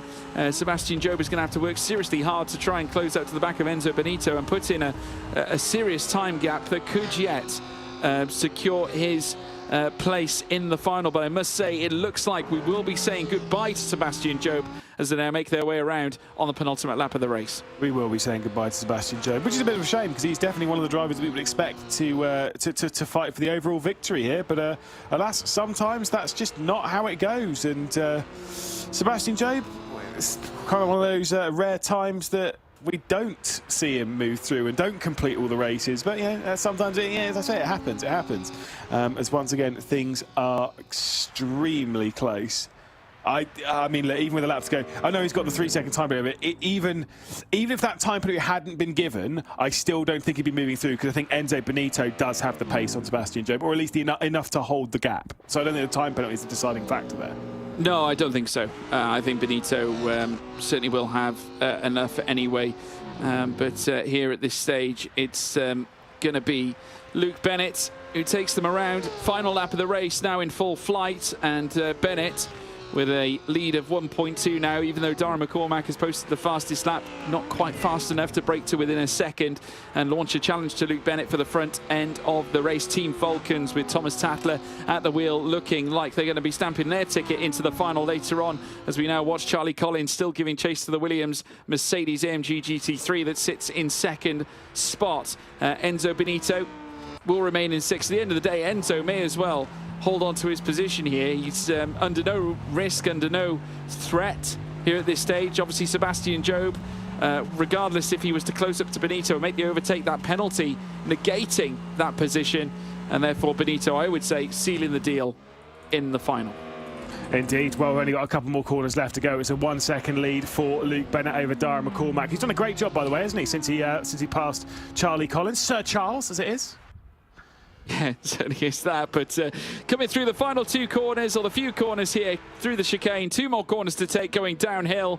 And Luke Bennett back again at the top. He was top in the quarters. He's top in the semis. And that's another victory for the Team Redline driver in great style. And once again, Darren McCormack chasing him across the line. Charlie Collins coming home in 3rd.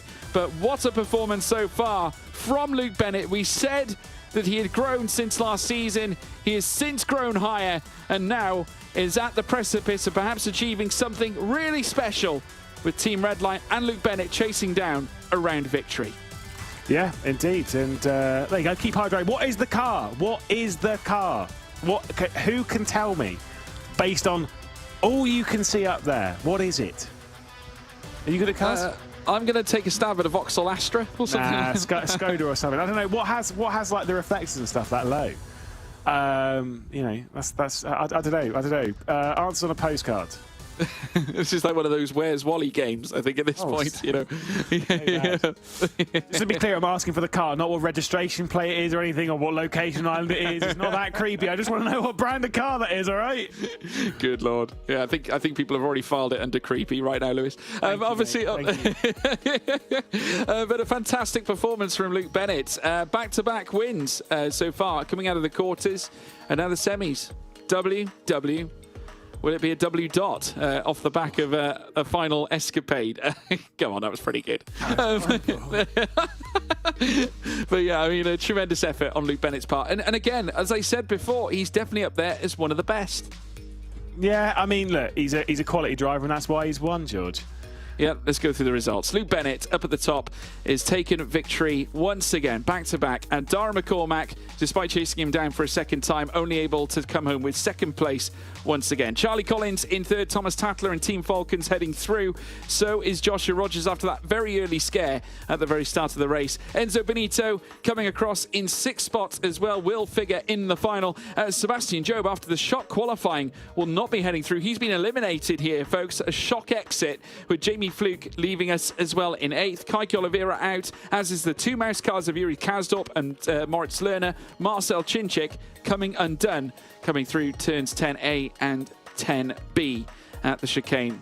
And I must say, quite a few shockers, quite a few shock eliminees off the back of that, Lewis. After a shock qualifying, I mean, let's be honest, if you're Sebastian Job, you can go for that race and be like, oh, well, I didn't get through because of the penalty. I didn't get through because of the contact. I didn't get through because of the qualifying. The one part that is all in your hands, that was where the slowdown came, and that was where, you know, effectively it was unraveled. So that's always kind of the bit that you got to point the finger towards, and that's fine. I think, you know, having a couple of mistakes in the online season is kind of like, I won't say it's a good omen, but it's not that bad because it puts you in position to do, you know, to kind of make the mistakes now so that you don't make them in Riyadh, right? Yeah, no, you're absolutely spot on. There's Joshua Rogers returning after going off track. We just witnessed that. There we had some major moments. Oh, there's the ART going off in the distance. Jamie Fluke, unfortunately, a bit of a victim in that fight. We saw, of course, the mouse cars coming unstuck. Moritz Lerner, I think, getting tied up there. We also saw, again, Team Redline doing battle. Marcel Chinchik spinning, as did what looks to be, I think that was Kaiki Oliveira going off in the distance too. But this was a great overtake from Darren McCormack on Charlie Collins, heading down in towards the chicane at turns 10A and 10B. A very clear, concise and experienced, mature drive on part of Darren McCormack, who once again was chasing down Luke Bennett for the lead of the race coming in towards the tail end, but wasn't able to get close enough to certainly perform the execution or perform the overtake. Coming into the very end, of course, it was Luke Bennett that crossed the line, sealed the deal on a move into the final, and also the top points coming out of the semi-final as well. It's been a perfect points finish for Luke Bennett in both quarter-final and semi-final. Can he be stopped, Lewis? Yes, I genuinely believe so. I think there's quite a few drivers on this grid that can absolutely put an end to that. Can certainly challenge the likes of Luke Bennett. And to be fair, that's even before we get into the next semi-final, which has the driver who set the fastest lap of the day. Do have Emma in chat saying, as his girlfriend, I know what the car is and I refuse to give hints. All right, fair enough. Okay. Yeah. Ooh, sorry. I'm still going with the Skoda. It feels Skodery. They're refusing to say, so we're not going to find out. Unless, of course, we pop round to Dara McCormack's for a cup of tea or something like that. I don't know. But yeah, I mean, looking ahead, obviously, we've witnessed one group of cars. Arguably, I think one of the stronger grid lineups, I think, was the first semi-final. So a great chance now for Max Benneker to once again pull off the same exploits he did in the first session in the quarter-final. Can lightning strike twice, Lewis? Yeah. Of course it can. It might even be able to go faster. Who knows? I mean, look, all I know is that we're going to see another semi-final which is going to be filled with action, another semi-final which is probably going to be filled with drama, and plenty more moments for us to be like, what on earth is going on? Hopefully no more silly three-wideness. I don't mind three-wide, that I have to be clear. Not a problem with three-wide. It's just turning in when there's two cars there, or trying to make it three wide very, very late. Either way, here are the 12 drivers that will take to semi-final 2. Brunner House, of course, Kevin Siggy, Yuri Toman, Jeff Rietveld, Nikodem Wisniewski, Dane Warren, of course, Max Benneker after that win earlier on in the day, Robbie Stableford, the stapler himself, of course, will now be the lone BS competition driver. Ulas Zilderim, who's already seen his teammate work his way through into the final. Could we get 2 FaZe Clan drivers working their way through to the final for 2 consecutive weeks? That'd be crazy. Johan Hart and Kevin Ellis Jr., the Apex Racing team's last hopes in this. And then Lemon M from, obviously, another driver to have worked his way into this, looking to score some decent points. A lot of these drivers, the likes of Lamanek, the likes of Zilderim, the likes of Stableford, Brunner House, their goal is purely to get through into the final because they're already quite low down on the points, and those extra points from getting through to the final, it's not about necessarily winning or this, that, and the other, but those extra points from getting into another race, that's what can make the difference, and that's what can make you pass your way through into, at least into the top 21. Yeah, absolutely right indeed. This could be a very key semi-final at this point, with a few names that are still trying to get points back. Dane Warren, how crucial is this for him, Lewis? I mean, it always is. Same as what we saw in the previous race, from the likes of Dara McCormack, where low points scored from the first round, or low points yield from the first round, or i.e. none. You've got to kind of capitalise on that. For Dane Warren, it's the same thing. He won earlier on in the day in fantastic form, by the way, and kind of needs to copy and paste that. The problem with Dane Warren is sometimes we've seen it where he's done one good race and then when he falters slightly, it's catastrophic. Hopefully he's not listening, of course, but he just needs to avoid that. If he avoids that, he's absolutely got the pace to comfortably go through into the final. Yeah, and if you've enjoyed this broadcast as well, folks, or if you have any opinions, you can also obviously get involved in the survey, !survey, in the live chat on Twitch, should you want to register your thoughts on this broadcast and on ESL R1. And if you're fed up with Bruce McGlade, you can obviously let everyone know about it. You can't steal my thing, mate. Get out of here. Get out of here, George. You get to do it to me now, and have time, so I'm going to throw it back. But yeah, incredible. But yeah, no, it's been a good championship so far. We're now in the midway point of the Drivers' Championship here at this stage, with still one more round to go later on, and now we're going to be heading into very shortly qualifying for the second semi-final, which could see yet again Max Benneker pulling off some really incredible exploits, very much like we saw in the quarterfinals, where he registered that really quick time. It was certainly something special, a 1:16.7 on the board, which is yet to be matched by anybody throughout this field. So sit tight, everybody. We could be in for a real shock. But obviously, we witnessed Riyadh last year when we raced with obviously ESL R1. It's a very, people talk about LAN, people talk about online. It's a vastly different thing to race in that LAN environment, Lewis. Yeah, absolutely. It's a wildly different event, being there in person, knowing that if you do make it 3 wide and then cause an enormous crash, that you'll have to deal with it immediately because they are right there. We are in practice at the moment, of course, for semi-final 2. And like I say, we're working our way towards it. By the way, working our way towards what the car is. I've got an update. We're almost certain now that it's a Ford. So we're moving our way forward. We're moving our way forward. We're fighting this out whether you like it or not.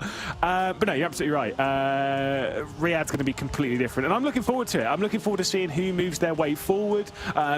Great example of that is actually Jeff Rietveld, who online has flashes of greatness, but then sometimes maybe not that great.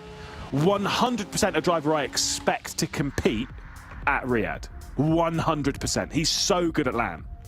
Well, I'm going with a Fiesta myself, but there we have a look at some of the drivers taking part in our second semi-final. There is Robbie Stapleford, just getting set for BS Plus competition. Ulas Zilderim, after a very impressive quarter-final round, was very, very fast once again for FaZe.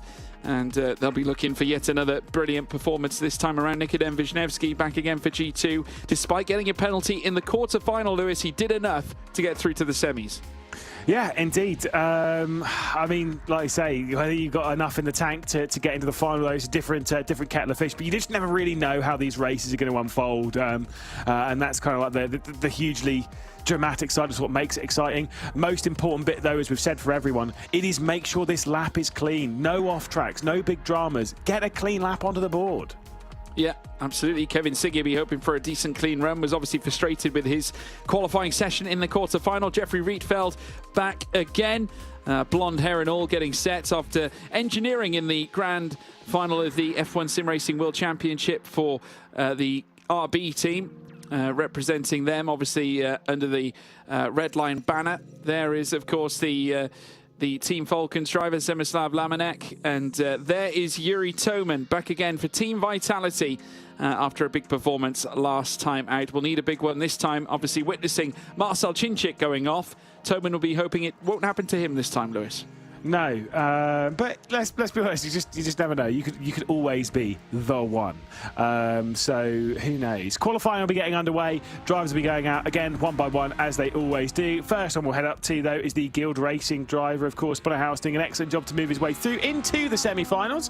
Can he move one step further as he heads his way onto the start-finish straight through the tricky turn one? Again, sector times we're looking for 9.4 in the first sector, 39.8 in the middle was pretty good. 39.7 we've seen once, has been absolutely rapid, with a 16.7 really being the goal for them. Ignore the fact that Lemonek's got a penalty. I don't believe Lemonem's been that controversial. No, certainly not this early on. Anyway, we'll have to wait and see what happens there. Bono House, though, coming in off the back of scoring 0 points coming into this round of the championship, has since managed to club together some points, obviously through the quarter-final phase, and coming through semi-final phase, he'll almost certainly score some again, and setting a 9.5 in Sector 1 is not a bad way to start this session. It's around where they need to be. Obviously, Sector 2, he'd like to be around the realms of a 39.8 in order to help himself out even more. So 39.9, that's a high 39.9 though, just not quite mid, but high 39.9. Needs something a little better though coming through Sector 3, I think, to be competitive here, Lewis. Yeah, I mean, let's see as he works his way down the hill. It's probably going to be, I think it's still going to be, nah, that's bold. It's 17-0. I was going to say 16-9. I thought 17-0. We're going to commit to it as Bonnerhouse crosses the line. It's a 17-0. I'm glad I didn't commit to a 16-9. So at least there is that. As Nikodem Wisniewski will be the next one to come down to the stripes. Looking pretty decent. Yeah, looking pretty strong. It's a 9.5 in Sector 1 with a 39.8 in Sector 2. Not a bad time for Bono House in the early 117s.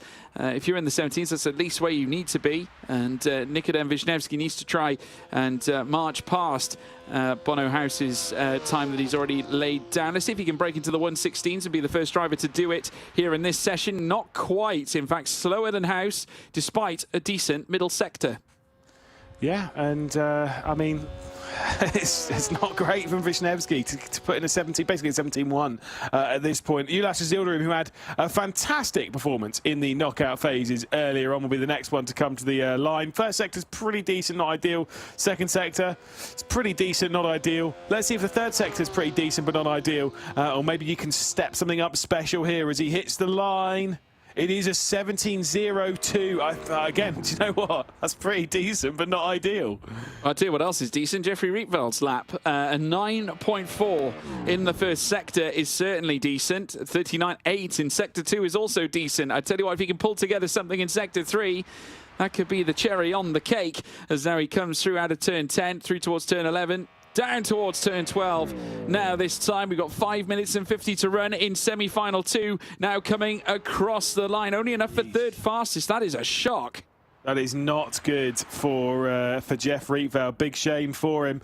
Alas, let's see who else can jump into the mix again. The first sector, Stock. It's not great, but what is, I can't remember what it was that I said. But Yuri Toman not going ideal in the first sector. Second sector's pretty decent, though. This could be challenging the 17-0 of Ulash Zildarim as he heads through the final corner and up towards the line. Could be a 16-9 from Yuri Toman as he hits the beam. It is a 16-9, up to provisional pole. Fantastic lap there from Yuri Toman and kicking things off royally here in this session. We've still got plenty of drivers to set laps, including this man that set that 1:16.7 earlier on. But it doesn't look like we're going to be seeing one of those this time because he's done a 40.1 in Sector 2. The first sector was actually fairly decent with a 9.4, but could not follow suit in that middle sector. This time needs something out of Sector 3 to help break down these barriers in front of him. Can he pull it off? No. Benneker with the slowest lap registered so far. Hero 2-0 for Max Benneker. And do you know what? I can absolutely see that being towards the rear, at least on the rear couple of rows. I do agree with something that you said earlier on, that really semi-final 2 does look a little bit weaker than semi-final 1, but that's fine. We'll see if we're going to have quite as close of a session. At the moment, it's pretty tight with those 17-0s. Robbie Stapleford's sector times pushing him towards a 17-1, maybe a 17-2. It's not looking great for BS Competition, who've already lost one driver in Kaiki Oliveira. It's just ahead of Benneker.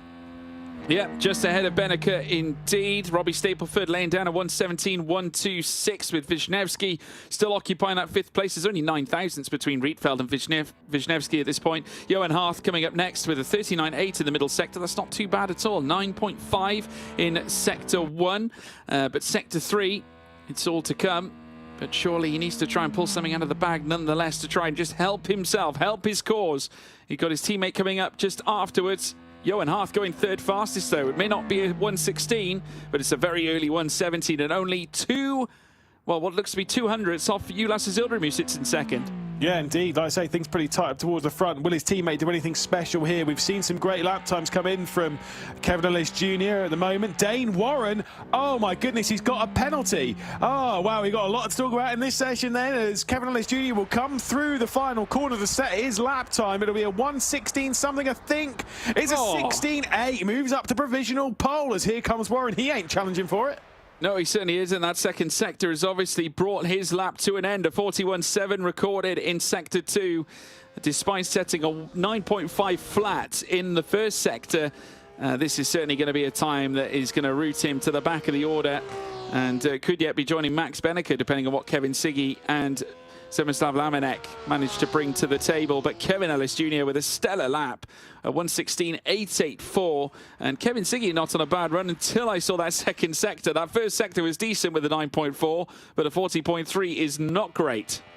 Yeah, indeed. It's a bit rough. 2 lap times still to come. It is Siggy and Lemon M, 2 interesting styles when it comes to what they wear and how they dress. That's fine. And you can see interesting styles as to how they're angry when they come around the final corner. This is going to be the slowest time without a penalty in the session from Kevin Siggy. It'll be behind Benneker. Yeah, Lemon M comes next with a 9.5 in the first sector, 39.9 in Sector 2. Could yet see him mixing around the Nikodem Wisniewski mark should he pull off a decent final sector. Needs something massive coming out of Turn 10A and Turn 10B in the Audi R8 LMS. Lamenek looking to dig deep. Team Falcon's doing a massive job to get 2 of their cars into semi-final action. They saw it happen with Thomas Tatler in our previous race. This time Lamenek to the line. Where's he going to be? 6th fastest. He goes ahead of Jeffrey Rietveld. That's a decent lap from Lamenek. Not enough to beat this driver, though. That is an excellent one from Kevin Ellis Jr. when there was plenty of drama for the drivers around him. He's looking pretty strong, drivers championship-wise. He's almost basically got one hand on moving through into Riyadh automatically because he's trying to get into the top 9 of the championship. But he obviously got a final and a runner-up in the final at the last round at the Hockenheim Ring. And now looking really strong indeed. As same with drivers like Ulash Zildarim. You're obviously Yuri Toman, fair enough. But Ulash Zildarim looking pretty solid as well, looking for a decent result here. As we'll take a look at the starting order. Of course, Dane Warren starting from the rear of the field after receiving a slowdown penalty. A lot of work for him to do to move up into the top 6 and potentially score himself some decent points. Kevin Siggy and Max Benneker make it 3 very strong drivers that can definitely go after a victory this evening if they're able to work their way through. Robbie Stapleford will work his way into 9th position with Nikodem Wisniewski. Jeff Rietveld outside the top 6 as Lemon M will start from 6th, then put a house inside the top 5, looking for a Guild Racing final if he can sneak his way past. Johan Hart will start from 4th position. Ulas Zilderim will start from 3rd. Yuri Toman from 2nd. And Big Kev, of course, it's Kevin Ellis Jr. starting from the pole position.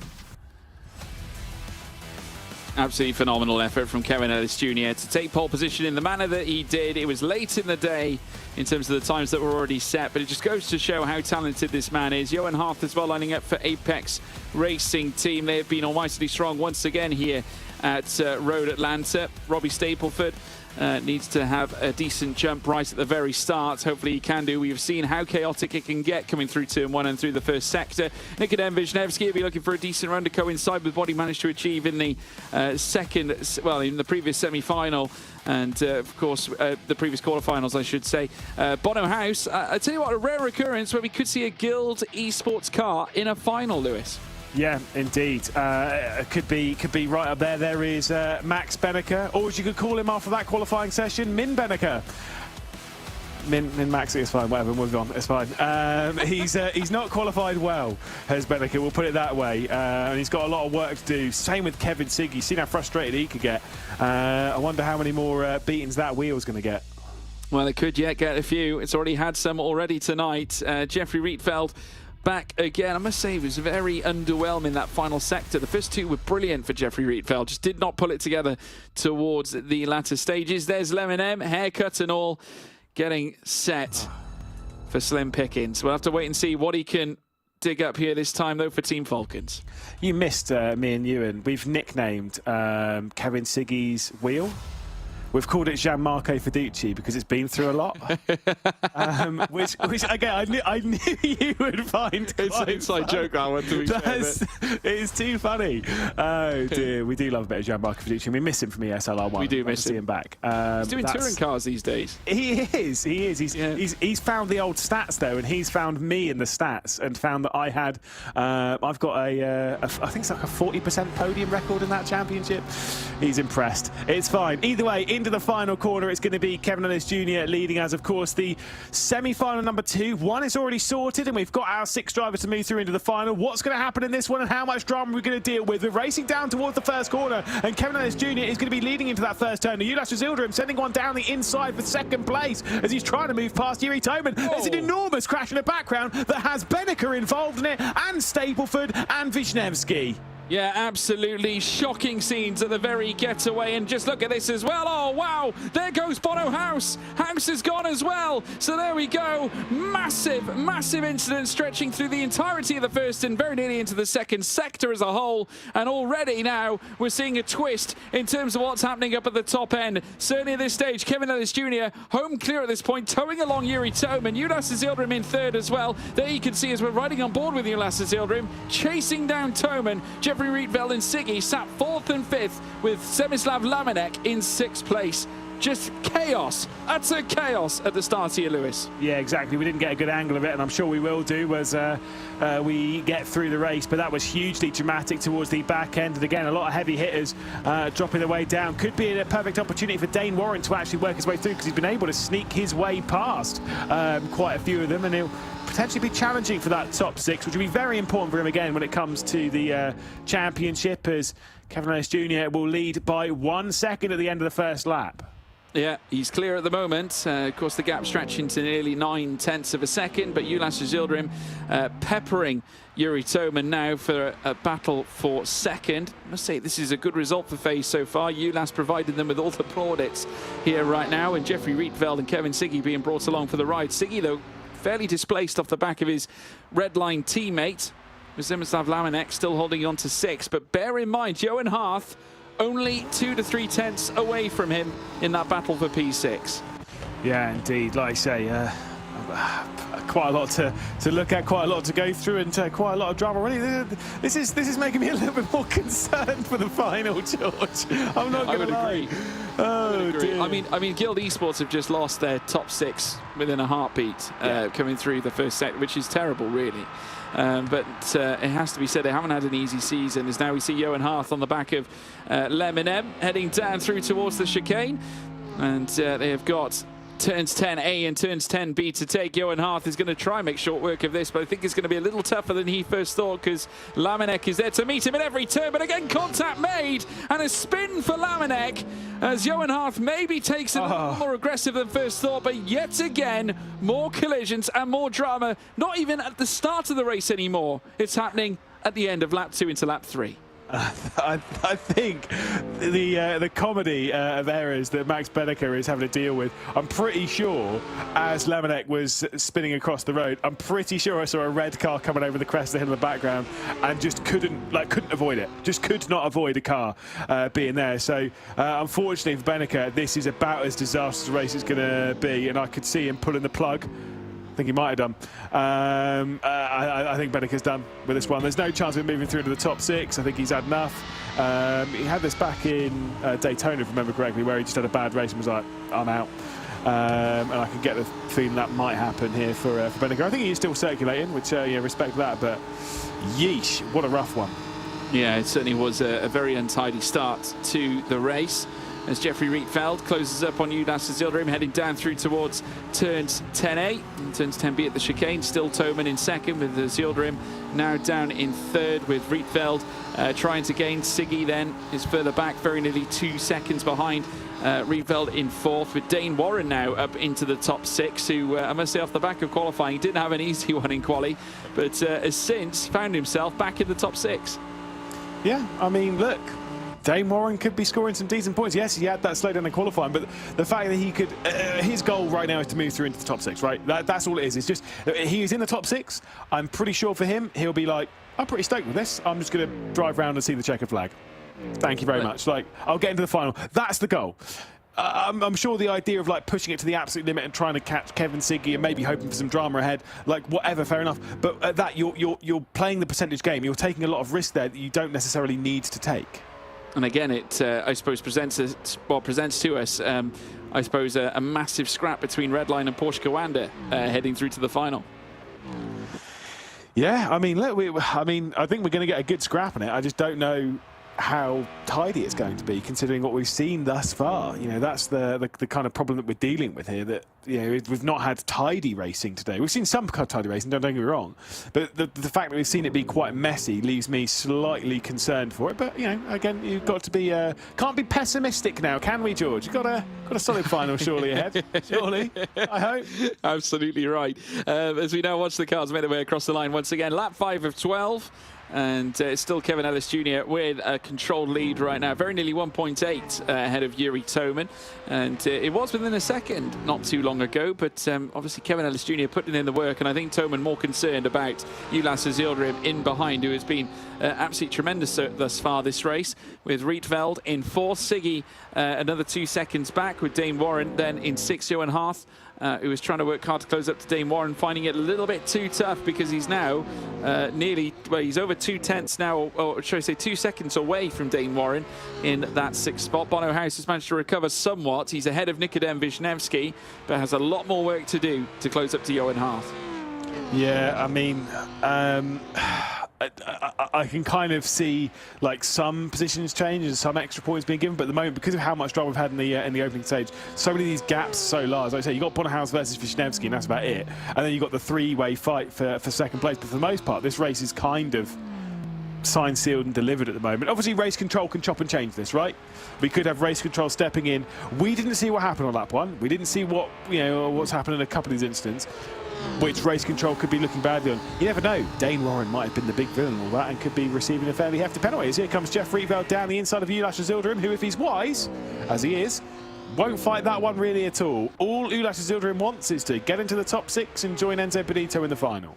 Yeah, and he's looking good for it right now. Fazer are actually looking very strong this season. They've got a renewed roster since we saw them enter the championship for the first time, and have taken a view from more ironclad sim races. Of course, since Crimsix was with the team last season, he's actually been taking a hand to real-life racing these days. Are you saying Krim is not an ironclad sim racer? Well, in comparison to the very others. Moving in from Call of Duty, it was a brave ask for Crimsix to do what he did, because not many people or many competitors would have come across from first-person shooters into sim racing and look to be competitive. Which, to be fair, if you look at the times that Crimsix brought to the table towards the tail end of his campaign last year, he was getting closer. Yeah, I mean, look, I'll still back Crim a little bit here. That again from last season, everyone was like, oh yeah, but he's still really, really slow and blah blah blah blah blah and this, that, and the other. And I was like, well, yeah, comparatively to the best sim racers in the world, yeah, he looks pretty average. But the fact was that he was moving his way forward. And I was like, I guarantee that you could get a lot of very good sim races. And I'm not talking like, you know, like Div 1 iRacing drivers, whatever. I'm talking like, you know, a few splits down. Like some drivers that are pretty decent still. You could get those. You can put them in the same car as Crim, and I genuinely think they would have struggled. But because that's the quality of the field we were dealing with. I'd argue that he's gone on to do incredible things as well as a real life driver. Yeah, exactly. The Porsche stuff. Yeah, he's really gone up in that regard, and very much enjoying himself too. So credit to Ian Porter for that. Jeffrey Rietveld sat in third still after overtaking Ulash Ozildrim in great style, and our top six are starting to career away from Johan Harth in seventh. The gap now out to 2 seconds at this point. Max Benneker now well and truly disconnected from the back of the field.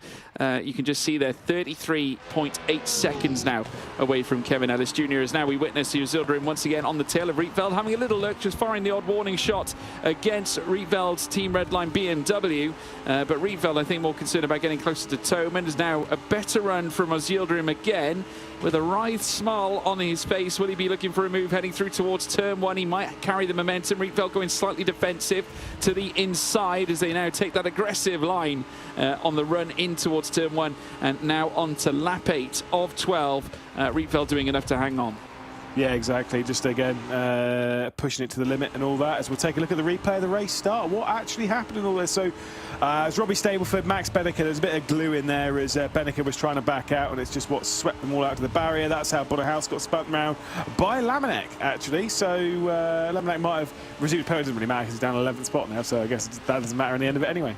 Yeah, truly unfortunate on part of Bono House, who had a great opportunity to take home a big result for Guild Esports and Team Falcons after what has been a reasonably good day for them since seeing Lamanek move down to 11th place. But Kevin Ellis Jr., no concerns. You can just see him in the distance. He is away and clear. 2.6 ahead of Yuri Toman. Jeffrey Rietveld a second behind Toman now as well. It's coming quite sparse between the top three, with Ozildrim getting right in the tail of Rietveld's car, and has been threatening on the odd occasion coming through some of these corners.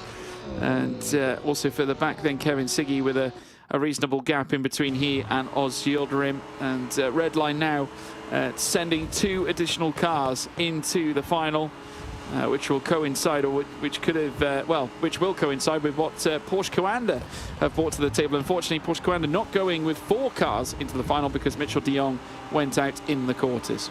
Yeah, indeed. And I will say this race is a bit dull, which is, if we had some decent races today, and I do think the final is going to be really good. The only thing that I'm going to say from this is I think the final might be slightly delayed. So if you are ready for it in like 10 minutes time, I'd say don't be, because I find it very unlikely it will be racing in the near future for the final, purely because I think Race Control will have a lot to go through from this race. So I think they'll, because again, the results need to be official from the semi-final, semi-final 1 and semi-final 2. The results need to be official from them before we move through into the final. And Race Control might have a little bit of a task on their hand of making everything official, almost regardless as to whether it actually affects who's going through to the final or not. I don't really recall what the rules are there that Race Control have to abide by, but either way, we are going to get a couple of little fights, including this one with G2 Esports, Nikodem Wisniewski closing up to the back of Big Bad Bono. Yeah, Bono House in 8th place, with Wisniewski now getting closer and closer in behind him. Of course, House was the victim of the contact with Semislav Lamanek earlier on that caused the Guild Esports Audi R8 LMS to spiral off track as they now come through turn 1 again. Lap 10 of 12.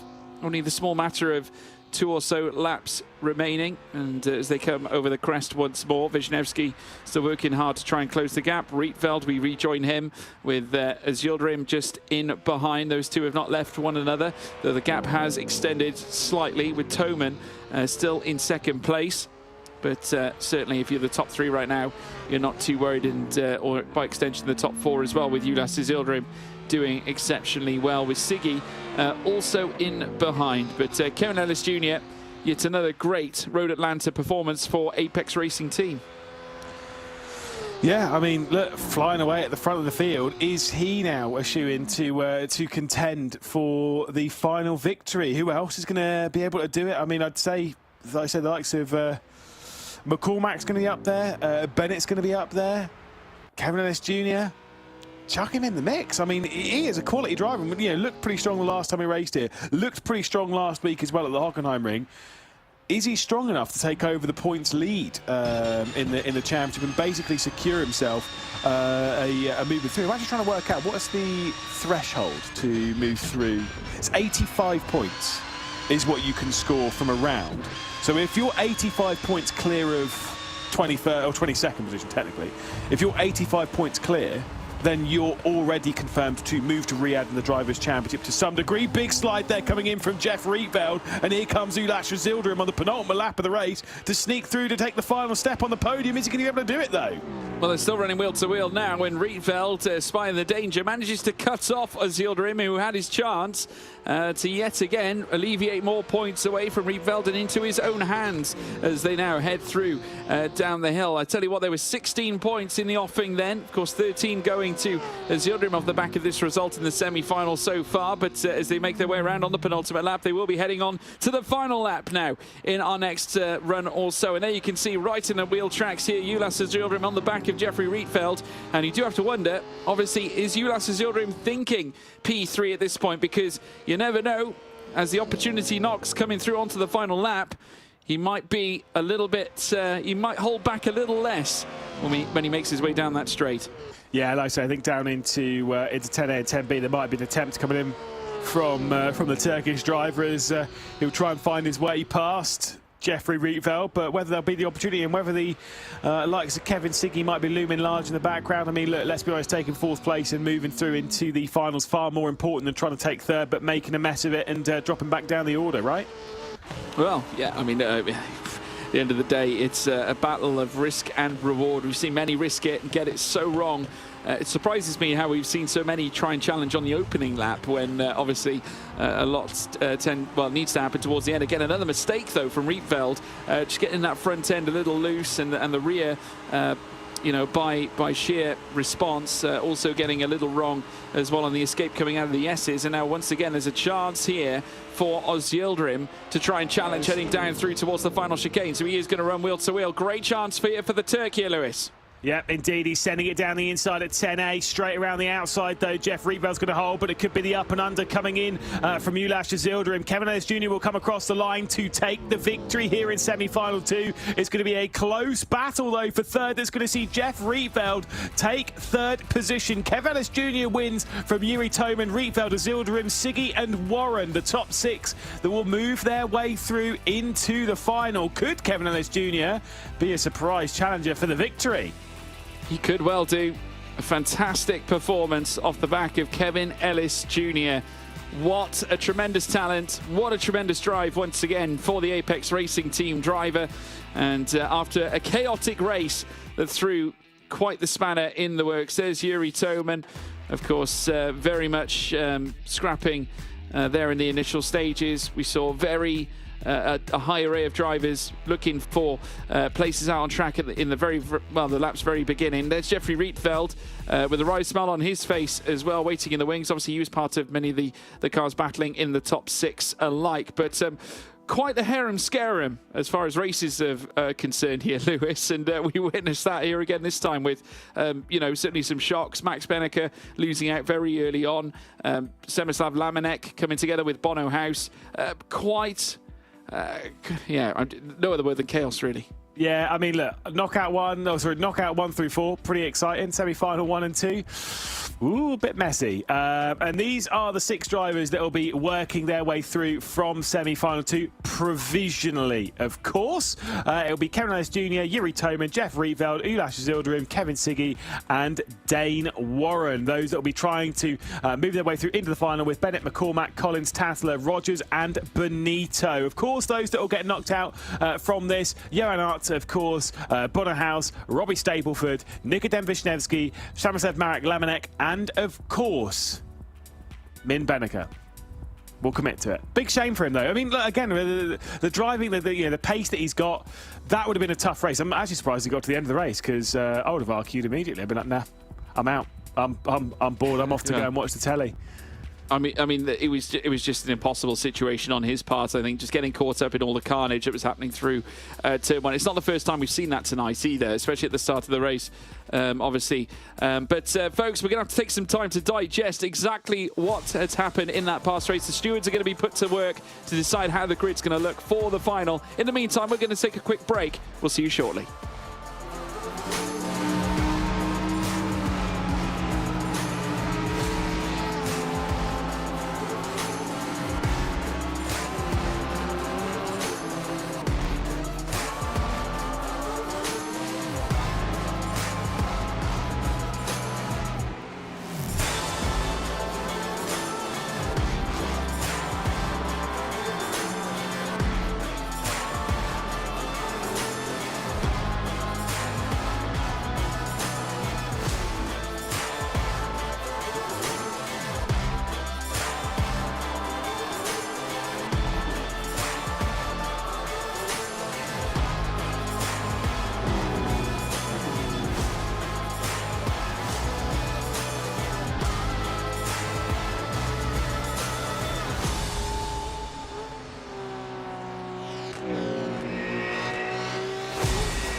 you'll see an image on your screen, and you'll have to tell me what the corner is called. So this is our first one, and it's there are two parts to this.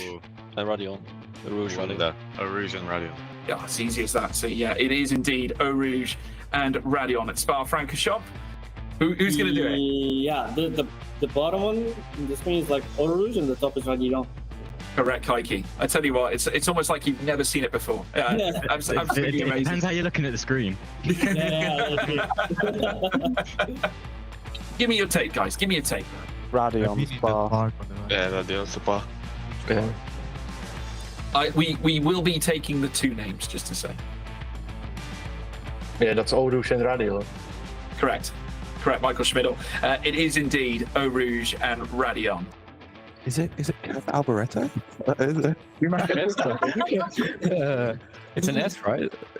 Like, no, it looks like an S, right? No, the only thing is it up for interpretation? Because, like, you could say a few different names of this, right? I feel like correct. Yeah. Is at Radion, but it's looking at Eau Rouge. I mean, you can also see turn one. So, like, it's just up for like. So maybe you have to get all three to get the point, basically. Yeah. Right. Can you give us turn one first and foremost? La Source. Spot on from Josh. Okay. What's the next one? Eau Rouge. Spot on. What's the third one? Radion. It's Radion, actually. Yeah, we're going to give you that, guys. That is brilliant. Phenomenal. Tell you what. Okay. What's this one called? Turn 5 and 6. I don't know what they're actually called. I'm not sure what they're called. It's Nerb turn 5 and 6. Yes. We need a German in the team. Good dog. I don't know. No idea, right? No idea what. No idea what these are called. No idea? No. This is Ford Curve. Oh. That's not very German. What are your thoughts? T5 and T6. Yeah, I was about to say That ain't the name of it though, is it, Ebro? Oh, I don't know. Does anyone know the actual name of that? I don't know. second sector. Oh yeah, second sector. Sector, there you go, that's the name. Something in German. That's all I. I can tell you, Ibrahim Khan, that is not the correct answer. No way. I don't know. Do you want me to put you out of your misery? Yeah, we're hopeless at this. This is Ford Curve. I was gonna say one brand. I was like, it's gonna be some brand. Fair enough. Yeah. No, I only know it's Nürburgring and then. Well, I guess Ulas, Josh's turn. I think this is the Valvoline curve, no? And the Ford curve. I could just tell that you've been on Google, Enzo. Yeah. You've been quiet for the entirety of the time. Using your keyboard to type in. Just giving my teammates a chance to respond. Yeah. I agree with Enzo, actually. Goodness me. I can tell you it is indeed the Ford Curve. So there we are. Technically, though, Enzo, I'm not going to give you the point because you said Valvoline Curve first. So lay it on me, guys.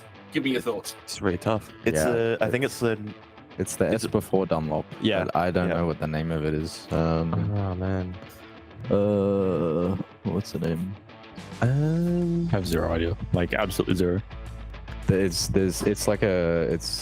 nothing to do with an S. It's just a code. But I think we're in trouble there. I don't think we're going to get this. I feel like Josh is the only one that might know. Do you want me to break your hearts right now? Yes. Yeah. One of you did say it earlier. No. What? No, it wasn't the S. No, that's not Dunlop. Is it just called the S's? It's called. It's Dunlop Curve. No, what? Dunlop's the hairpin at the bottom of the hill. That's the hairpin, is it not? No, it's the corner. No, it's not. This is the corner before. Corner before it. Yeah. Is it? In that case, it's Ford Curve. George, no, George knew. He just wanted to give us false hope. Okay. Thank you very much.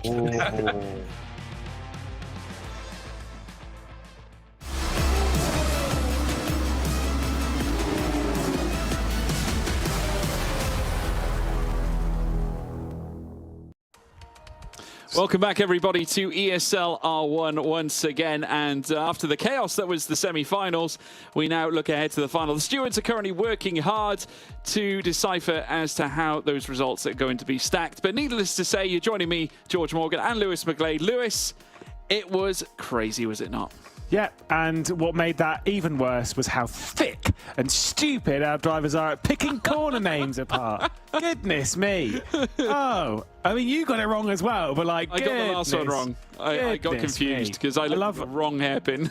I love those ones. I love them. What you should do is you should play a game of picking apart, like, you know, one of those ones where you like flash up the track and then you give it like half a second or whatever and then take it away. Play that game with Cameron Roger. I promise you, you will not. Cameron Roger or John Monroe. I have played it against the pair of them. I will never play it again. They are far too fast, and it'll be like an obscure picture. It'll be like the penultimate corner, and it'll be looking down, and they'll be like, "Yeah, that's Okayama." And I'm like, "How do you know that? It's literally the cut." It's fine. Whatever. We digress. Pretty sure that ruins the game. I'm pretty sure at that point it ruins the game. No, but they are good fun. They are good fun, and we do have some absolute nerds out there on circuits. That's fine.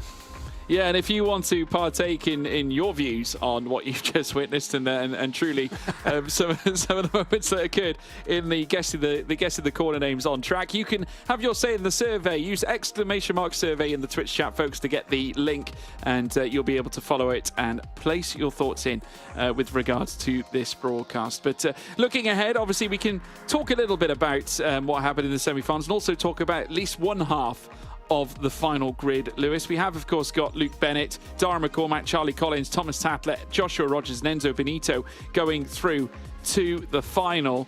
The big question is, though, is who's going to join them? I do think that obviously Kevin Ellis Jr. is going to join them, but...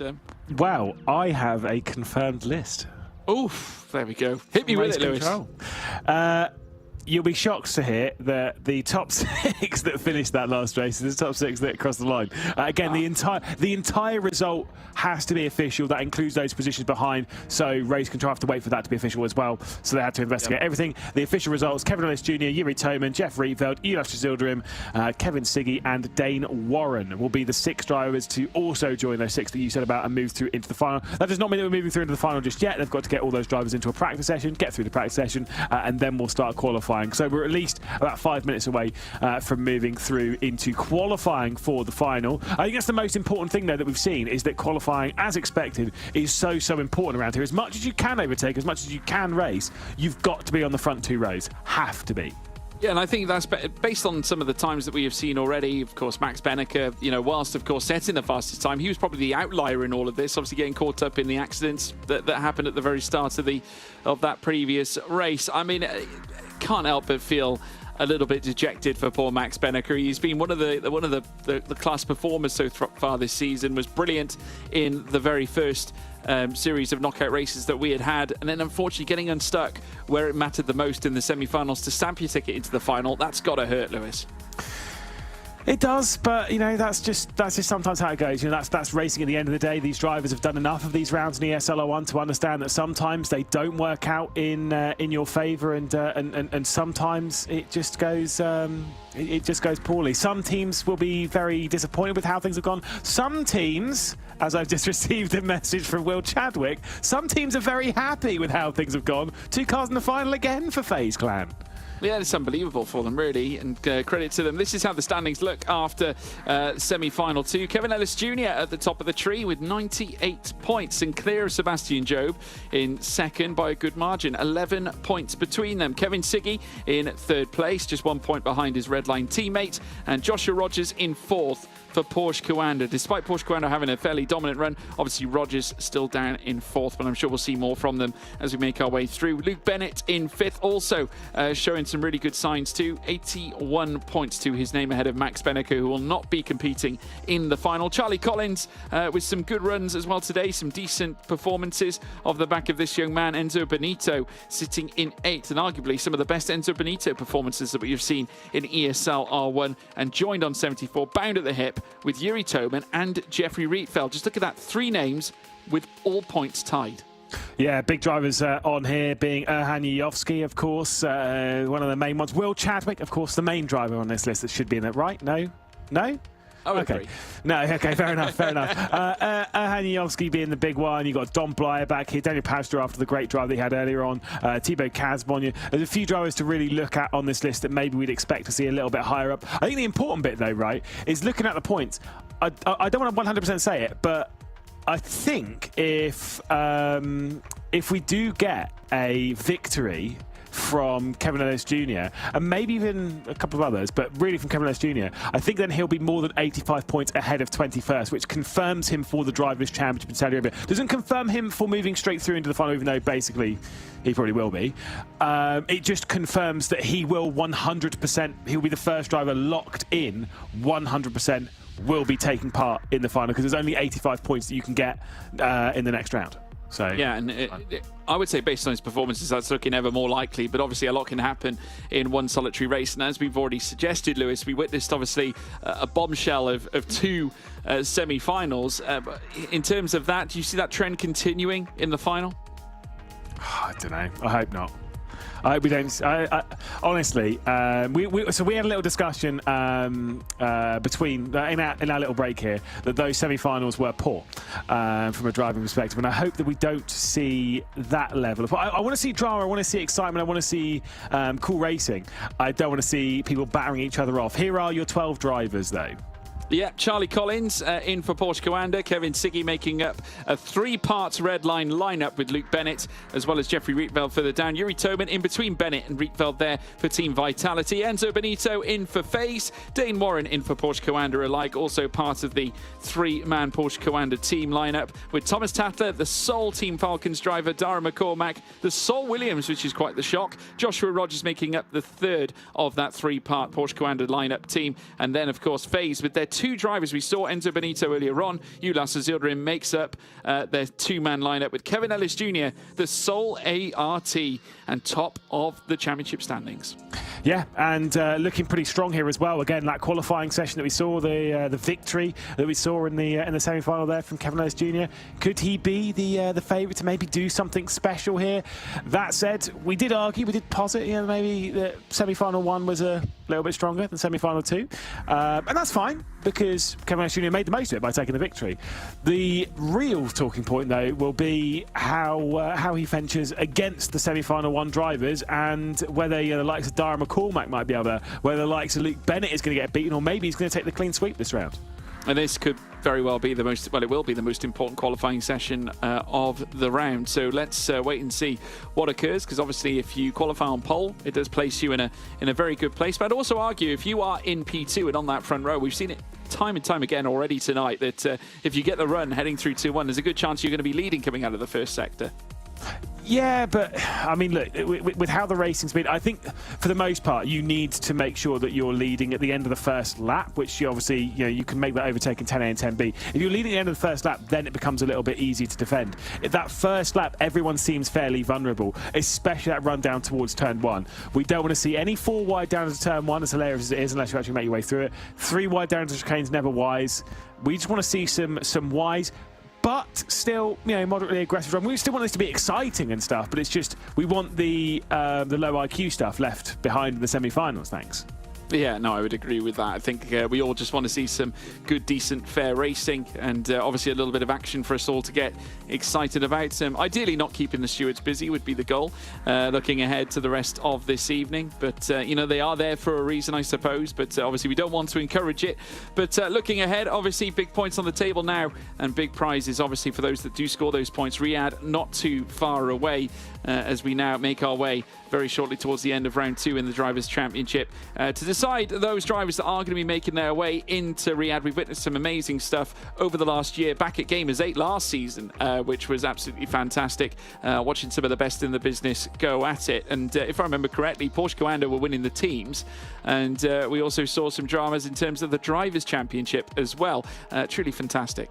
Yeah, indeed. I remember, the Drivers' Championship we had, or was it that we had 3 that were in finalist mode, and in that final race was at the Nürburgring, and it was Josh Rogers, it was Max Benneker, and of course it was Jeff Rietveld. There was contact between Rogers and Rietveld that, maybe that will boil over a little bit in Saudi Arabia. But it did come after, arguably, in my opinion, the greatest lap that we've ever seen in ESL R1 from Josh Rogers. He'll need to do that again. Maybe we'll need to do that in this session. Probably not, but let's see if we can get another 16-7 onto the board. Well, there's no Job and there's no Benneker, so that's 2 big names out of the equation here so far. course, Joshua Rogers, one of the champion, well, the reigning Winter Series, or should I say, full season champion, now heading around the circuit of Road Atlanta here for Porsche Coanda. Of course, looking to instill a decent result this time around. Charlie Collins also represented the Porsche Coanda lineup, along with also fellow Porsche Coanda driver Dane Warren, who also has done well to get to this point. Obviously, they're losing Mitchell de Jong at this stage after a difficult run in the quarterfinals earlier on, as they now head over the crest and downhill, and we'll look to get set ready for qualifying. But we've still got 3 minutes and 25 and counting until we get into the nitty-gritty. What are your thoughts? Got any predictions, Lewis? Oh, who's going to win? Who is going to win? This is the prediction that I look. Okay, do you know what? I'll do my top 5 after that then for tracks, because we haven't done that yet. Oh, right. Well, I'm just going to throw someone out. Josh Rogers, fine. No, genuinely, I think Luke Bennett is going to win. I think he's going to take the clean sweep. I think it'll be Bennett, Rogers, McCormack at the podium. Yeah, I think there's a good chance of that happening. Meanwhile, in terms of my top 5, please. In terms of circuits, I've got Spa as my number 1. I just love the track, as well as Nürburgring, the Grand Prix circuit, number 2. Oh no! I am out of here. What? It's in your second? Yeah, it's my second. My third is Kyle Army. Great shout. Great shout. And I also like Imola. That's my number 4. And number 5 is Portimao. Portimao's pretty good, but it's like Kyle Army's a great shout. Kyle Army's an underrated track every single day of the week. Nürburgring Grand Prix is terrible. I like it. Poor. It is a poor. It's when you could pick the big track next to it. Why would you go with the Grand Prix? Well, listen, don't get me wrong. As much as I do love the Nordschleife when watching it, it's when I'm driving it that obviously where it upsets me a lot of the time. You need simple tracks. And to be fair, I'm surprised you didn't go like Brands Hatch, Indy, Alton Park, Foster's. I do like Brands Hatch. But do you like Brands Indy or Brands GP? Very significant difference here. One of them's good, one of them's really bad. Well, I like I presume the GP one is the elongated one. Yes, the Indy one is cut short, isn't it? Because you take the run coming up over the top instead of going through the forest. Yes, correct. Brands GP, great track. Absolute, like crazy track. Absolute bravery required, blah, blah, blah. Indy is boring. It is... You don't take as much speed into Paddock Hill, so it's boring. You've then got a hairpin, which isn't that good. Graham Hill, which is all right, and then an awkward final section. It's not. It's just Brands Indy is so overrated. As to be clear, by the way, I do like Spa. Because I know a lot of people will be like, I do like Spa. I just think it's overused, and I mean that mostly in a sim racing term, partially in a motorsport term, but mostly in a sim racing term. It is used in everything all of the time, and I am so bored of it. Your list thoroughly in the bin. That's almost as bad as Jasmine's tier list for her liveries back in the spring season, which that was awful. That bad. I don't think it's that. It's up there. It's up there. It's up there. Your top 5 circuits, though, ladies and gentlemen. Drop them in. Tell us what circuits you think are cool. And also maybe what you want to see on Rennsport. Who knows? Exclamation mark survey. Tell them. Yeah. I tell you what, that's a good shout, Lewis. Let us know in the live chat which circuits you love visiting or which you like racing on. Be very interested to see your top 5 in the live chat. And also do hammer it home in the survey using exclamation mark survey in the live chat. But very intrigued actually to see the public's perception on what their 5 favourite tracks are. Ulas will be hoping the Road Atlanta is going to be his favourite track here tonight, though it's been impressive, and I must say FaZe really coming to life in this series. Big round of applause. Big round of applause for FaZe and for Will Chadwick, who's put in a bit of work to, I don't know, his drivers are going good. I don't know what he's done. But Enzo doing great. Obviously, Smeedle did well before. And, you know, I think we could be looking for a very, very solid race here. And maybe FaZe are going to sneak another decent result. Enzo could be genuinely locking himself into the top 9 of the championship and automatically moving into the Drivers' Championship come Riyadh, which would be an excellent performance from a team which hasn't been so great. And for Enzo, who wasn't ideal last season in the red line, he's really stepped up for FaZe.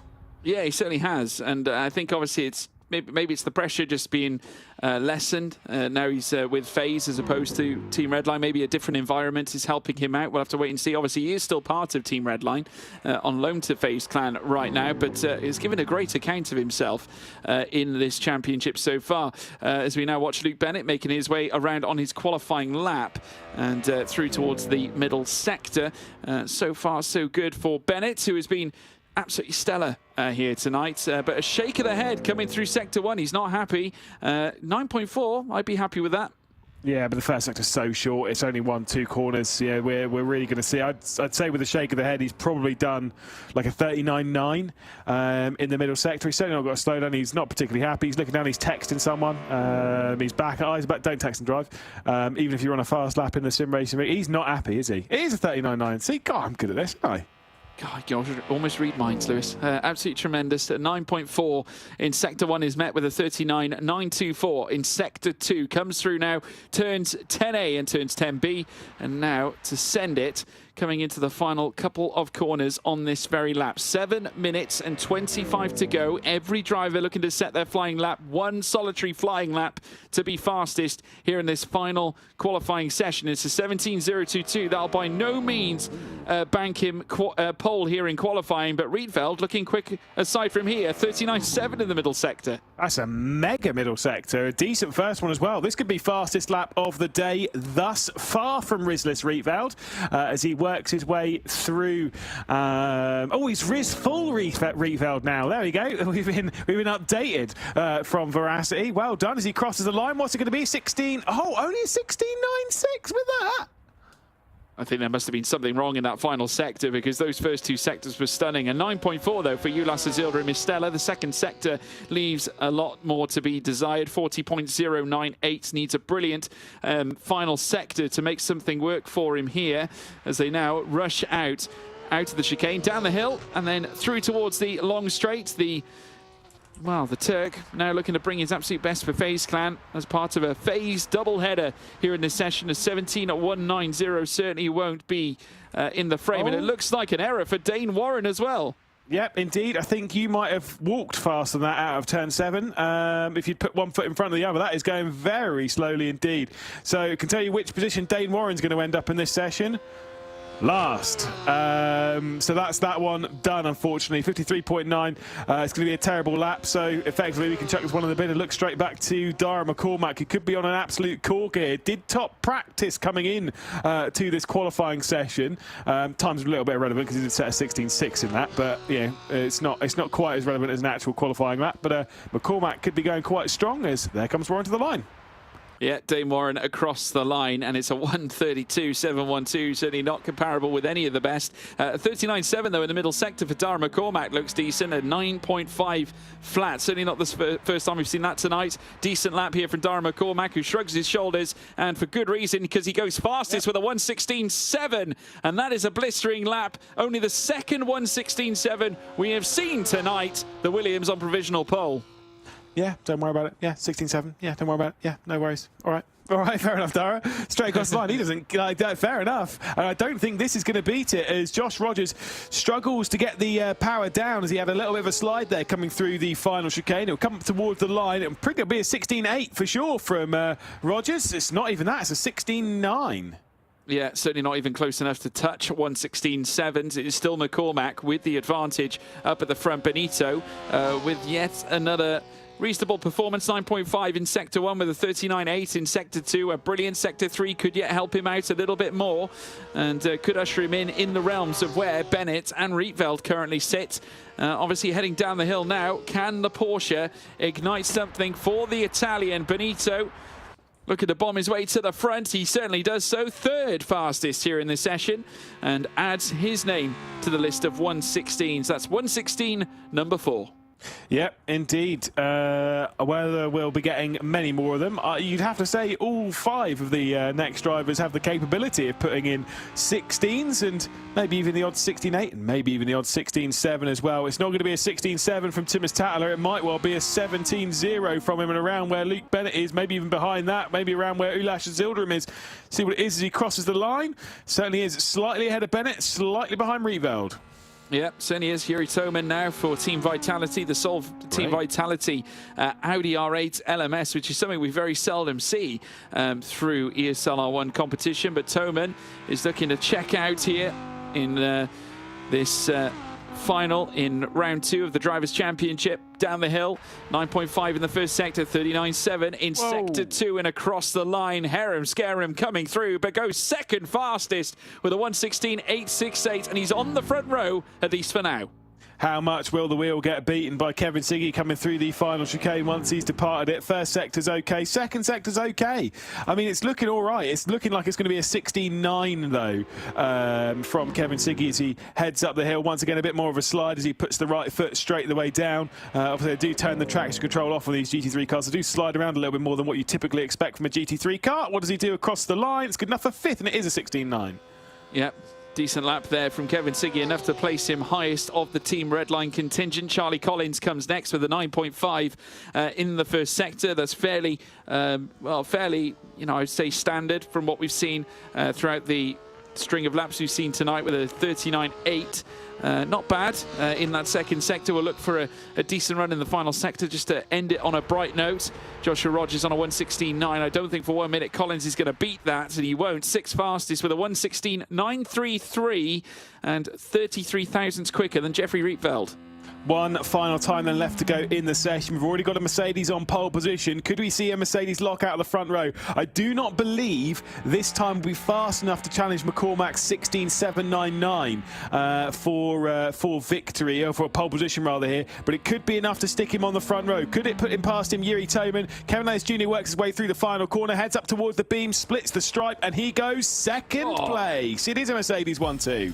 Certainly is. A fabulous job, though, from Dara McCormack right at the very end. Another 1:16.7 has graced us with its presence here tonight, and this time the Irishman can add his name to that repertoire. A fantastic effort on part of young Dara McCormack, though he's going to be met with a sister Mercedes, this time, though, being joined by the sole Apex Racing team driver. It's Big Kev, Kevin Ellis Jr., who will be on the front row alongside McCormack. The big question is who's going to lead into turn 1.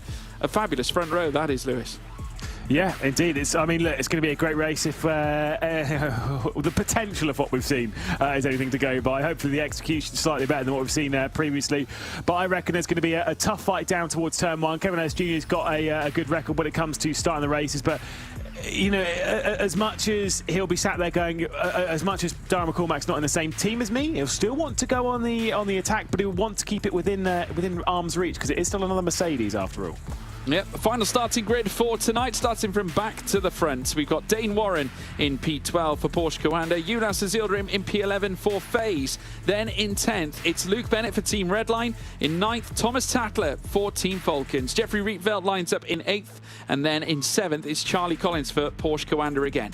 Kevin Siggy in 6th place for Team Redline. In 5th, it's Enzo Benito for FaZe as well. In 4th, Joshua Rogers on the second row of the grid, alongside him Yuri Toman for Team Vitality. Then on the front row, it's Kevin Ellis Jr. Big Kev is back at the front and here with ART. But Dara McCormack starts pole position for Williams. Funny enough, it's the sole Williams driver and the sole ART driver holding on to the front row of the grid. Yet, having 3 Redline cars and also 3 Porsche Coanda cars, none of them could get onto the front row. Do you reckon they'll play it a little bit as almost as teammates between the pair of them? Both of them obviously being Mercedes-AMG Works drivers. We kind of seen that a little bit before between the pair of them, actually. Even back at Daytona in the Teams Championship, you've seen them working together. I reckon there might be a little bit of that between them. Don't get me wrong, again, they're not teammates, but still. There's a high level of respect there, I think, between the two of them. I think, obviously, Kevin has proven himself time on time. Obviously, he didn't necessarily show the form last season, well, not until the tail end of last season. Of course, he had a great fall season period. Kevin Ellis Jr. was in the hunt for the championship, in fact, at one point. And, of course, coming into this season, looking ever stronger again. And Apex Racing Team have a lot to be proud of with this young man. Obviously, like we said, expecting a young kid. It's on the way. And massive congratulations to he and his family off the back of that, to the new addition that will soon be in the Ellis Jr. household, as we now watch the other drivers get set ready to go racing in our final here in round 2 of the Drivers' Championship. There's Darren McCormack, your pole sitter, looking ahead tonight. The Irishman looking to lead from the front and take them through the first sector in a calm, controlled situation. But anything here so far has been, well, less than calm and controlled. But we could see a little twist here this time in the final. Darren McCormack on your left, Kevin Ellis Jr. on the right. They start to fan out as they cross the line, and it's pedal to the metal. And it is go, go, go, go, go. And a great start from Kevin Ellis Jr., who immediately goes aggressive around the outside through turn 1. And look at this, Yuri Toman out of, well, down the inside, coming through turn 1, takes the lead, and Rogers follows him through. A massive start for both the Audi and the Porsche. They're going to run side by side through the S's, staying on track somehow, some way. Darren McCormack down into third, though. Yeah. Oh, there's a big crash in the background as Thomas Tatler's been sent round. The IQ still not here, unfortunately. We need to be knocking some of these brain cells going. There was a bit of contact between Darren McCormack and Kevin Ellis Jr. there at T1, which is what sent them a little bit out wide. Just a light bit of brush of contact between the pair of them is what it is. Like I said, McCormack down there. Big look from Kevin Siggy trying to get past Cholins as they head their way out onto the back stretch to see if Josh Rogers is going to go for a move. Maybe Darren McCormack might stick one back through. Look who's up in the fourth position. It's Enzo Benito. Yeah, I must say the complexion of this race has now ultimately changed. Kevin Ellis Jr. front row, now down to 9th as we rejoin McCormack, not getting the best of runs. I'll tell you who did though, Yuri Toman. He flashed up the inside with Joshua Rogers on his outside coming through turn 1, and they tussled for the lead of the race. Unfortunately, Rogers not able to grasp it. Toman doing enough just to hang on, but the gap is still minimal between the Porsche and the Audi. They make up the front 2 in the order. McCormack, though, sitting in wait. Enzo Benito having a great start, sits in 4th. Charlie Collins in 5th place as well. There's a trio of Redline cars with Siggy, Rietveld and Bennett from P6, 7 and 8, with Kevin Ellis Jr. now down to 9th. Dane Warren in 10th. Thomas Tatler disconnected from the entire rest of the field with 10.5 seconds between he and our current race leader Yuri Toman, and Ulas Azildrim 11.5 extending further back, a whole second and a half additional to what Thomas Tatler has. We've said before about the hard work that Ben Spanky's been putting in to make sure that these are as balanced as possible, of course, again with the teams and drivers all in mind. But I mean, look at this.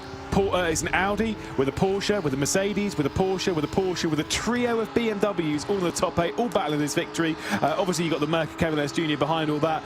All of the marks represented towards the front. Yuri Toman is the one leading that train at the moment. Will he be leading as well come the checkered flag? Obviously, in 10 laps' time, we'll have to wait and see as Charlie Collins is going on the attack of Enzo Benito, and there's a close one for the race lead as well, as Josh Rogers, I think, just brushes the rear end of Yuri Toman a little bit there, working through 10A and 10B. Yeah, they got very close coming out of turn 10A, and now flashing down through turns 11 and turns 12. There you see the red line BMW contingent. They've got Jeffrey Rietveld sat very much directly in between them all, and fanning out is Luke Bennett because they're being pressurised by Kevin Ellis Jr., who I'm sure is intent on trying to recover the damage that was done from the very start of the race. There we see on the left-hand side of your screen, there is the webcam of Joshua Rogers, the driver cam that currently sees the man that sits in second chasing down Yuri Toman through the S's, a very tricky and treacherous part of the track as they now come up over the crest and head down out of turn 5 through towards turn 6, where they'll meet the double right-handers. Still Toman in charge and in control here for Team Vitality, and I must say, considering that they've lost so many of their big players, obviously I'm looking at the likes of well, definitely Marcel Chinchik, who is a former champion of the spring season last year, and not to mention Erhan Yuyovski, the Macedonian, losing out very early on, as well as now we see a very rapid burst of direction change from Yuri Toman, as now we see Rogers looking to send it down the inside as they head down through towards the chicane, Lewis. Yeah, and here he is. It is the big send up to the race lead. A little bit of brush of contact between the pair of them, but Josh Rogers hits the front, looking for back-to-back round victories here. Darren McCormack's now knocking at the seat. Obviously, he had pole position earlier on. He gets to the inside going through the final corner, and as we start the next lap, lap 4, we're only a quarter of the way through the race. Enzo Benito is going to make it 3 wide. Yeah, coming in towards turn one, Benito daring to dream at the inside this time of Dara McCormack. Oh no! Goodness me, and just look at the reaction. Dara McCormack losing it as well. Carnage again erupting in the final, and this allows Rogers and Toman out on their own here at the front. They are now clear of Kevin Siggy, Jeffrey Rietveld, Luke Bennett. Charlie Collins was taken out in all that as well, I believe, and is now sent to the back of the order. True drama here at this moment in this race, and I must say I hold my reservations to all of this so far. Kevin Ellis Jr. has in fact managed to bypass all of them now after being involved in that incident right at the start. He's now up into 6. Yeah, obviously he might be working his way back up on the podium, but come on, this is not all we expect from a driver. We've spoken about this before as well, is that we're dealing with 48 of the best drivers in sim racing ESL R1. We're dealing with the 12 best drivers right now in this race, and this is all we can deal with. A lot of crashing. And I know, see, this is the thing, is I know what a lot of these drivers are like. A lot of them are into like, well, it's Red Atlanta, isn't it? Which is a terrible excuse, because the track doesn't change. The drivers do. It's really poor. But, it is what it is. That's for race control to deal with. Let's see if Kevin Ellis Jr. can work his way straight back through. He's got to the outside of Bennett, who was squeezing him quite a bit down into T1. He'll go for the up and under up to 2. Yeah. Nice run here for Kevin Ellis Jr. Tried the switcheroo, heading through the first sector of the ESs. This is treacherous, very dangerous, but still enough done by Luke Bennett to withstand the pressure, though he is somewhat apart or certainly fallen off in the back of his 2 Redline teammates. Let's take a look at the moment here again. I think this was the opening lap, in fact. Oh, wow. Yeah. Oh, dearie me. This was the Team Falcons getting mixed up with the FaZe car further back. I think that was Ulas Yildirim getting caught up with Thomas Tatler, and then of course we saw a sequence of events happening just after that. But you can just see how this is all strung out now. 2.6 seconds between Kevin Siggy and Joshua Rogers, which takes the gap between Toman and Siggy to 2 seconds. Well, here comes Kevin Ellis Jr. then to the inside as he'll get onto the brakes, trying to clear the trio of red line cars one at a time. Won't be able to do so, has to get on the brakes a little bit harder to avoid going side by side into the chicane. It does look as though Josh Rogers is in a comfortable position, but he is being closed down and hounded a little bit by Yuri Toman. But what's the longevity of pace like from the Czech driver, or will the Australian be running away with his second final victory in this finals championship? Of course he is the full season drivers champion. Yeah, absolutely right. Rogers, though, will look to continue, and obviously doesn't want to rest on his laurels, because Toman is well and truly wrapped up in behind him here. 7.5 tenths between the front 2. 3 seconds back now to Kevin Siggy. It's actually, the gap is being drawn out here between the front 2 and of course the rest of the cars that are in behind. Redline all in cahoots together. You've got Kevin Siggy, Rietveld and Bennett in 3rd, 4th and 5th. Now, while obviously this isn't a bad, terrible result here for Redline, at the same time, what you've got to consider is that this is no longer the team's title race. It's all about the drivers here at this point, and they've got 3 cars, none of them on the cusp of breaking into the top 2 at all. And in this position, you would have expected at least maybe 2 of them appearing on the podium. But at this point, Joshua Rogers with it all home and hosed for now. It definitely looks like it's going to be a 2-horse race with Toman, the only driver that could yet stop him. Yeah, indeed. I say it's a tall order for pretty much anyone else, but like I say, Yuri Toman might be able to sneak this victory. Kevin Ellis Jr., I feel like it is a tall order for him to sneak anything past the trio of red lines ahead of him, because they'll be working in cahoots and they'll be making sure that Kevin Ellis Jr. is not able to pass, because they'll just give the slipstream to each other. But alas, Kevin Ellis Jr. will remain behind at the moment. I'm sure an opportunity might arise that he might sneak his way past one. I mean, talk us through all of this. There's contact between the 2 Mercs, but whatever. Yeah, truly carnage. We're now watching the moments where they went 3 wide. This is Enzo Benito, I think, heading up the inside. He ran side by side and just caught Dara McCormack, and then bringing an end, I think, to Charlie Collins as well in the process. And I'm pretty sure it was Collins. I wasn't sure if it was Dane Warren. I believe it was Collins coming through the initial stages. But yeah, never ideal, never nice to see it. But Rogers in control and in charge. Kevin Ellis Jr. back on the tail of the Team Redline trio. And now looking to take down Luke Bennett, swarming all over the back of the BMW as they now certainly hightail down through towards the chicane at turns 10A and turns 10B. Once again, Bennett frustrating Ellis Jr. here, but Kevin Ellis Jr., Big Kev on the attack, heading through turn 11, takes a wide line through towards turn 12, still side by side. They stay in this final sector, and now up towards turn 1. The question is, how late on the brakes can Kevin Ellis Jr. go? How much can he carry the speed up through the S's? They're still remaining side by side on the run through towards the S's, but brilliance from Big Kev to take that P5 away and relegates Luke Bennett down into 6. Yeah, that's a great move from Kevin Ellis Jr. Again, showing some quality here. Brilliant from Kevin Ellis Jr. and from Luke Bennett as well. It does take 2 to tango. And that was just some good driving between the pair of them. I'm sure we'll see some more quality racing. I'm sure Bennett will try and snap back. But when he does, I get the feeling he might get the assistance from Jeff Rietveld and Kevin Siggy ahead. But again, we'll have to wait and see. Rietveld out a little bit wide there at 7. Could well open up the opportunity. I think 7/10 back's maybe a little bit too large. Back up towards the front. The gap is approaching a second. I think it's done. I think so. Yuri Toman clear at this stage of Kevin Siggy, but by extension, he is nearly a second off the back of Joshua Rogers, who's now looking to take it home and home. So this could be back-to-back wins in terms of round wins here for Joshua Rogers and also for Porsche Coanda. And of course, we've witnessed so many great performances from Rogers in the past. Not only has this been a true Joshua Rogers consolidated performance, but a lot of factors have gone into it but he's taken those opportunities and converted them into winning ones of his own.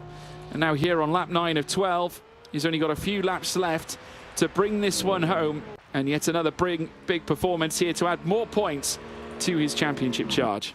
Yeah, indeed. Like I say, Josh Rogers looking like the strongest driver coming into the into, of course, the final at Riyadh. But I will say, Kevin Ellis Jr. is, to say the front row, the issue that he had at T1, obviously we saw the connection with himself and McCormack, which is kind of one of those things, fair enough, it is what it is. Kevin Ellis Jr. still works his way back up to 5th position. After the issue earlier on as well, McCormack still works his way back up to 8th, so that's pretty solid. But it is what it is with this grouping. It's been a tough round for our drivers. Don't worry about that gap. I think it's 1 second between the races. It was just ticked over to a second. Yuri Toman wasn't 0.00. We weren't missing out on an incredible fight. Don't worry. Yeah, no, absolutely not. As we now watch them coming through now towards the latter chicane, Kevin Ellis Jr. still 4/10 off Rietveld in that battle for 4th, but getting closer and closer. Been impressive here from Kevin Ellis Jr., given the fact that obviously he was involved in those early scraps and has now since somewhat recovered. And it's been a monumental recovery drive on his part in the Mercedes-AMG GT3, and now Rietveld's got to be at his very best to keep him in behind, because he's looking exceptionally quick, and by token has taken the fastest lap as well as a consequence of his truly outrageous pace as they come through the S's now down the hill very shortly towards turn 6 and 7, being led by Kevin Siggy, who holds on to 3rd. And then further back, Luke Bennett, after being overtaken by Kevin Ellis Jr., sitting in 6th spot. But they have then got an 8th, 10th break to Dane Warren, who sits in 7th place. Obviously, Darren McCormack, not an ideal run on his part. Obviously, had his challenges coming out of the last round, and obviously where points are vital at this stage. Barreling out earlier on after a collision with Enzo Benito is surely not the way he wanted to end round 2. No, but again, that's just how sometimes these rounds go. It's a big shame for FaZe, of course, with their position now being 10th and 12th. I'd need to see that replay again of what happened at T1 with Benito. I kind of feel like Benito might have been leaving his nose down the inside at T1 and sending it in a little bit too hard. Maybe McCormack was turning over the apex a little bit too much. Either way, we've got a couple of laps left to go. It'll be most certainly a victory for Rogers. It'll be most certainly a 2nd place for Yuri Toman. But that 3rd, 4th, 5th, 6th battle was a little bit more open as Thomas Tatler sets the fastest lap of the race. So pretty solid pace coming in from the Team Falcons car. Yeah, truly brilliant on their part. And, Team Falcons have come into this series and really caused a stir with Thomas Tatler also, I would say, putting in some of his best ever ESL R1 performances as of late as well, since moving across from Heroic and into the Team Falcons fold. And heading through now as we rejoin Yuri Toman, the Czech in P2. 1.5 seconds though now off Joshua Rogers. Just goes to show now how much Joshua Rogers is pushing in order to increase the gap. We're here on the penultimate lap of the race, soon to be the final lap as they make their way down the straight, coming out of turns 8 and turns 9, and then on the rush down through towards turn 10. But Rogers in control, and I don't think will be surpassed at this point. Yeah, indeed. It's unlikely that 1.4 second gap will be closed down on. Certainly not in a lap, unless Yuri Toman's got a mega lap in him.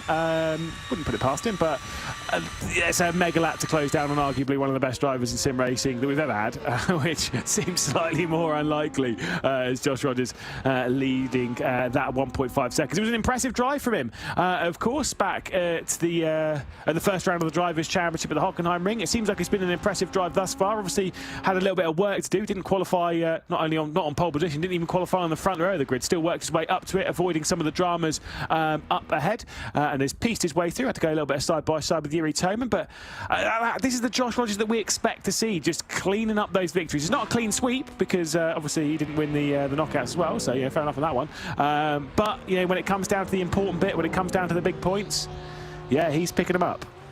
Certainly is, and one small trip down this long straight. Of course, it's not necessarily a small trip at all, but Kevin Ellis Jr. looking to finish strong as well on the back of Jeffrey Rietveld and might yet challenge him heading in towards the final chicane. But I must say, what a tremendous effort it has been from Joshua Rogers, who has really worked hard for this, especially off the back of celebrating success in our previous round as they come into the final chicane. And on the outset now, around the final 2 corners, Joshua Rogers, brilliance on show once again for our full season champion. He goes back to back in the Drivers' Championship and takes victory in the final of round 2. Truly brilliant from Joshua Rogers. Porsche Coanda well and truly in form. They may have lost the team's title against Team Redline, but they are ascending once more in the Drivers' Championship phase, with Joshua Rogers leading them through very soon, I'm sure, into Riyadh. Yeah, I mean, like I say, I don't know if that confirms his position as at least being in the top 21, which will be those drivers that move through into Riyadh, but I'm pretty sure he's as near as makes a difference even in the top 9 with performances like that. He's just such a solid driver. Is Josh Rogers, again, putting on an excellent display. Obviously, Yuri Toman and Kevin Sigke behind, but you know, he just pieces himself so calmly through it, even when his back's up against the wall like it was at various points at Monza. I will say throughout the day today, at no point was his back up against the wall. He just qualified quite well and just drove quite well. There's no real complaints.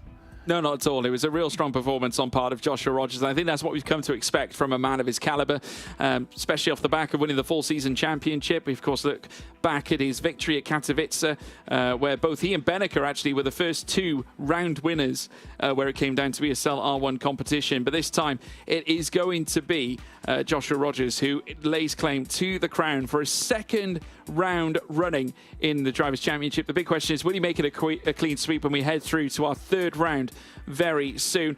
Here are the results from the final. Joshua Rogers is confirmed your race winner for Porsche Coanda. 2nd place, Yuri Toman, with 3rd place going to Kevin Sigke. 4th place going to Jeffrey Rietveld. 5th place going to Kevin Ellis Jr.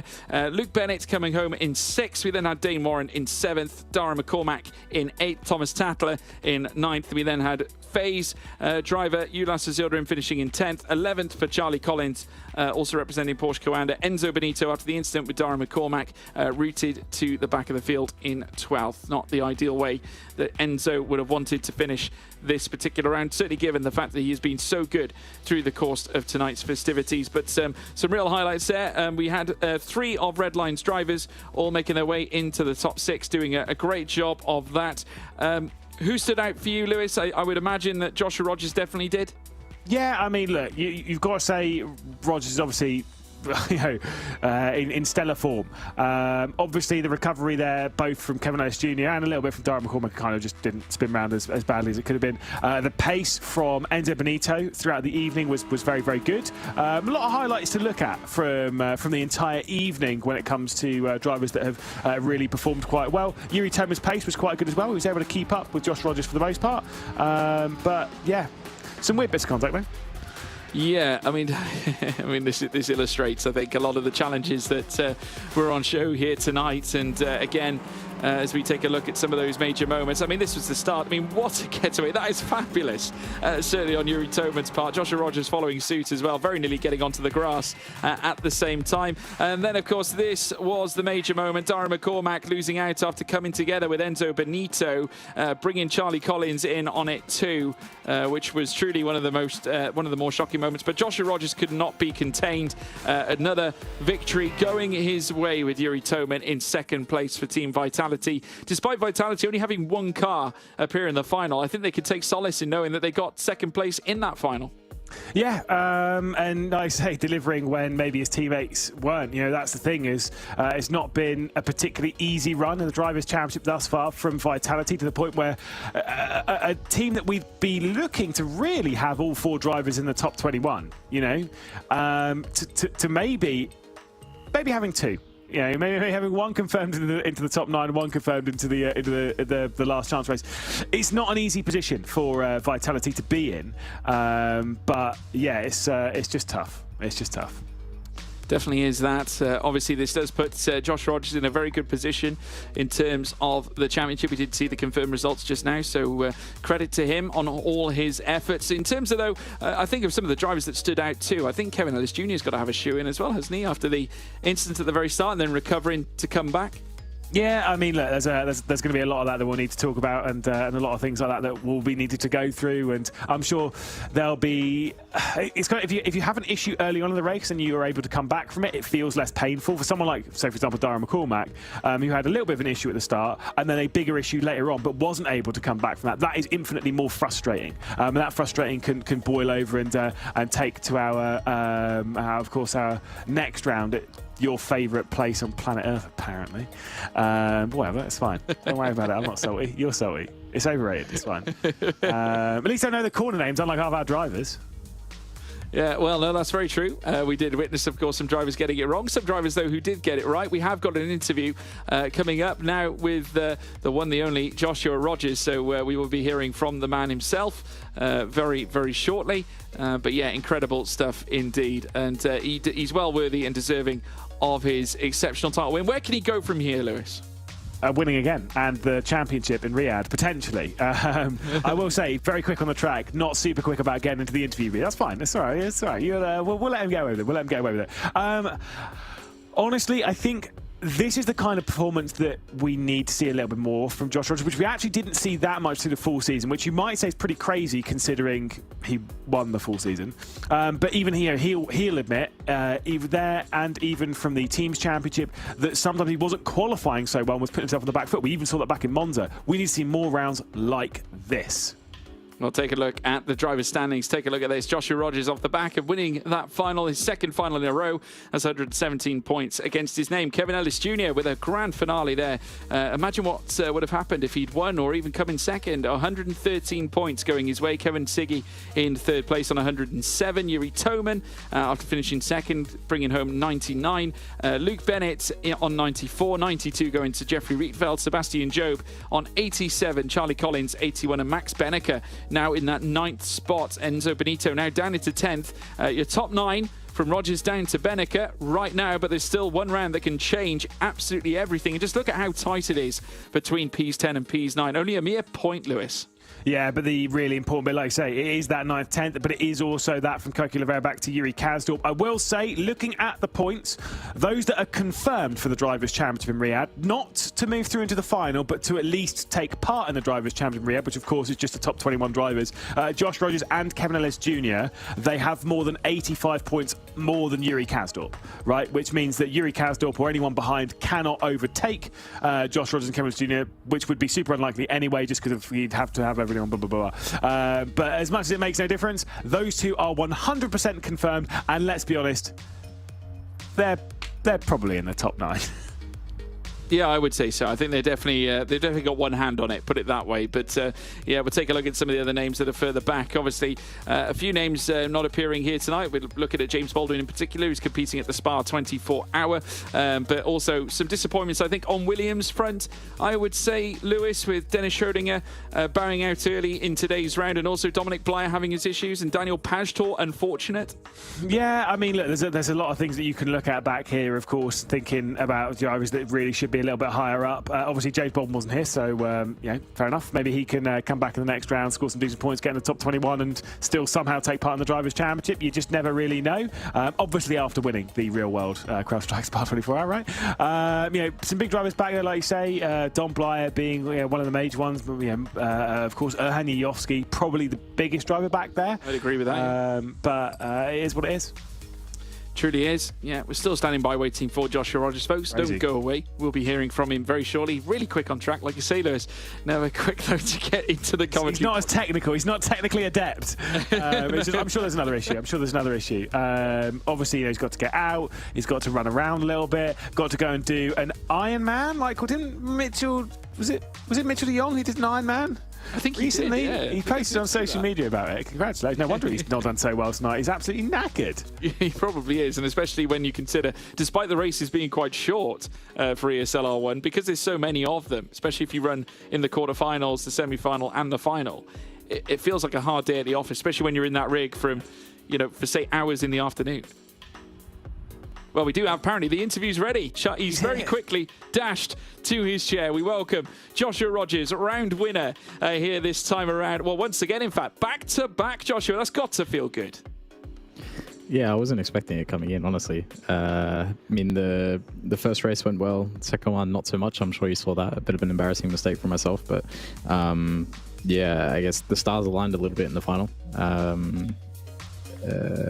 Was just going to try and tag on to the back of Kevin and Dara and follow along as best as I could. And obviously, things changed a little bit after turn one. But no, all in all, yeah, good race and a fun one. I was definitely kept on my toes the entire time from Jury, and yeah, no, I wasn't expecting it at all. But it's yeah, it's been a good one and nice to go back to back as well. And I think my fifth final win so far. It seemed like, realistically speaking, the only major mistake that you made all through the day was absolutely clobbering that curve at turn 3. But we're not going to talk about that. That's fine. We're going to talk about more of the positive from the day, which was, counter to how you've had at Monza quite a few times as well last season, where a couple of moments of poor qualifying have kind of put you on the back foot. This is more the kind of round that we expect to see, and I'm sure there's a little bit more comfortable where, sure, maybe you're not winning every single race through the day, but you're always, it kind of looked fairly safe through the day from you. Is that how it kind of felt, that aside from that issue, that it was actually just a pretty safe day, that you always had the pace to be in the top 6, you always had the pace to compete for podiums?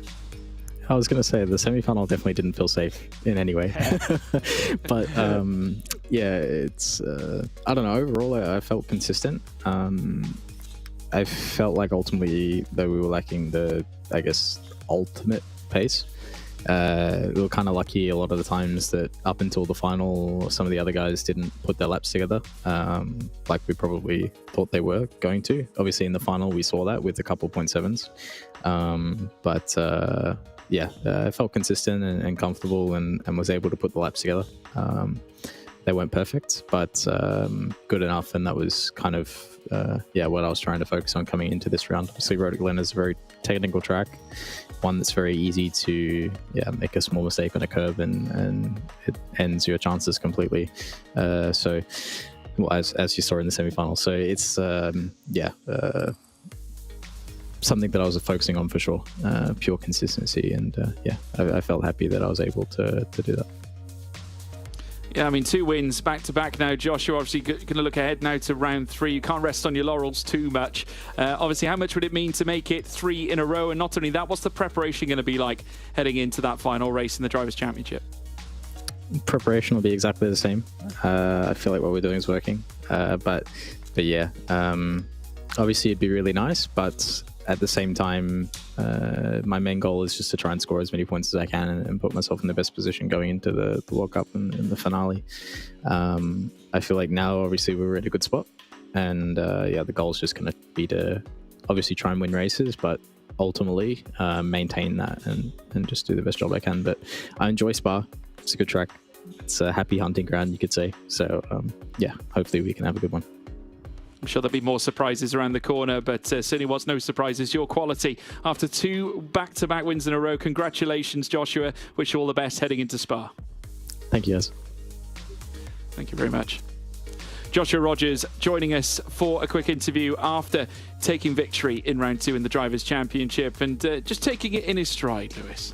Yeah, honestly, it was a really good performance from him. Will he be able to do it in a week's time, though? That is the big question. I say Spa's a good track for him. It's a good track for quite a few drivers. Distinctly remember probably our best race in the ESL R1 happened around there. You weren't even there for it. It would have made it even better, which, of course, was race 5 at Munich when it was James Baldwin versus Marcel Chinchik and just an absolute thrash of a fight. I hope we see more of that. I hope so too. And as we bring the championship towards a close, we've got one round left to take us through towards qualification to Riyadh. July 5th is the final frontier where we will decide those the top 9 and also the rest of the drivers that are going to be looking to make their way to Riyadh. But I hope you've all enjoyed it tonight, folks. Obviously, a lot of battling across tonight's order. Make sure you get involved in the survey as well. Use !survey in the live chat and register your thoughts to the ESL R1 show. But after this, Rogers once again on top, in control, in charge, dominant, some of you might say. Can he make it a triple dream where we head to Spa-Francorchamps? Until next time, folks, take care. Goodbye.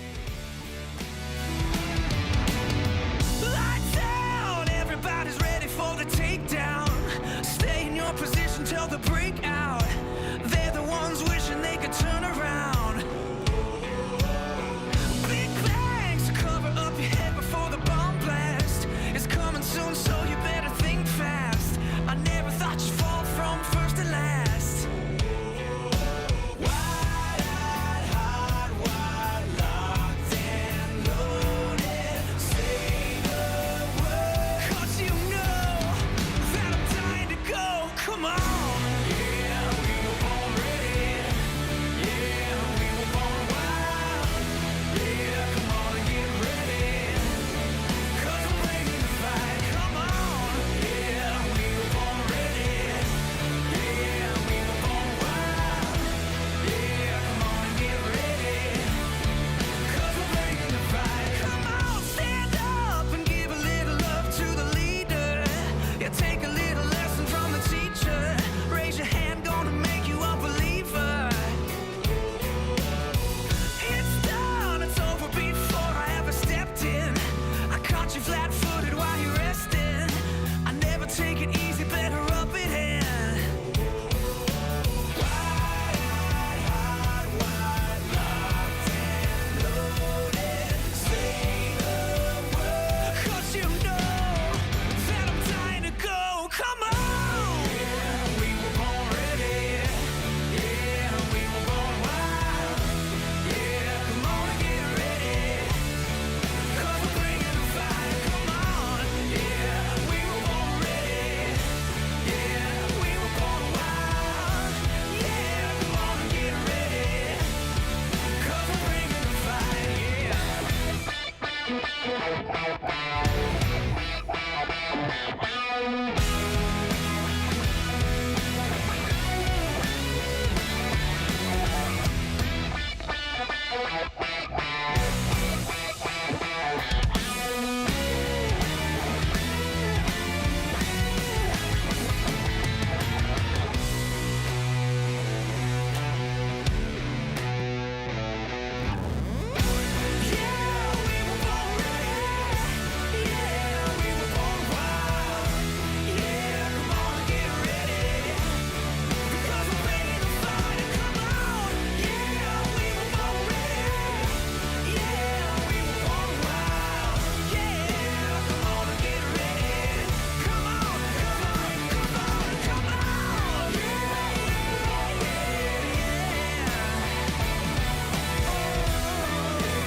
Alright, it's crazy, yeah. Y'all know what time it is. It's not a test. Watch how we flex. Kicking real fresh, 'cause we are the best. Let's go. Yeah, we climb the highest. Keep it the realest. Tall like a giant, cause you know that we're the biggest. Let's go. Let's go.